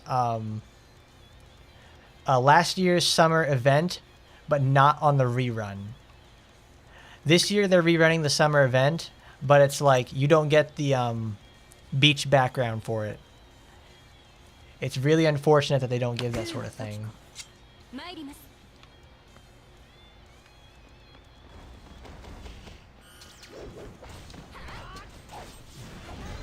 But yeah, here we go. We'll try it again. There we go. See, look. I had invincibility, and I no longer have invincibility. Just like that. Tokiko's buff just flat out overwrites it. You can't do it. You cannot use invincibility as Tokiko in her blue build. So you gotta be a better player. Where are you, Kuramochi? I can't find her. Oh, there she is. You know, I didn't know her name was Kuramochi Kato until I saw it was spelled Kuramochi instead of Kuramachi. I've been saying that for almost 3 years is Kuramachi Kato. But it's Kuramochi, apparently. Alright. What was one thing Grimoire could do to dramatically improve the game, and what would I say it is? Well, the most immediate thing I can think of is the loadout system. You have loadouts that that you can easily swap between characters, and you can just like do sort of setups like this. Like this is my debuff Tokiko build. If I wanted to use another color system, I would have to switch manually switch every single supporter every single time. I don't like doing that. It's the most annoying feature of it, but it's like thankfully when I get to talk to you guys, it takes out like the it takes out the little bit of monotony for it, but it's like, it's so much. It's super annoying. When you start having more characters like I do, like switching builds between each one of them, it's like, oh, it's a nightmare. They could also add universal unequip. Unequip, like I could click on like, you know, Kuramachi Kato, and if I want to equip it onto another supporter, I can just hit like unequip from the inventory page. I don't have to go to Tokiko, go to her weapon slot, hit unequip, and then go back to the inventory and then do a whole bunch of jumping through hoops. Magatamas are also the worst about that too. There's like loadouts, just loadouts. That would be like my #1 pick for things and that sort of stuff. I don't know why they don't have loadouts. It's like, it's such a simple concept.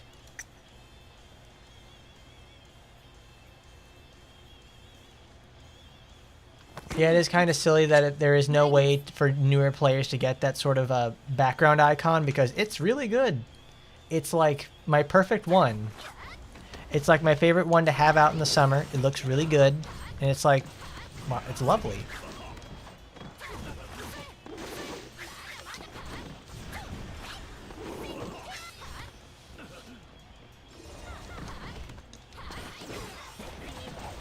Well, it's not even a sort of like difficult for me to switch to between supporters. It's like, even when you have just 2 Taimanins, do you really appreciate having to, okay, say I have Emily and Rinko. Now, I have Asagi and Rinko. Okay, I want to use a green supporter. I want to use, they both use green builds at some point. Okay, so What does that mean? Oh, that was nice. 1,000,000 damage. It's like, okay, both of them want to use Kaoru. Okay, I have to unequip it from Asagi, then put it back on Rinko. What if Asagi wants to use that character? Then I have to do it, unequip it again, then equip it over there. It's a real long, drawn-out back and forth, and it's super bad. Like, that's something that can be, like, every stage of the game can appreciate something like that. Swapping Magatamas, easier. Swapping between weapons, loadouts, supporter setups, it's like, why make it harder?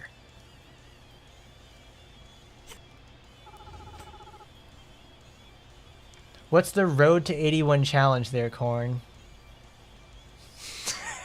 What's the road to 81 challenge there, Jermaine?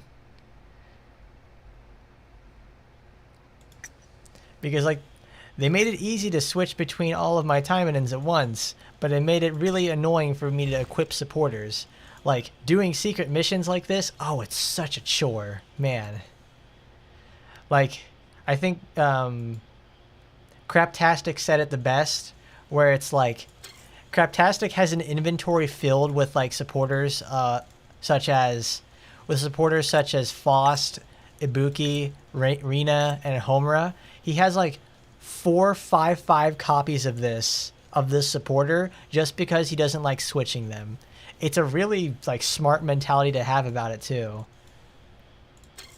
But it's like, God, it sucks so much sometimes. Like, oh man, this supporter is currently equipped to Asuka. Do you want to set this to Shizuru? Yeah, I do. I do want to set it to Shizuru. I wish this could just bypass that sort of thing and give me the ability to just equip it directly. Like, man. But sure, I guess, Jermaine, you can try that. Whatever the road to 81 challenge is. Is it like, just use wood weapons only to level 81? Because it's, that frankly sounds like a fun idea. Astaroth's one of the strongest characters in the game with her basic attack string being, you know, super fast, high motion. Great. No problem. But now you're telling me about a challenge I've yet to have heard about? It's like, oh man. Now I'm about to do it. I love challenges. I love weird bullshit challenges in this game because it's fun. It's stuff like never touching the ground burial in like Devil May Cry 4. It's like, oh yeah, let's do that. It's great.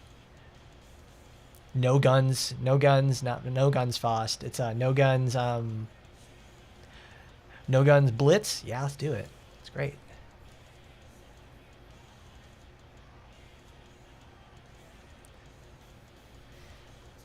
I can't remember what I was gonna do.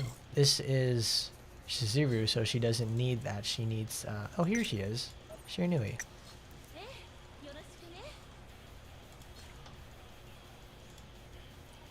And Lydia Beretta. Yeah, I get a Lydia Beretta outside of her banner, but it's like, when you try to roll again in her banner, yeah, that's not happening. Previously, you had her at level 77, you're going to push her to 81, but you didn't have the cash to do it. So this time you're going all in as Astaroth, your only favorite. Well, I'd say then go for it. It's worth it. You like Astaroth that much? It's worth it. I love me some Shizuru. I love me and my Astaroth. I love my Micah. Rin's pretty cool. Sora's awesome. Fucking Asagi, of course. Ingrid. Asuka. I like a lot of these girls. They're just all so good. They're all great ladies.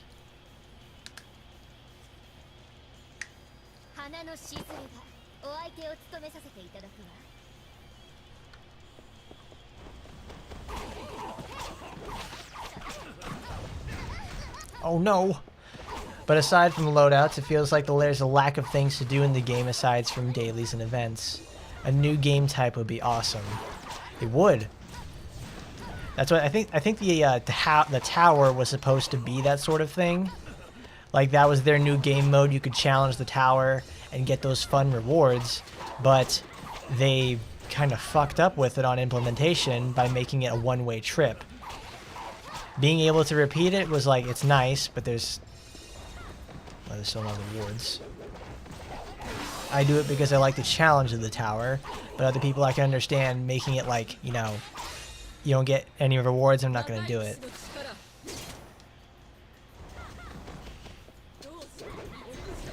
Oh crap. Come here, Ingrid. Nice.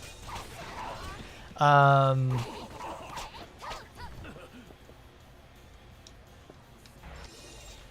would say if they don't want to make something new, they could modify the tower to make it replayable, but have it a seasonal tower. Make it like have odd stipulations, or like a season pass tower. Like, oh, you can complete the tower, but you do like, oh, complete the tower with Sue using only blue supporters or something. It's like, or defeat X amount of enemies in the tower as like Sue or Noah or whatever. Something like that. Survival mode would be cool. I don't know if this game could handle co-op. It could be possible.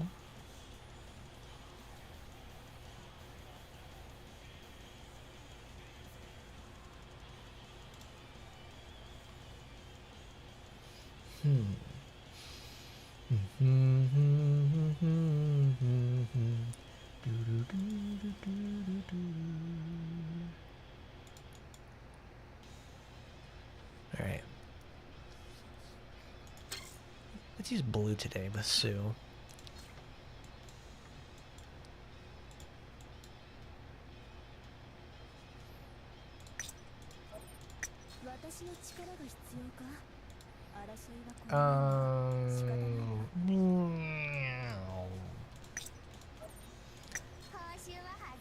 Yep, there you go. Survival mode in some sort of aspect. More training. It's like, I don't know if a more training sort of thing. It's like survival mode. It's like, I don't know what they sort of could get out of a survival mode. It's like maybe a sort of, if they were going to make a gameplay, like, survival mode, yeah, here we go. I thought of it now. Survival mode, but they have co-op features inside it, so it's like a horde mode. So it's like, you know, you play as other Taimanins and you have to work together to defeat like increasingly difficult bosses.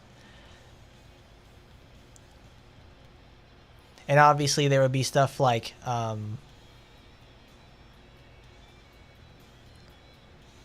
in order to make something like a survival mission like much more balanced, I guess, and then play more into having you work as a team, you would have people like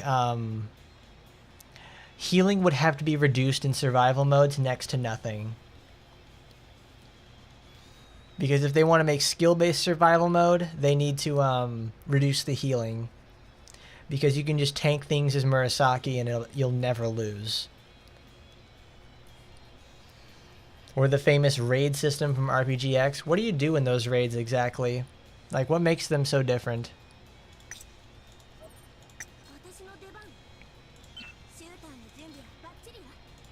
Ryu Hashin.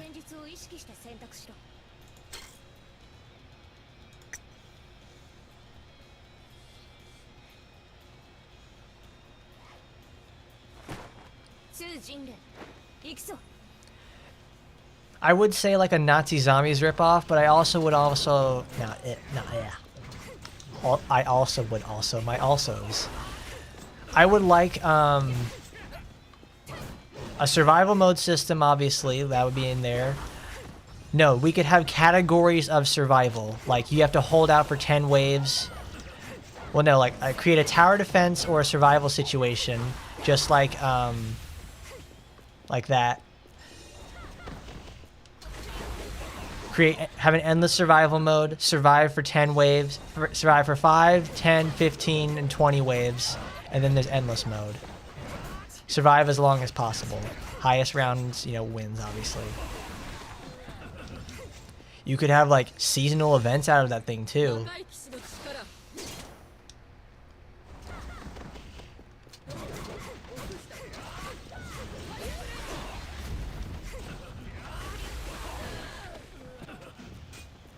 because a treadmill, like a survival content, is like really good for treadmills, especially giving like a hard and fast goal such as tower defense and like living forever. Because as you guys have seen before, people love tower defense and Nazi zombies.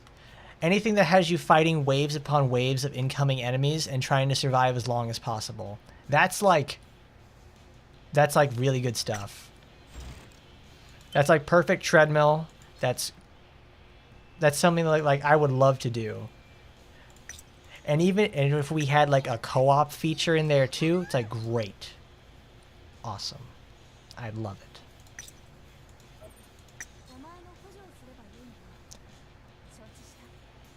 Fruit Ninja with Sakura. I would like, yeah, new minigame based besides Asagi's motorcycle and the shooting gallery. It's I would think they would have like Sakura's Fruit Ninja or like Sakura's memory game or something. Well, I say Sakura's memory game because I think she's like fucking dumb as shit.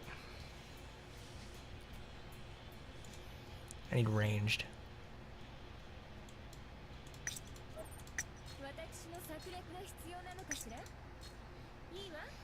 Yeah, Fruit Ninja Rinko. I wouldn't mind that. No, actually, I probably end up wood minding that because it's Fruit Ninja, which is designed to be played with a slashing mechanism for mobile phone screens. But then when you play it on controller, it's not going to work because the cursor moves too slowly. You're going to fail it like every time.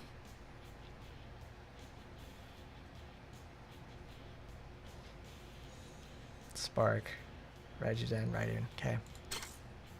Yeah. Instead of from Honkai Impact, we go Arc Knights, but that does sound intriguing. I mean, if Action Taimanin is going to copy something, copy a fun game mode like a tower defense. I would love that. Because I don't know about you guys, but I love tower defense games. I've been playing Bloons for years. Really great game. I love Bloons Tower Defense. That's a very fun sort of series, and that is tower defense, pure and simple. Like you're given, you know, strict health. You have to win within the limits they give you. It's like, I love it. It's challenging. You can hit a groove and it feels good, and then when you're like, you know, when you're down. When your chips are down, you need to like do like an eco round or something, and you need to like sell off some properties. It's like, oh yeah, there we go. You get your noggin jogging for sure.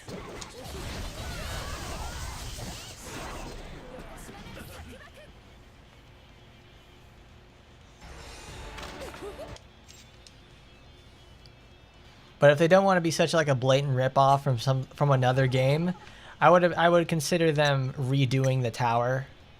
Like, don't just make it like a one-way trip. Make it repeatable in some fashion.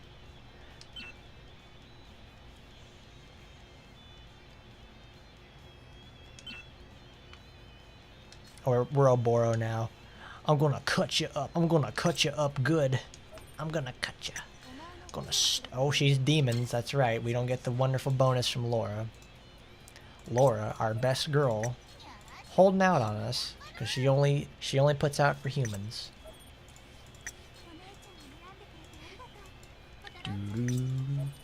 Cursed treasure. I don't know. I never played anything like that when I was playing Flash games.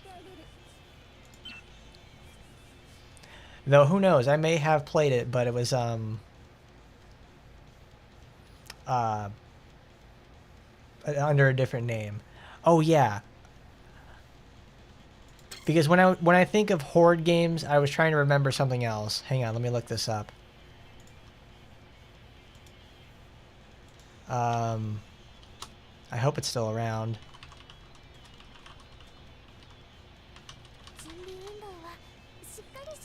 That's it. It's called Bloodfield.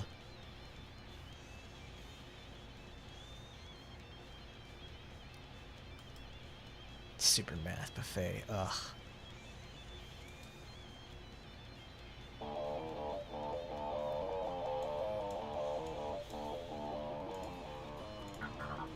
There you go. It's called Bloodfield: The Meat City. It's a really, really cool game. I love that. Yeah, I'll close that. It's loud. But Bloodfield is a last stand game. That's what I was trying to remember. Because it's a last stand wave survival game. Like, you just sit there, like, you know, you have 50 sort of levels, and you have enemies come in waves, and it's a last stand sort of thing. It's a really, really cool game.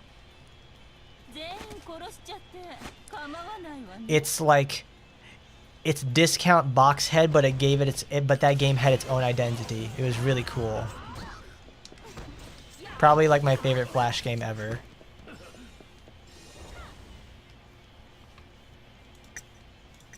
Oops, I didn't put on the right weapon on that.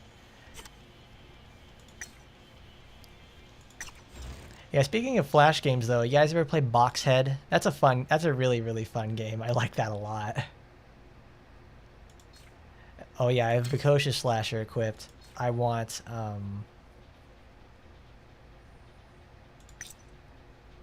Wicked Sick.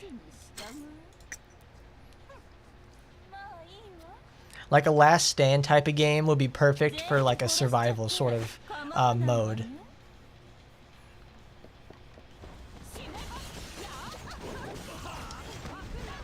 But this game is way too loose on its mechanics for you to reduce the healing. Because I've been thinking about that when I said, if you wanted to make survival mode, you need to reduce the healing.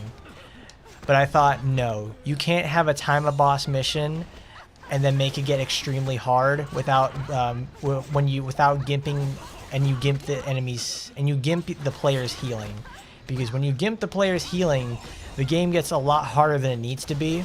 And if you can't out DPS them with just like pure power, you're gonna lose against a 2-on-1 situation. It's why you can like learn Yukikaze on floor 71, but you don't learn floor 75. You learn how to cheese it. It's way too dangerous.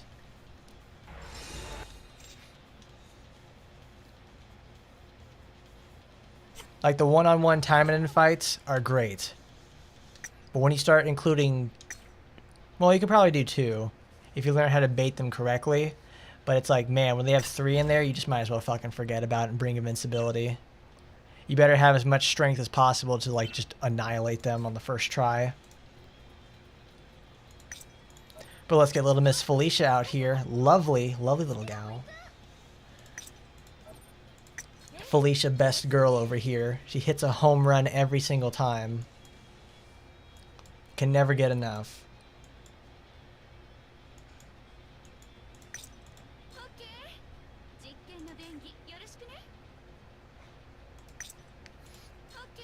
Like, I absolutely adore people who make these builds where they just like increase all of her damage with they increase all of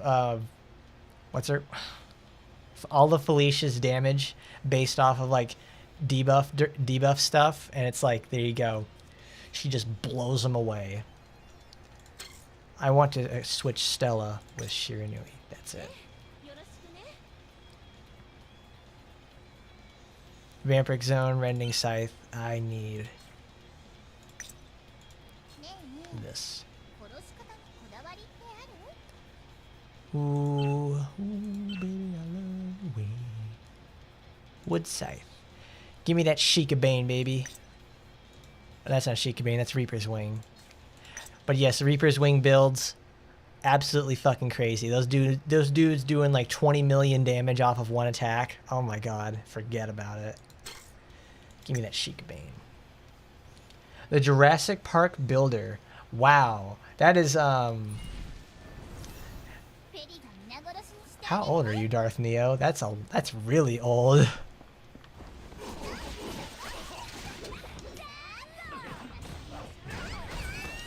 Oh, damn it, she got knocked out of it.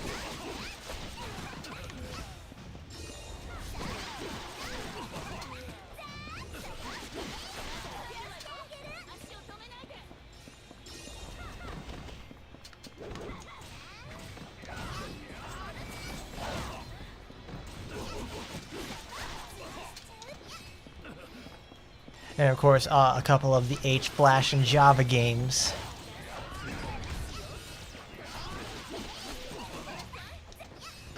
What was that company called? Does anybody remember Macromedia Shockwave? Dude, every time I saw that I had to download Shockwave, I hated that shit. I'm like, every time I saw that, I'm like, oh god, don't tell me you're just gonna screw me on this. It's like, no, I have to download Shockwave to play these games, and then like my mom's gonna get mad because she's like, why does Shockwave need to activate? Isaac, is this a virus? John, is this a virus? Caleb, is this a virus? It's like, god damn. Learn my name for the first thing. Is this a fucking virus? That's always one of my least favorite things is, you know, it's like, is this a virus? It's like you install a game on the family computer and it has to update and they're all like, is this a virus? What is this supposed to do? Shouldn't you be doing your homework? It's like, oh no, stop. Stop. So I was so excited when I finally got my own computer. And the thing is, the family computer always had like many more viruses than like any of my own computers because I knew what the fuck I was doing. That's living it right there with a tech support. Oh, who's gonna be our third? No, Micah can't inflict burns. Machines. Terminator, the Rise of the Machines? Oh, I'll just put you on there, Narita. You're good enough. Oh, you're not that old. It's like, I'm not that old. You're old. Don't say that, Corn. It's so bad. Where's Ruthless? There it is. I want Mato Flame. There's Death. Pile Flare. Pile Flare on. Carpet.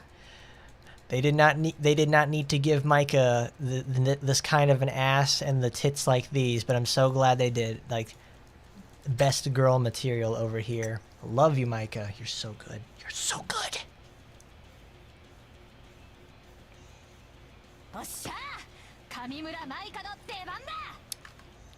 I'm sad I missed Postal Brain Damaged yesterday. I wanted to play that so badly, but I wanted to get my projects done.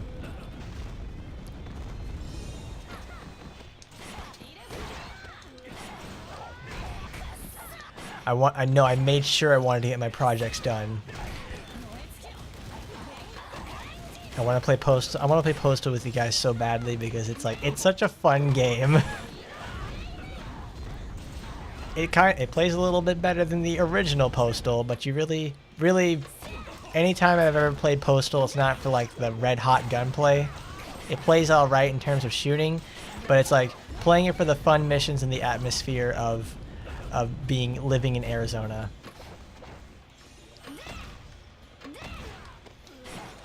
But you remember when you were little, you fell for one of those free Minecraft scams and it bricked your dad's computer? Yeah, luckily your dad knows his way around a computer and he's able to fix it. Yeah, he didn't let you touch it for a month after that. It's like, yeah, I'm pretty sure your dad was in the right there for not letting you touch that shit for a month because you bricked the computer. Wow. That is completely understandable on his end. It's like, little Jew gal, don't you do that. You've done ruined our computer with your Minecraft scam. Now I have to find a way to fix this. But Dad, I was just trying to play Minecraft. I could have gotten you Minecraft. It's going to cost less than getting you actual Minecraft would have cost less than having to fix this piece of shit.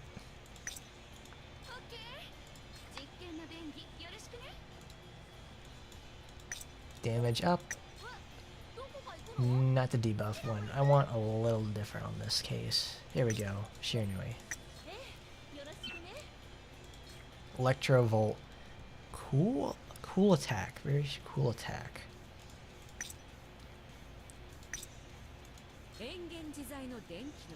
Denki. I have run out of AP. Wow.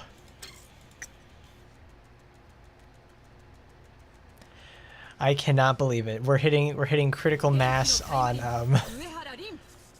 AP usage for secret missions, where I can run out in the middle of it. Oh my goodness.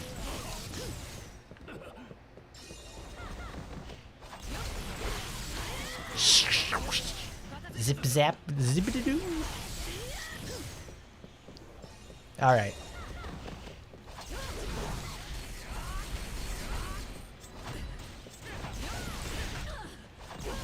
I don't know if I really ever want to do a review of Rin, because frankly Rin is just like way too good, and I can barely find any sort of flaws with Rin. Like, she's pretty much designed to be perfect for the most part. And I kind of feel like not Astaroth, but and Rose will be in the same fashion. But it's like, man, Rin is way too good. Like, it'll be like the shortest review I ever made. It'll be like Felicia. At least with Felicia, she has some nuance that I have to learn with her. With Rin, I don't have to learn anything. I just keep pressing the attack button and she'll win. So it's like, I gotta think. I want a character that makes me think, god damn it.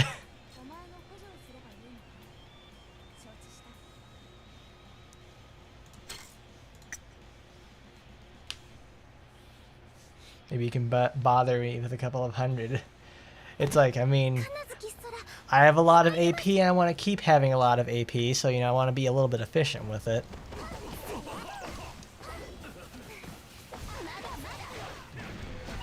What's that thing? When you get rich, you don't want to go back to being poor, you know?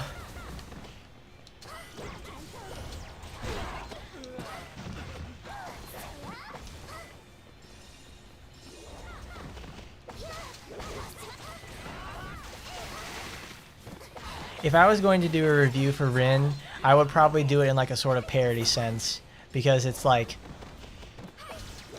Rin is probably one of the few times I'd say a character is actually flawless, because Rin has crowd control, Rin has slows, she has a way to speed herself up, she has a way to heal herself, she has a very high reaching and high power basic attack, high base damage.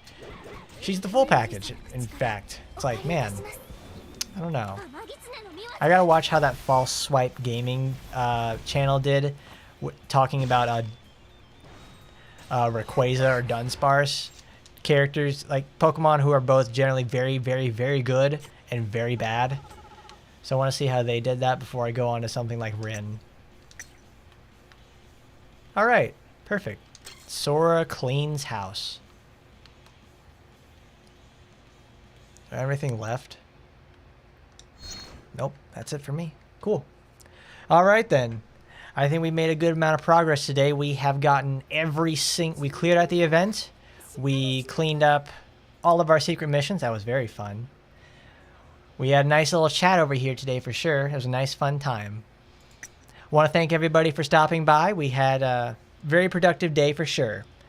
So, tomorrow we have, I need to check. Tomorrow we have Senran Kagura Shinobi Versus. If you like Senran Kagura, you can come on over here and we'll be able to talk about Senrans and play through the rest of the Hanzo Academy story. That'll be a fun one for sure. So, if you guys want to do that, come on out tomorrow. If you like what you saw today, make sure you like, comment, rate, favorite, subscribe, do all that cool shit. Follow me on Twitch. Help me get to affiliate, all that sort of thing. I want to thank everybody once again for coming on by. Say bye, ladies. Bye-bye, everybody. That was a great time. And as always, I'll see you next time. Goodbye, everybody.